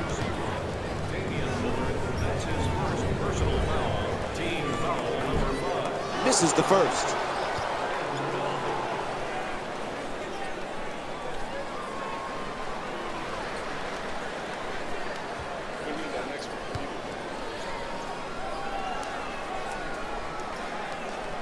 One for two at the line. It's now a 2-point lead.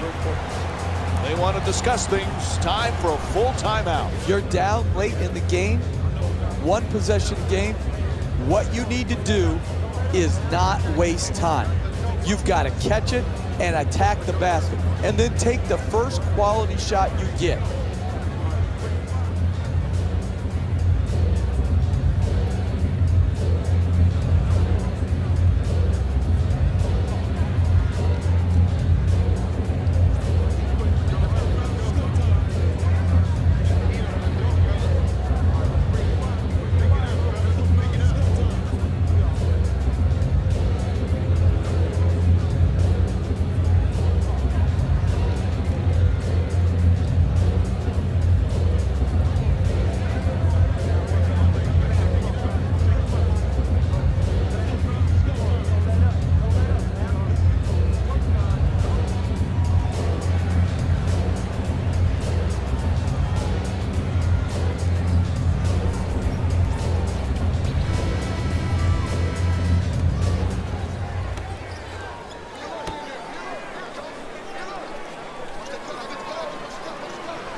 Ref calls the foul. No choice there. They had to stop the clock.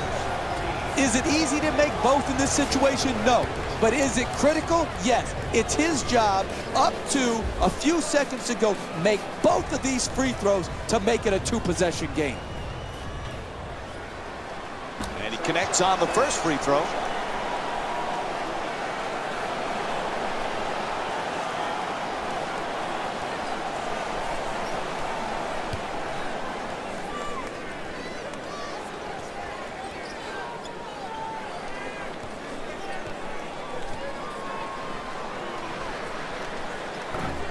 Misses the second free throw. They still have that 3-point lead.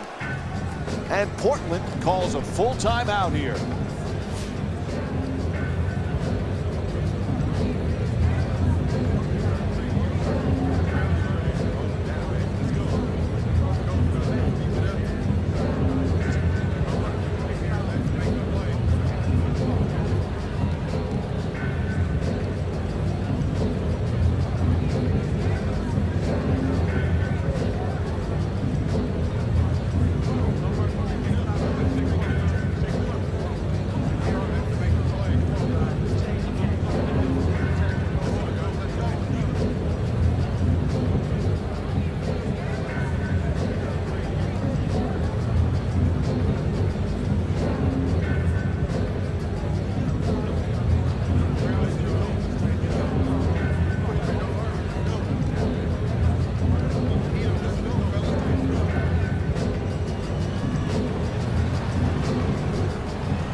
goes for the tie. He puts it in and ties the game. Oh, we're going to go to overtime.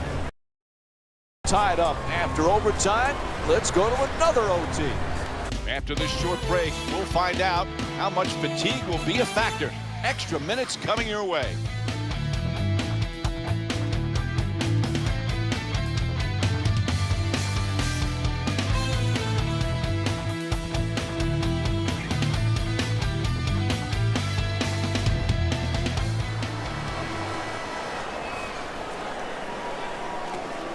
Overtime begins. Here we go.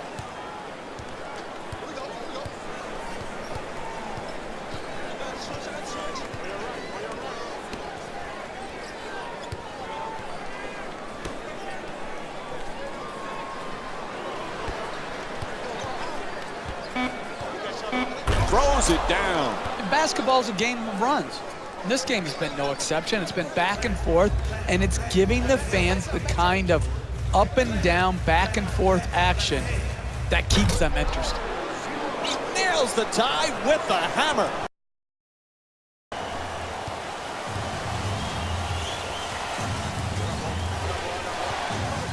Screen set nicely. Denied by Gallinari. Get that out of here. Don't bring that into his house. Portland's leading Denver by a score of 86-84. Moutier against Lillard.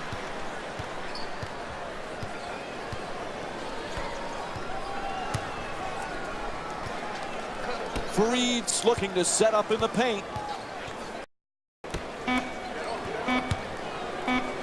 Fires away for two. That shot ties it up. What a play.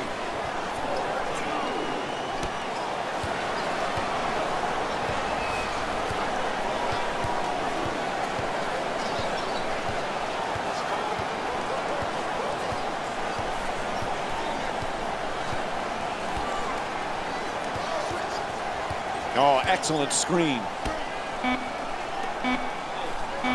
Out of bounds.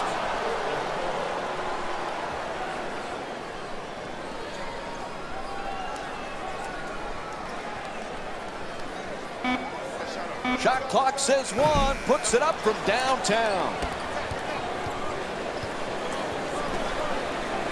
Gets inside and takes it to the rim. That's nice body control right there on that layup. Good finish.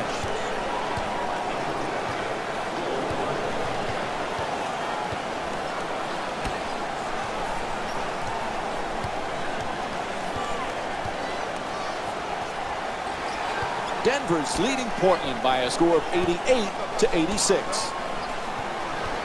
Nice move inside. Swat one away.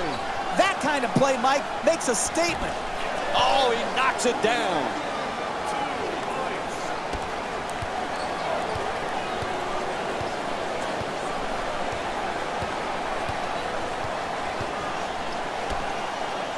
Attacks the basket. Whistle blows. It's a foul. And C.J. McCollum will go to the line with under 2.5 minutes to go here in overtime. Hey, good offense is about getting the ball in your best players' hands in their best spots. And then all the great offensive players knack for drawing fouls. This great free throw shooter has earned his way to the charity stripe, and that's smart basketball.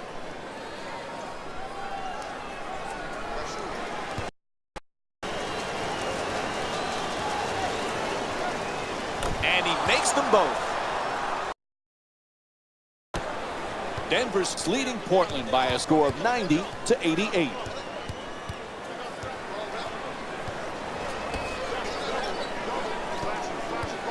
Moutier against Lillard.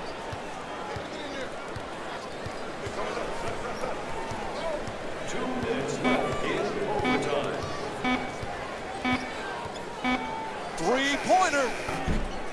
Moutier shot from downtown won't go. We're seeing some outstanding defensive, forcing the offensive team late shot clock shots, which are very low percentage.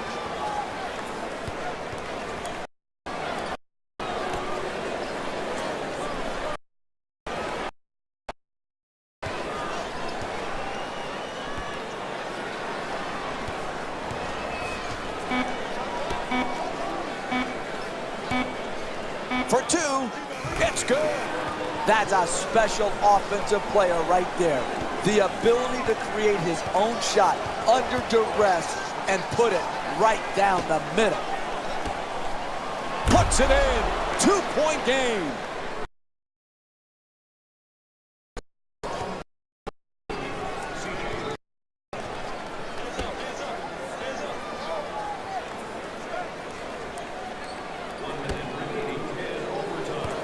Out of bounds, turnover.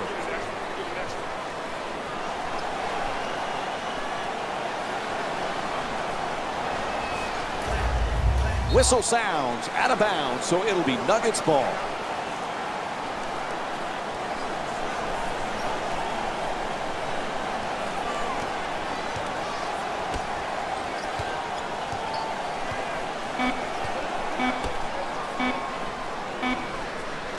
Lets it fly, won't go. Hey, that's a tough shot right there. Solid team defense forcing the miss.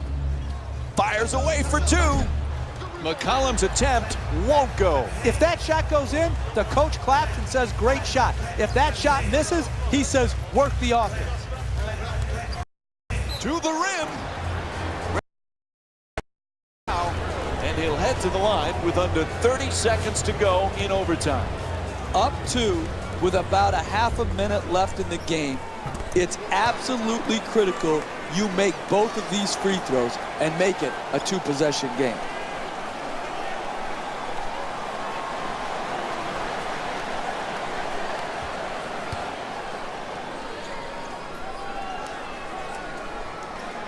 Two for two at the line. A little breathing room. Now a 4-point advantage.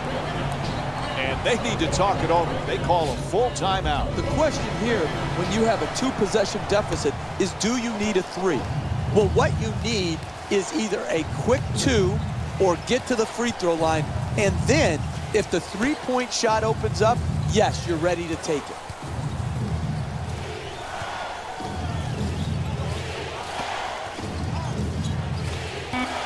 On the drive. And he draws the foul. And he'll head to the line.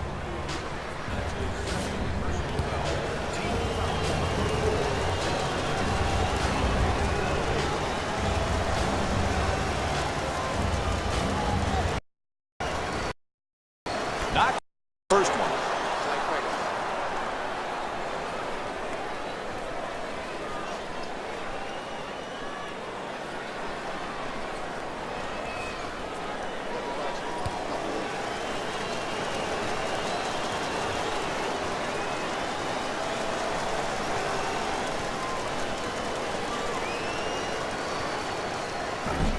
Offensive rebound. Misses the second free. He puts it in. Clutch shot. So they get the clock to stop with the foul. Up by one, two free throws. In the waning seconds of this game, he's got to step up and make both so that they can just concentrate on defending the three-point opportunity.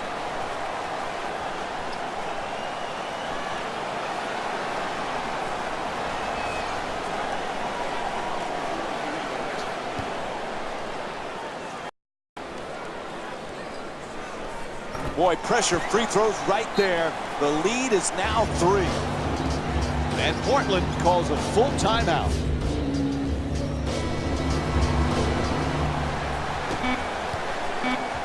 Puts it up for 2. And the overtime period comes to an end. The final score is 96-93. For Jeff Van Gundy and our entire EA Sports crew, this is Mike Breen saying thanks for joining us and good night.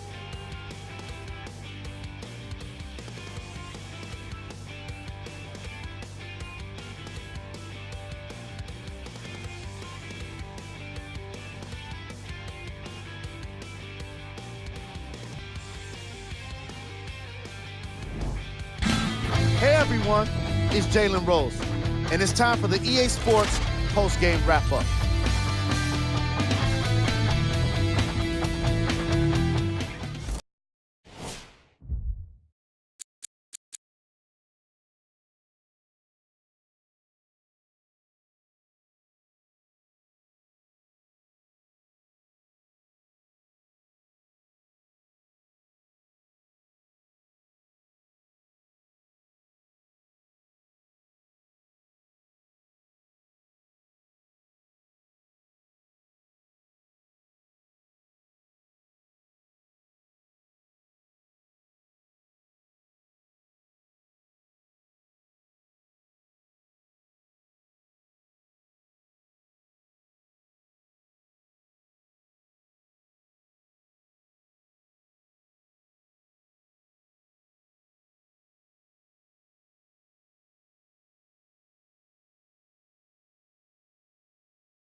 welcome to Chesapeake Energy Arena in Oklahoma City. It's NBA Monday night on ESPN as we get set for tonight's matchup between the Oklahoma City Thunder and the Phoenix Suns. As we get things started, who on the Suns do you think they need to keep an eye out for here tonight, Jeff? Without question, you have to focus your defensive approach on transition defense when you're playing the Phoenix Suns. And there's no one you have to be more concerned with than the athletic, dynamic Eric Bledsoe. He is absolutely phenomenal in the open court, creating opportunities at the basket for himself and for his teammates. You have to contain Bledsoe in transition. For three, the wide open shot. Chandler the rebound. To the rim, Tyson Chandler with the excellent feed. You want to keep attacking the basket and get layups around the rim. That's how you score consistently. You know, Jeff, it was a puzzling decision that the Thunder let go Scott Brooks, the head coach who had so much success. But Billy Donovan, I know you know him well. He's a heck of a coach. He is, and he replaces a great coach in Scott Brooks. I think Billy is going to be a really good NBA head coach and is a great fit for this Oklahoma City team. Because when he's taken over for Scott Brooks, those are absolutely big shoes to fill. Cantor's trying to get down low. To the rim. Smart adjustment for the shot and gets it to go. That's just a nice layup right there. The assist from number 0, Russell Westbrook.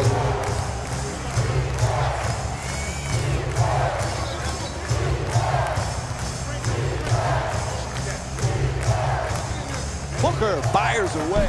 Cantor the rebound.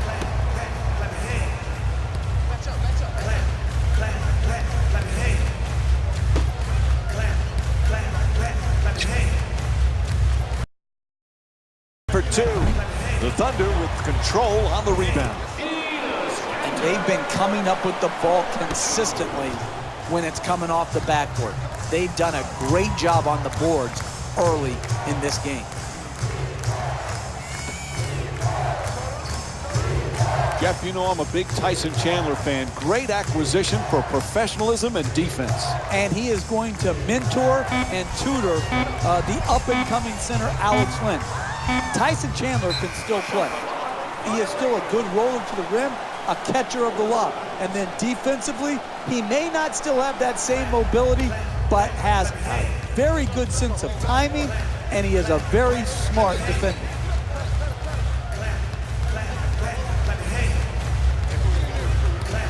There's the pick.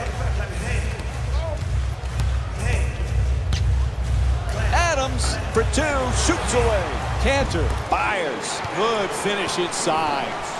Enes Kanter with 6 points and 5 rebounds. Bledsoe in possession. In the paint and scores. Look, you can't give up layups like that. You got to protect the basket and the paint at all costs. Westbrook against Bledsoe.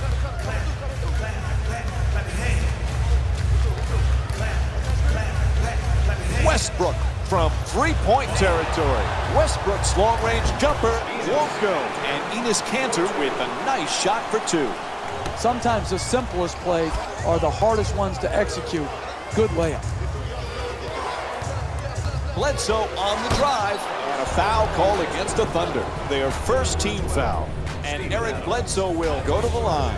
He's shooting 80% from the line on the season.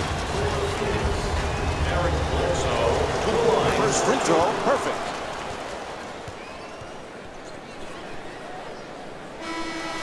Substitution. The Durant injury last year, Jeff, was so difficult for the Thunder. How about the play of Russell Westbrook? He was Mr. Triple-Double one stretch of the season. Incredible year for Russell Westbrook. He too was injured, but when Westbrook came back, he was on absolute fire. He knew his team needed him to be great on a nightly basis, and he absolutely delivered. And Russell Westbrook with the play from way downtown. He scored 19 points in their previous game against the Golden State Warriors.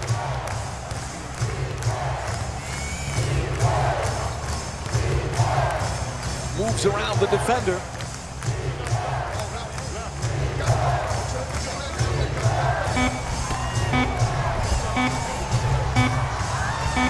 Shot clock down to 1. That's a three-pointer. Can't hit from long distance. Oh, what a great dunk. That's solid offense. Getting their best players, their best shots, in their best spots. It didn't go in, but that's how you win games.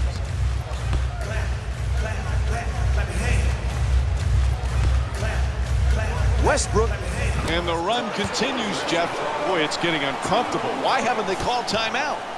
This is shocking right here, that they have not broken the momentum by calling a timeout. This is what the weapon of the timeout is supposed to be used for if you're a coach. Break the momentum. Always fun to be at Thunder games, Jeff. This crowd is just absolutely incredible. Maybe the loudest in the NBA. I love coming to Oklahoma City, Mike. Bricktown the night before the game, and then game night. Crowd noise reminds me of a collegiate atmosphere. They're on their feet early. They stay no matter how the game is going. They stay through the end. I just love the energy and passion of the Oklahoma City Thunder fan base, and they have delivered as fans of their team. The assist from number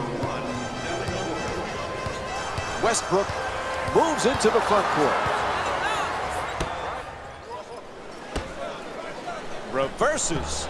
Unable to flip it home. Hey, that's good offense right there. But if they don't convert those easy shots, their lead will evaporate. And he throws it down. Oh, that's nice right there. The finish at the rim with the nice dunk.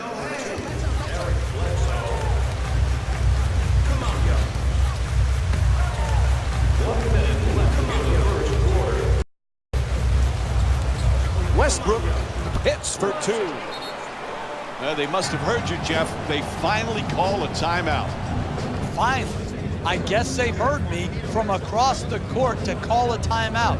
It's a little late, but better late than never.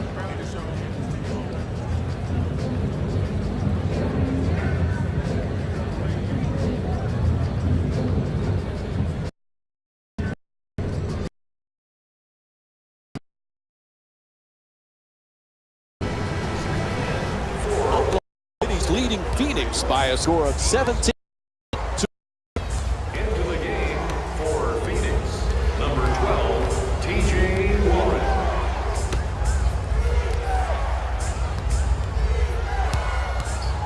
Bledsoe on the drive. That's good for 2. That's nice body control right there on that layup. Good finish.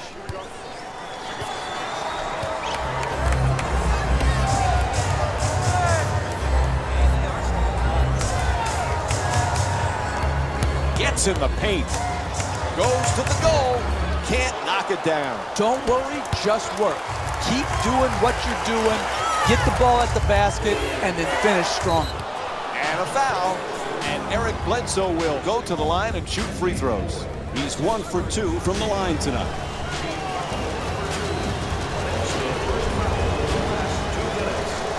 And he hits the first free throw.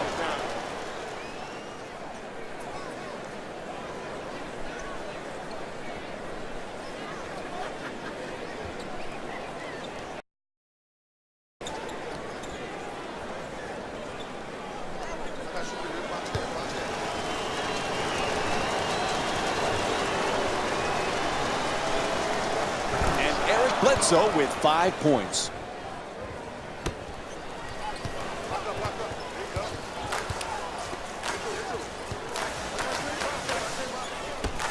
Waiters jump shot and hits the. That's what I'm talking about. Final seconds, he'll just fire it up. So the first quarter comes to an end. The Thunder up by 5. Good close first quarter. Anything stick out for you, Jeff? Well, this is a first quarter league, Mike. You have to get off to a good start. And when you do get off to a good start, you help establish your habits for the rest of the game. Durant fires away for two. And Alex Len with the defensive board. He's averaging 7 rebounds per game this season. Good win against Foy. Lang's trying for position in the paint.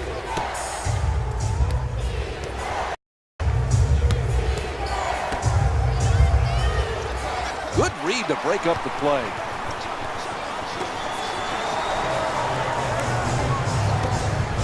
Jeff, Kevin Durant displays a lot of humility, but you know he feels he's the best player on the floor every time he steps on the court. And he should. That's what great players think.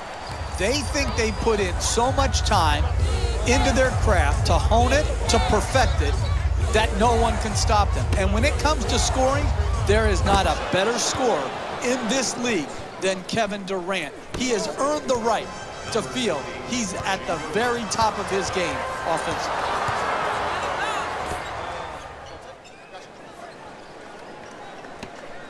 Smothering defense, and he gets the shot up. Durant's two-pointer won't go.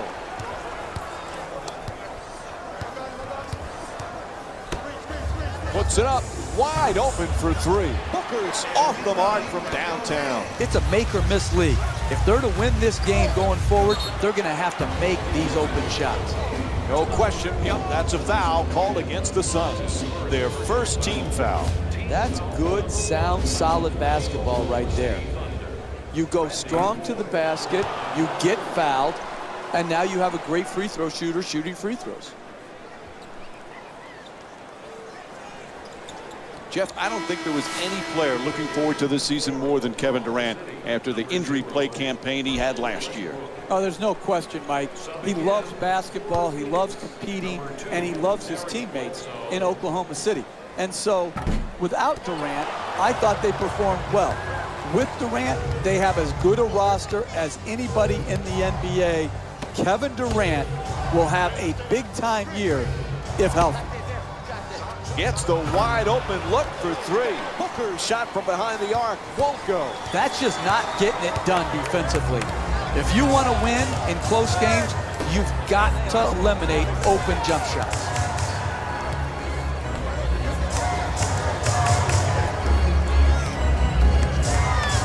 Westbrook for two. Westbrook shot, can't get it to go.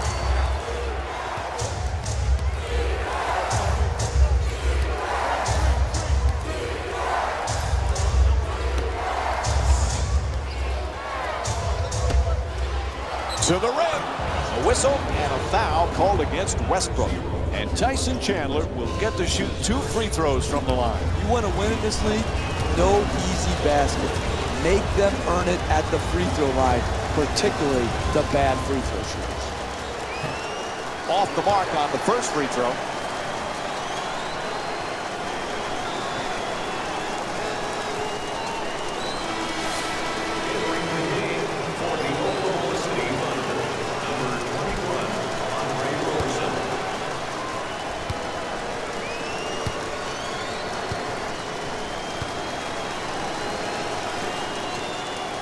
So it goes 1 for 2 from the line after hitting the second. Oklahoma City's leading Phoenix by a score of 22-19. Cantor for 2, lets it go. Cantor's unable to knock it down. The NBA game is a long game. You may be down now, but if you string together 3 or 4 good possessions at both ends of the floor, you can be right back in it. Throws it down. What a play. Oh, that's a sweet finish right there. Dunking the ball with strength and force. Westbrook against Bledsoe. Cantor's looking to operate from down low. Durant for 2. Puts it up. The Thunder with the offensive rebound for a second chance opportunity. Gang rebounding is how you establish a rebounding tone to your team. They've established that very well in the first half.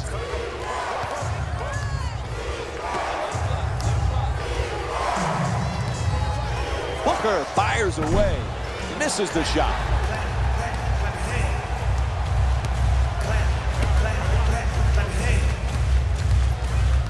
Jeff, is there anybody in the entire NBA who's as a ferocious competitor as Russell Westbrook. Not when you put together that competitive spirit and the talent. From the point guard position, the strength, all the time, every possession aggression to attack, the energy, the durability, all of those things make him a special, special player.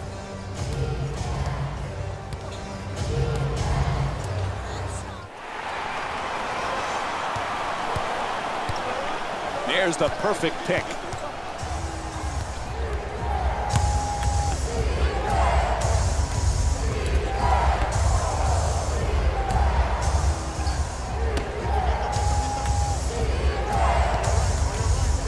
Three-point attempt. And that's his 9th rebound of the game. We're seeing a lot of action around the basket. Full body blockouts, up in the air for rebound battles. This is terrific basketball.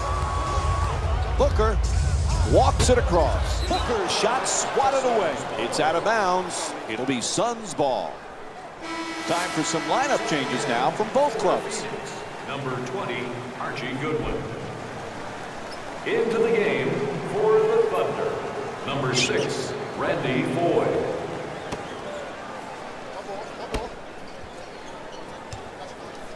Two minutes left in the second quarter.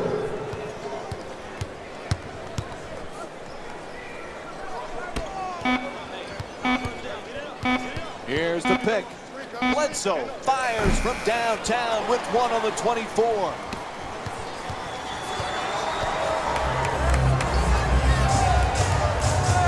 To the basket, flips it up, won't go. On the reverse, it's good. A two-pointer. The Thunder up by 5. That's just a nice layup right there.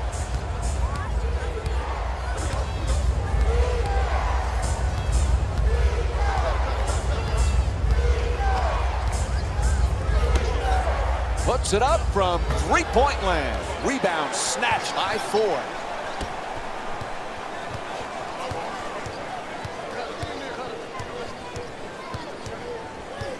Jeff, pound for pound, Russell Westbrook, could he be the most dynamic player in the league? You know, Mike, you remember back when Mark Jackson and I, when we were working with you, had that discussion on what does pound for pound mean? Who cares pound for pound? It's just, are you there or aren't you there? He's there. He's a great competitor. What does pound for pound mean? He's a small guy, but he's as ferocious as anybody. No, small is Muggsy Bogues. Russell Westbrook is 6'4", animal, strong, tough, fearless, competitive. He's not small, he's strong. Animal? The assist from number 11, Enes Kanter. For the layup and the bucket. You want to keep attacking the basket and get layups around the rim. That's how you score consistently. Westbrook against Bledsoe.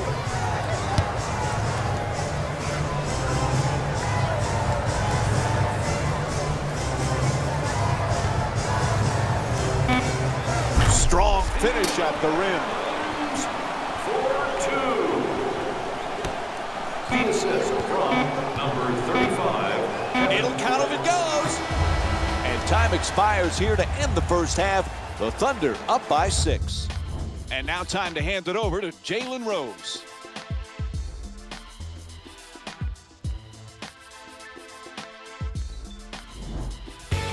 Welcome to the EA Sports Halftime Report, brought to you by yours truly, Jalen Rose. The Thunder have the advantage on the scoreboard at halftime, and the offensive glass was their domain. They scored plenty of second chance points, asserting themselves in the paint. These are the guys getting buckets for the Oklahoma City Thunder.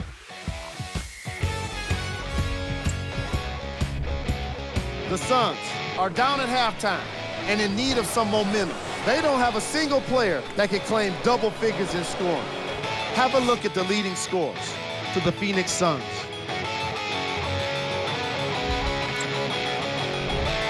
Game draft.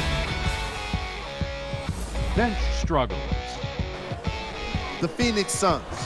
should really consider abandoning the emphasis on long-range shots, given how poorly they've been performing from beyond the arc. The accuracy is just not there in today's matchup.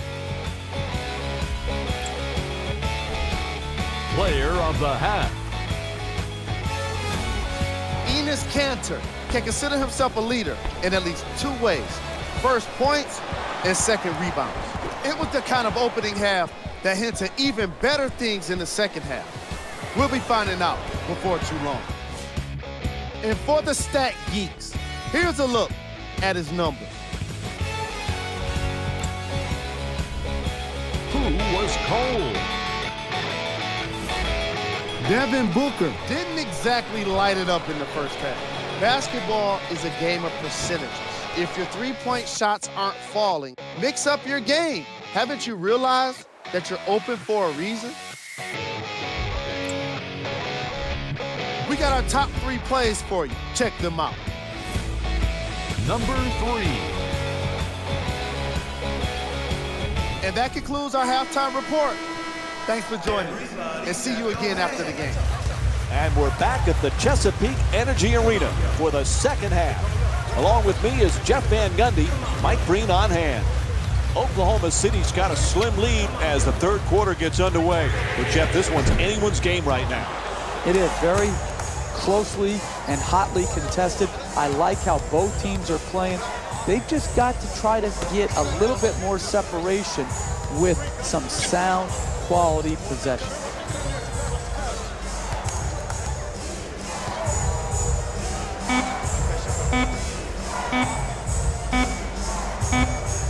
Oh, that's a 24-second violation.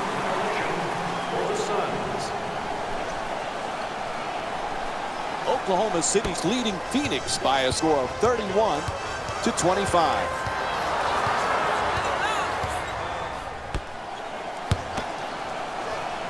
Kanter's looking to post up down low. Gets a piece of it. To the basket, flips it up. There's the whistle. Good job to draw the foul. Tyson Chandler picks up his second of the night.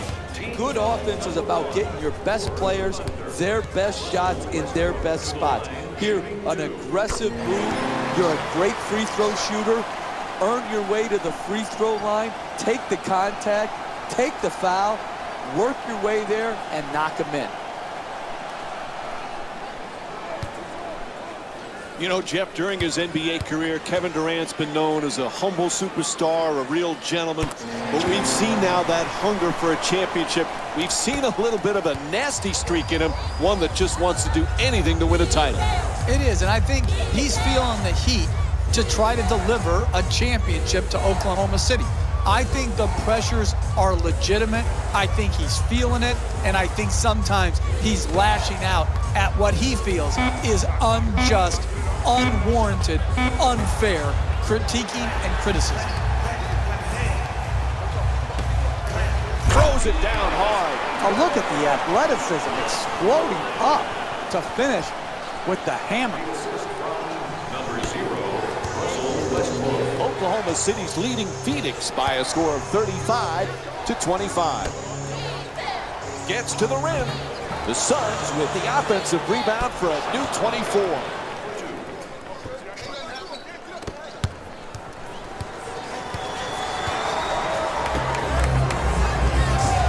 Durant, the jumper. Can't hit the 2.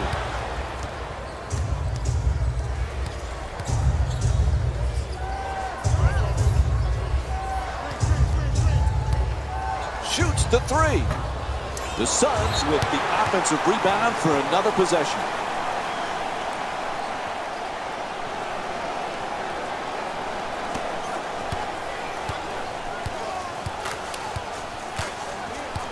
Westbrook against Bledsoe.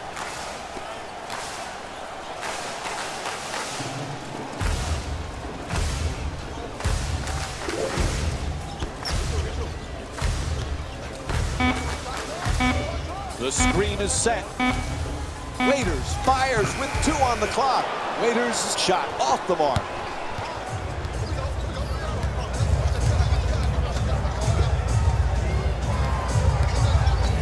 Fires for 2. And Steve Adams with his 6th rebound. Puts it up. Knocks it down. That's a 2-pointer. And Enes Kanter with 12 points. Sometimes the simplest plays are the hardest ones to execute. Good layup. Booker against Waiters. Goes to the reverse. That's a 2. Phoenix is shooting 38% from the field.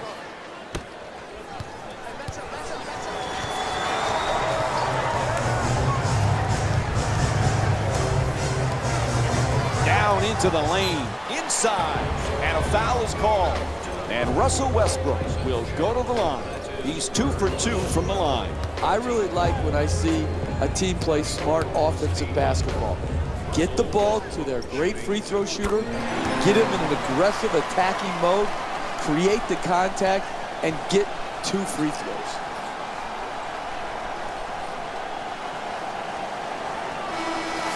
Entering the game for the Thunder, number 21, Andre Roberson. Subbing in for the Suns, number 20, Archie Goodwin. No back-to-back free throws here. He misses the second. Bledsoe's denied.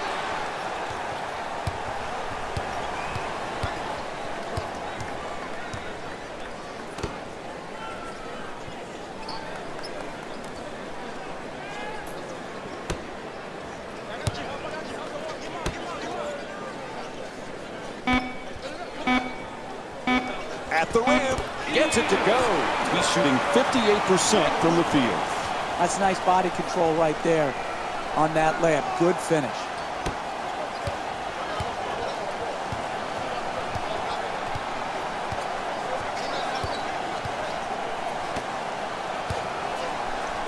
Getting to the basket, a pretty Euro step. Tries the reverse layup, can't finish. Getting the ball to the rim is so important to winning basketball. Great offense, great look. Just couldn't knock it in. Durant, the jumper. Shot from downtown, no good. I like it. I'm seeing more effort in the last couple minutes than we saw in the first half. It may not result in a win here tonight, but the effort is something they can build on going forward. Westbrook against Bledsoe. Durant's looking for position in the paint. To the rim. Can't get the layup to drop. You never know in this league. You just work for 48 minutes. Challenge shots, make it hard on the other team. You can get back in the game. Team foul number 3 for Oklahoma City. Steven Adams to the line, shooting 2. Nope. First free throw won't go.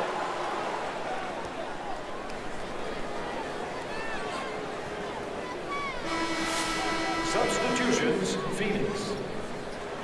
Stepping in for the Thunder, number 3, Dion Waiters.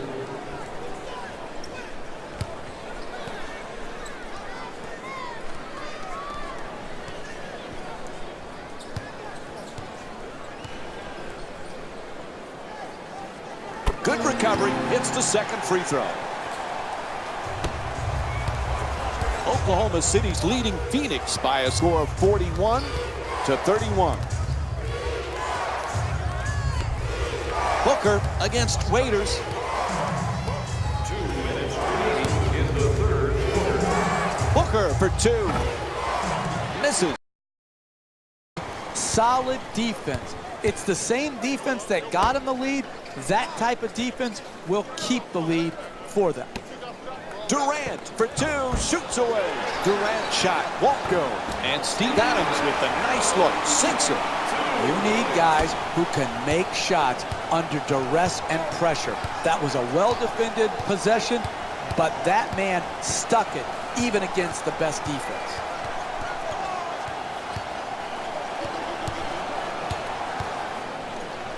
To the rim, and Eric Bledsoe with a nice play.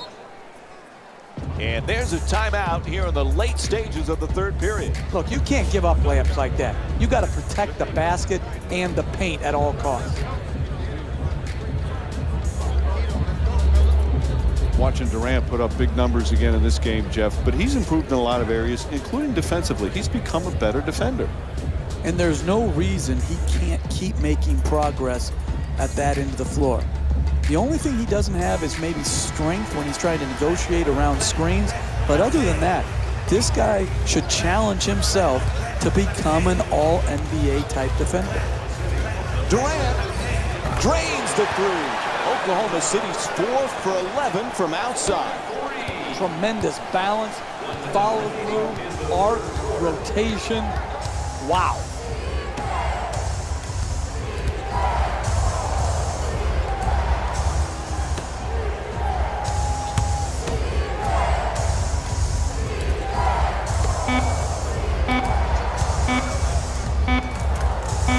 Fires as the shot clock expires. Puts it in. The Suns down by 11. You're not going to see a better possession in the NBA from both sides of the ball. Good defense, good offense won out that time. Westbrook fires. The Thunder with the offensive rebound to keep it alive. It's good.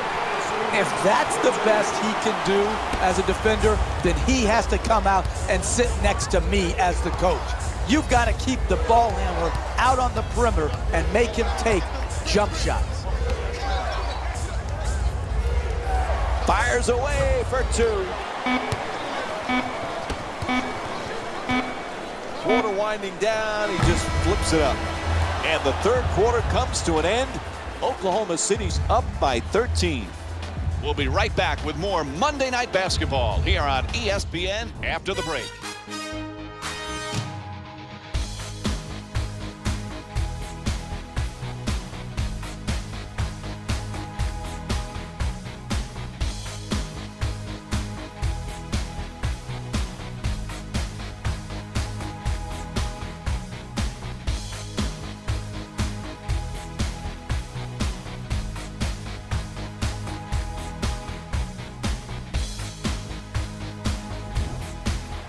Fourth quarter set to begin. Things looking good. The opening minutes crucial right now here in the fourth.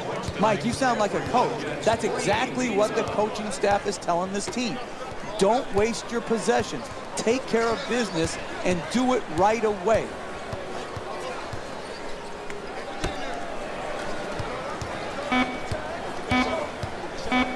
Bledsoe on the drive. Has to put it up. Shot clock with 1 remaining. Jump shot won't go. We're seeing some outstanding defensive work, forcing the offensive team into late shot clock shots, which are very low percentage. Waiters against Goodwin. In the paint, gets it to go. Oklahoma City's shooting 42% from the field here tonight. That's just a nice layup right there.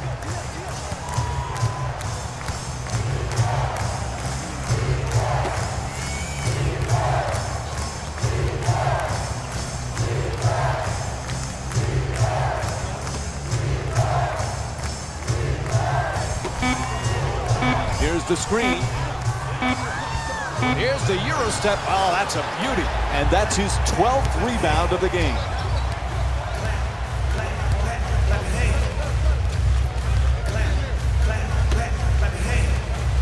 Throws it down the rim. Oh, that's a sweet finish right there. Dunking the ball with strength and force. Number 5, Victor Oladipo.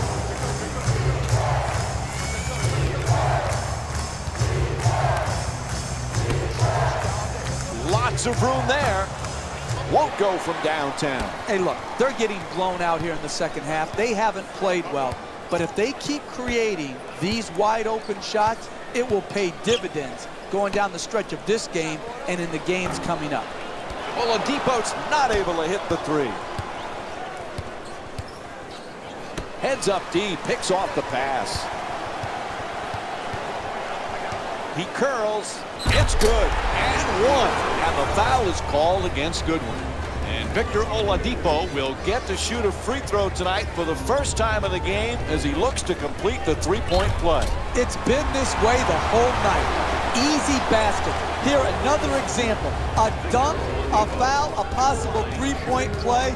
Over and over again, we've seen the same mistake.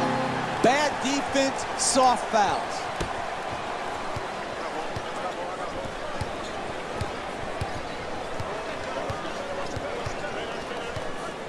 Goes to the goal.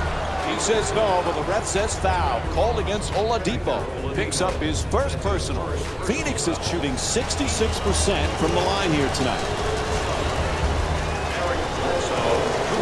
First free throw, good.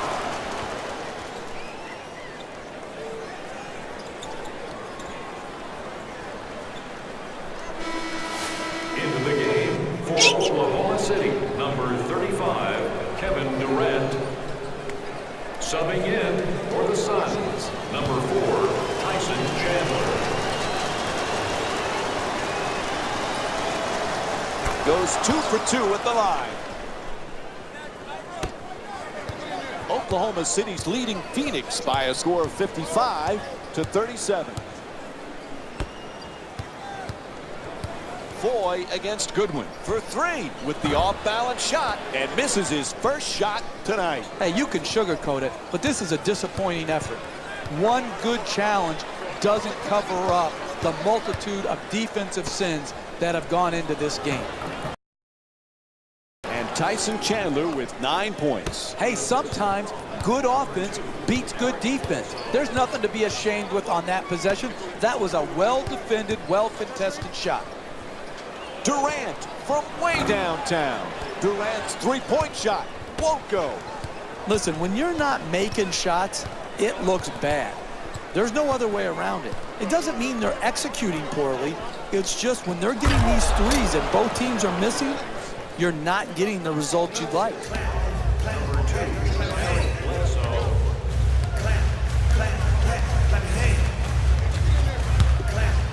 Durant fires away for 2.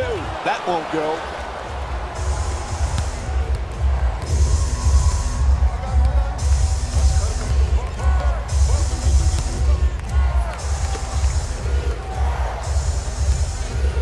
Fires from three-point range.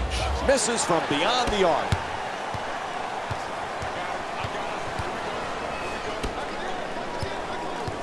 Durant for 2. Nails it. And Kevin Durant with 10 points. And that's just a joke right there defensively. You want to win, you close out harder. You can't just give up uncontested two-point shots.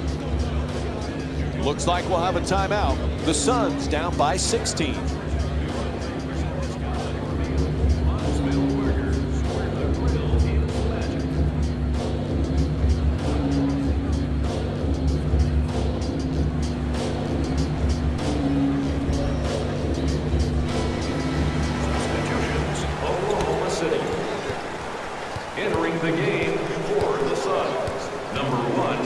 Bledsoe on the drive.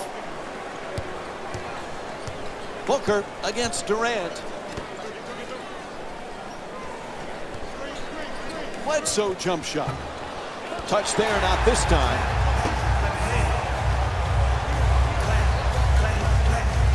To the reverse. Puts it in. A two-pointer.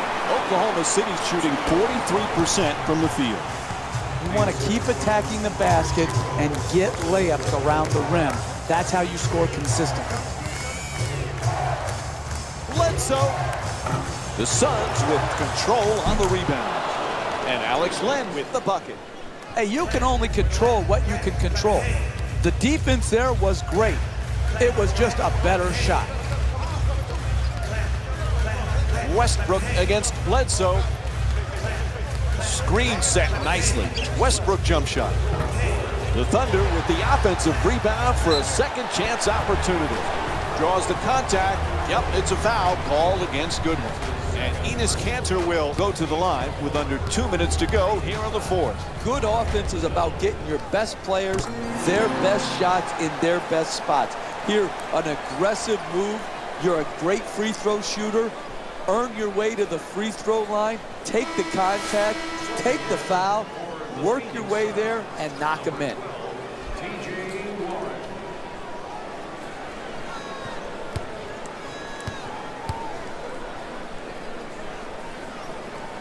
And Enes Kanter with 18 points. Oklahoma City's leading Phoenix by a score of 61-43.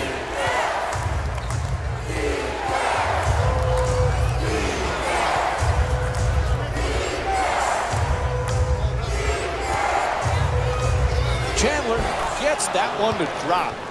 Tyson Chandler with 13 points and 9 rebounds.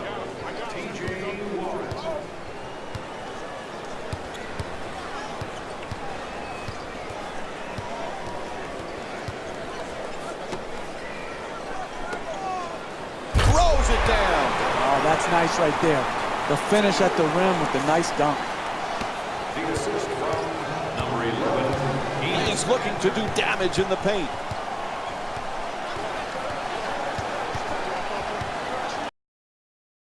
So shot blocked.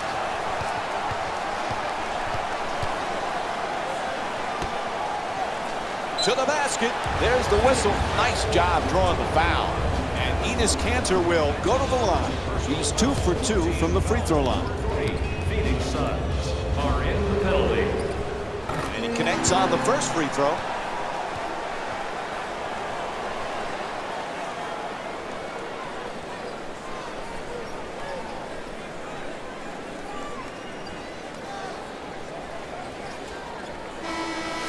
Into the game for the Thunder, number 5, Victor Oladipo.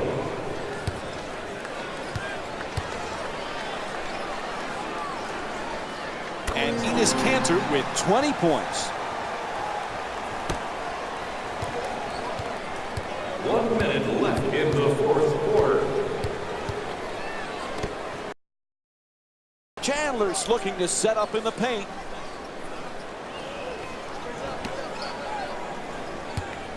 Bad pass stolen by Oladipo.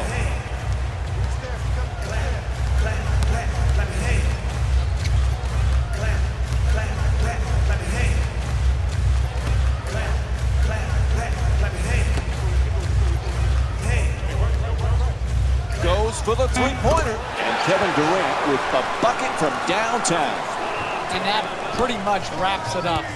The rest of the game is a waste of my time.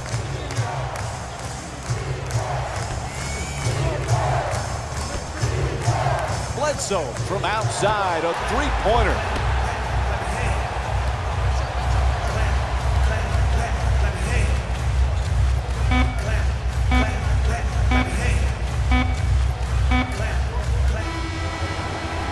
And the game is over. The final score is 68-45. For Jeff Van Gundy and our entire EA Sports crew, this is Mike Breen saying good night.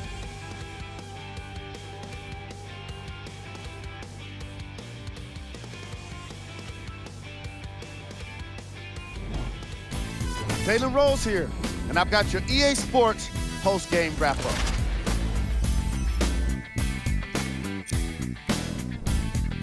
The Thunder put their opponents away in a blowout. What really stood out for me is how many times they scored on second-effort plays. It takes heart to keep up that kind of execution, and these guys were guys who put up the most points for the Oklahoma City Thunder. The Suns seemed to give up on this game as it got more challenging. Losses like this become main discussion topics in the media. So hopefully this team is ready to answer the tough questions. It's not going to be fun.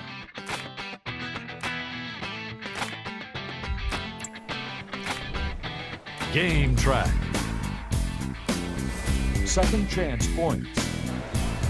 The Oklahoma City Thunder were most impressive in the way they turned their effort into second chance points. If I was their coach, I'd be very proud of the team for the way they played with heart.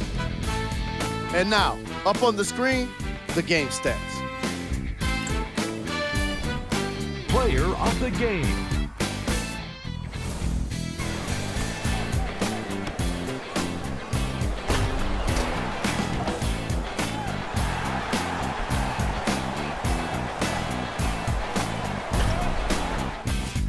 And here we have a look at the stats.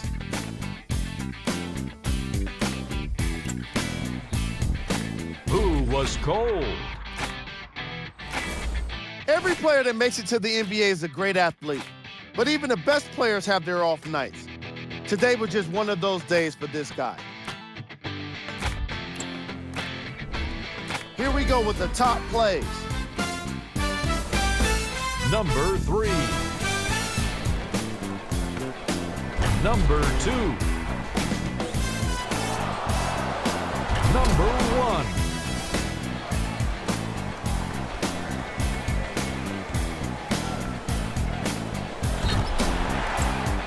On behalf of ESPN on EA Sports, I'm Jalen Rose, and it's been our pleasure to present you with some NBA basketball.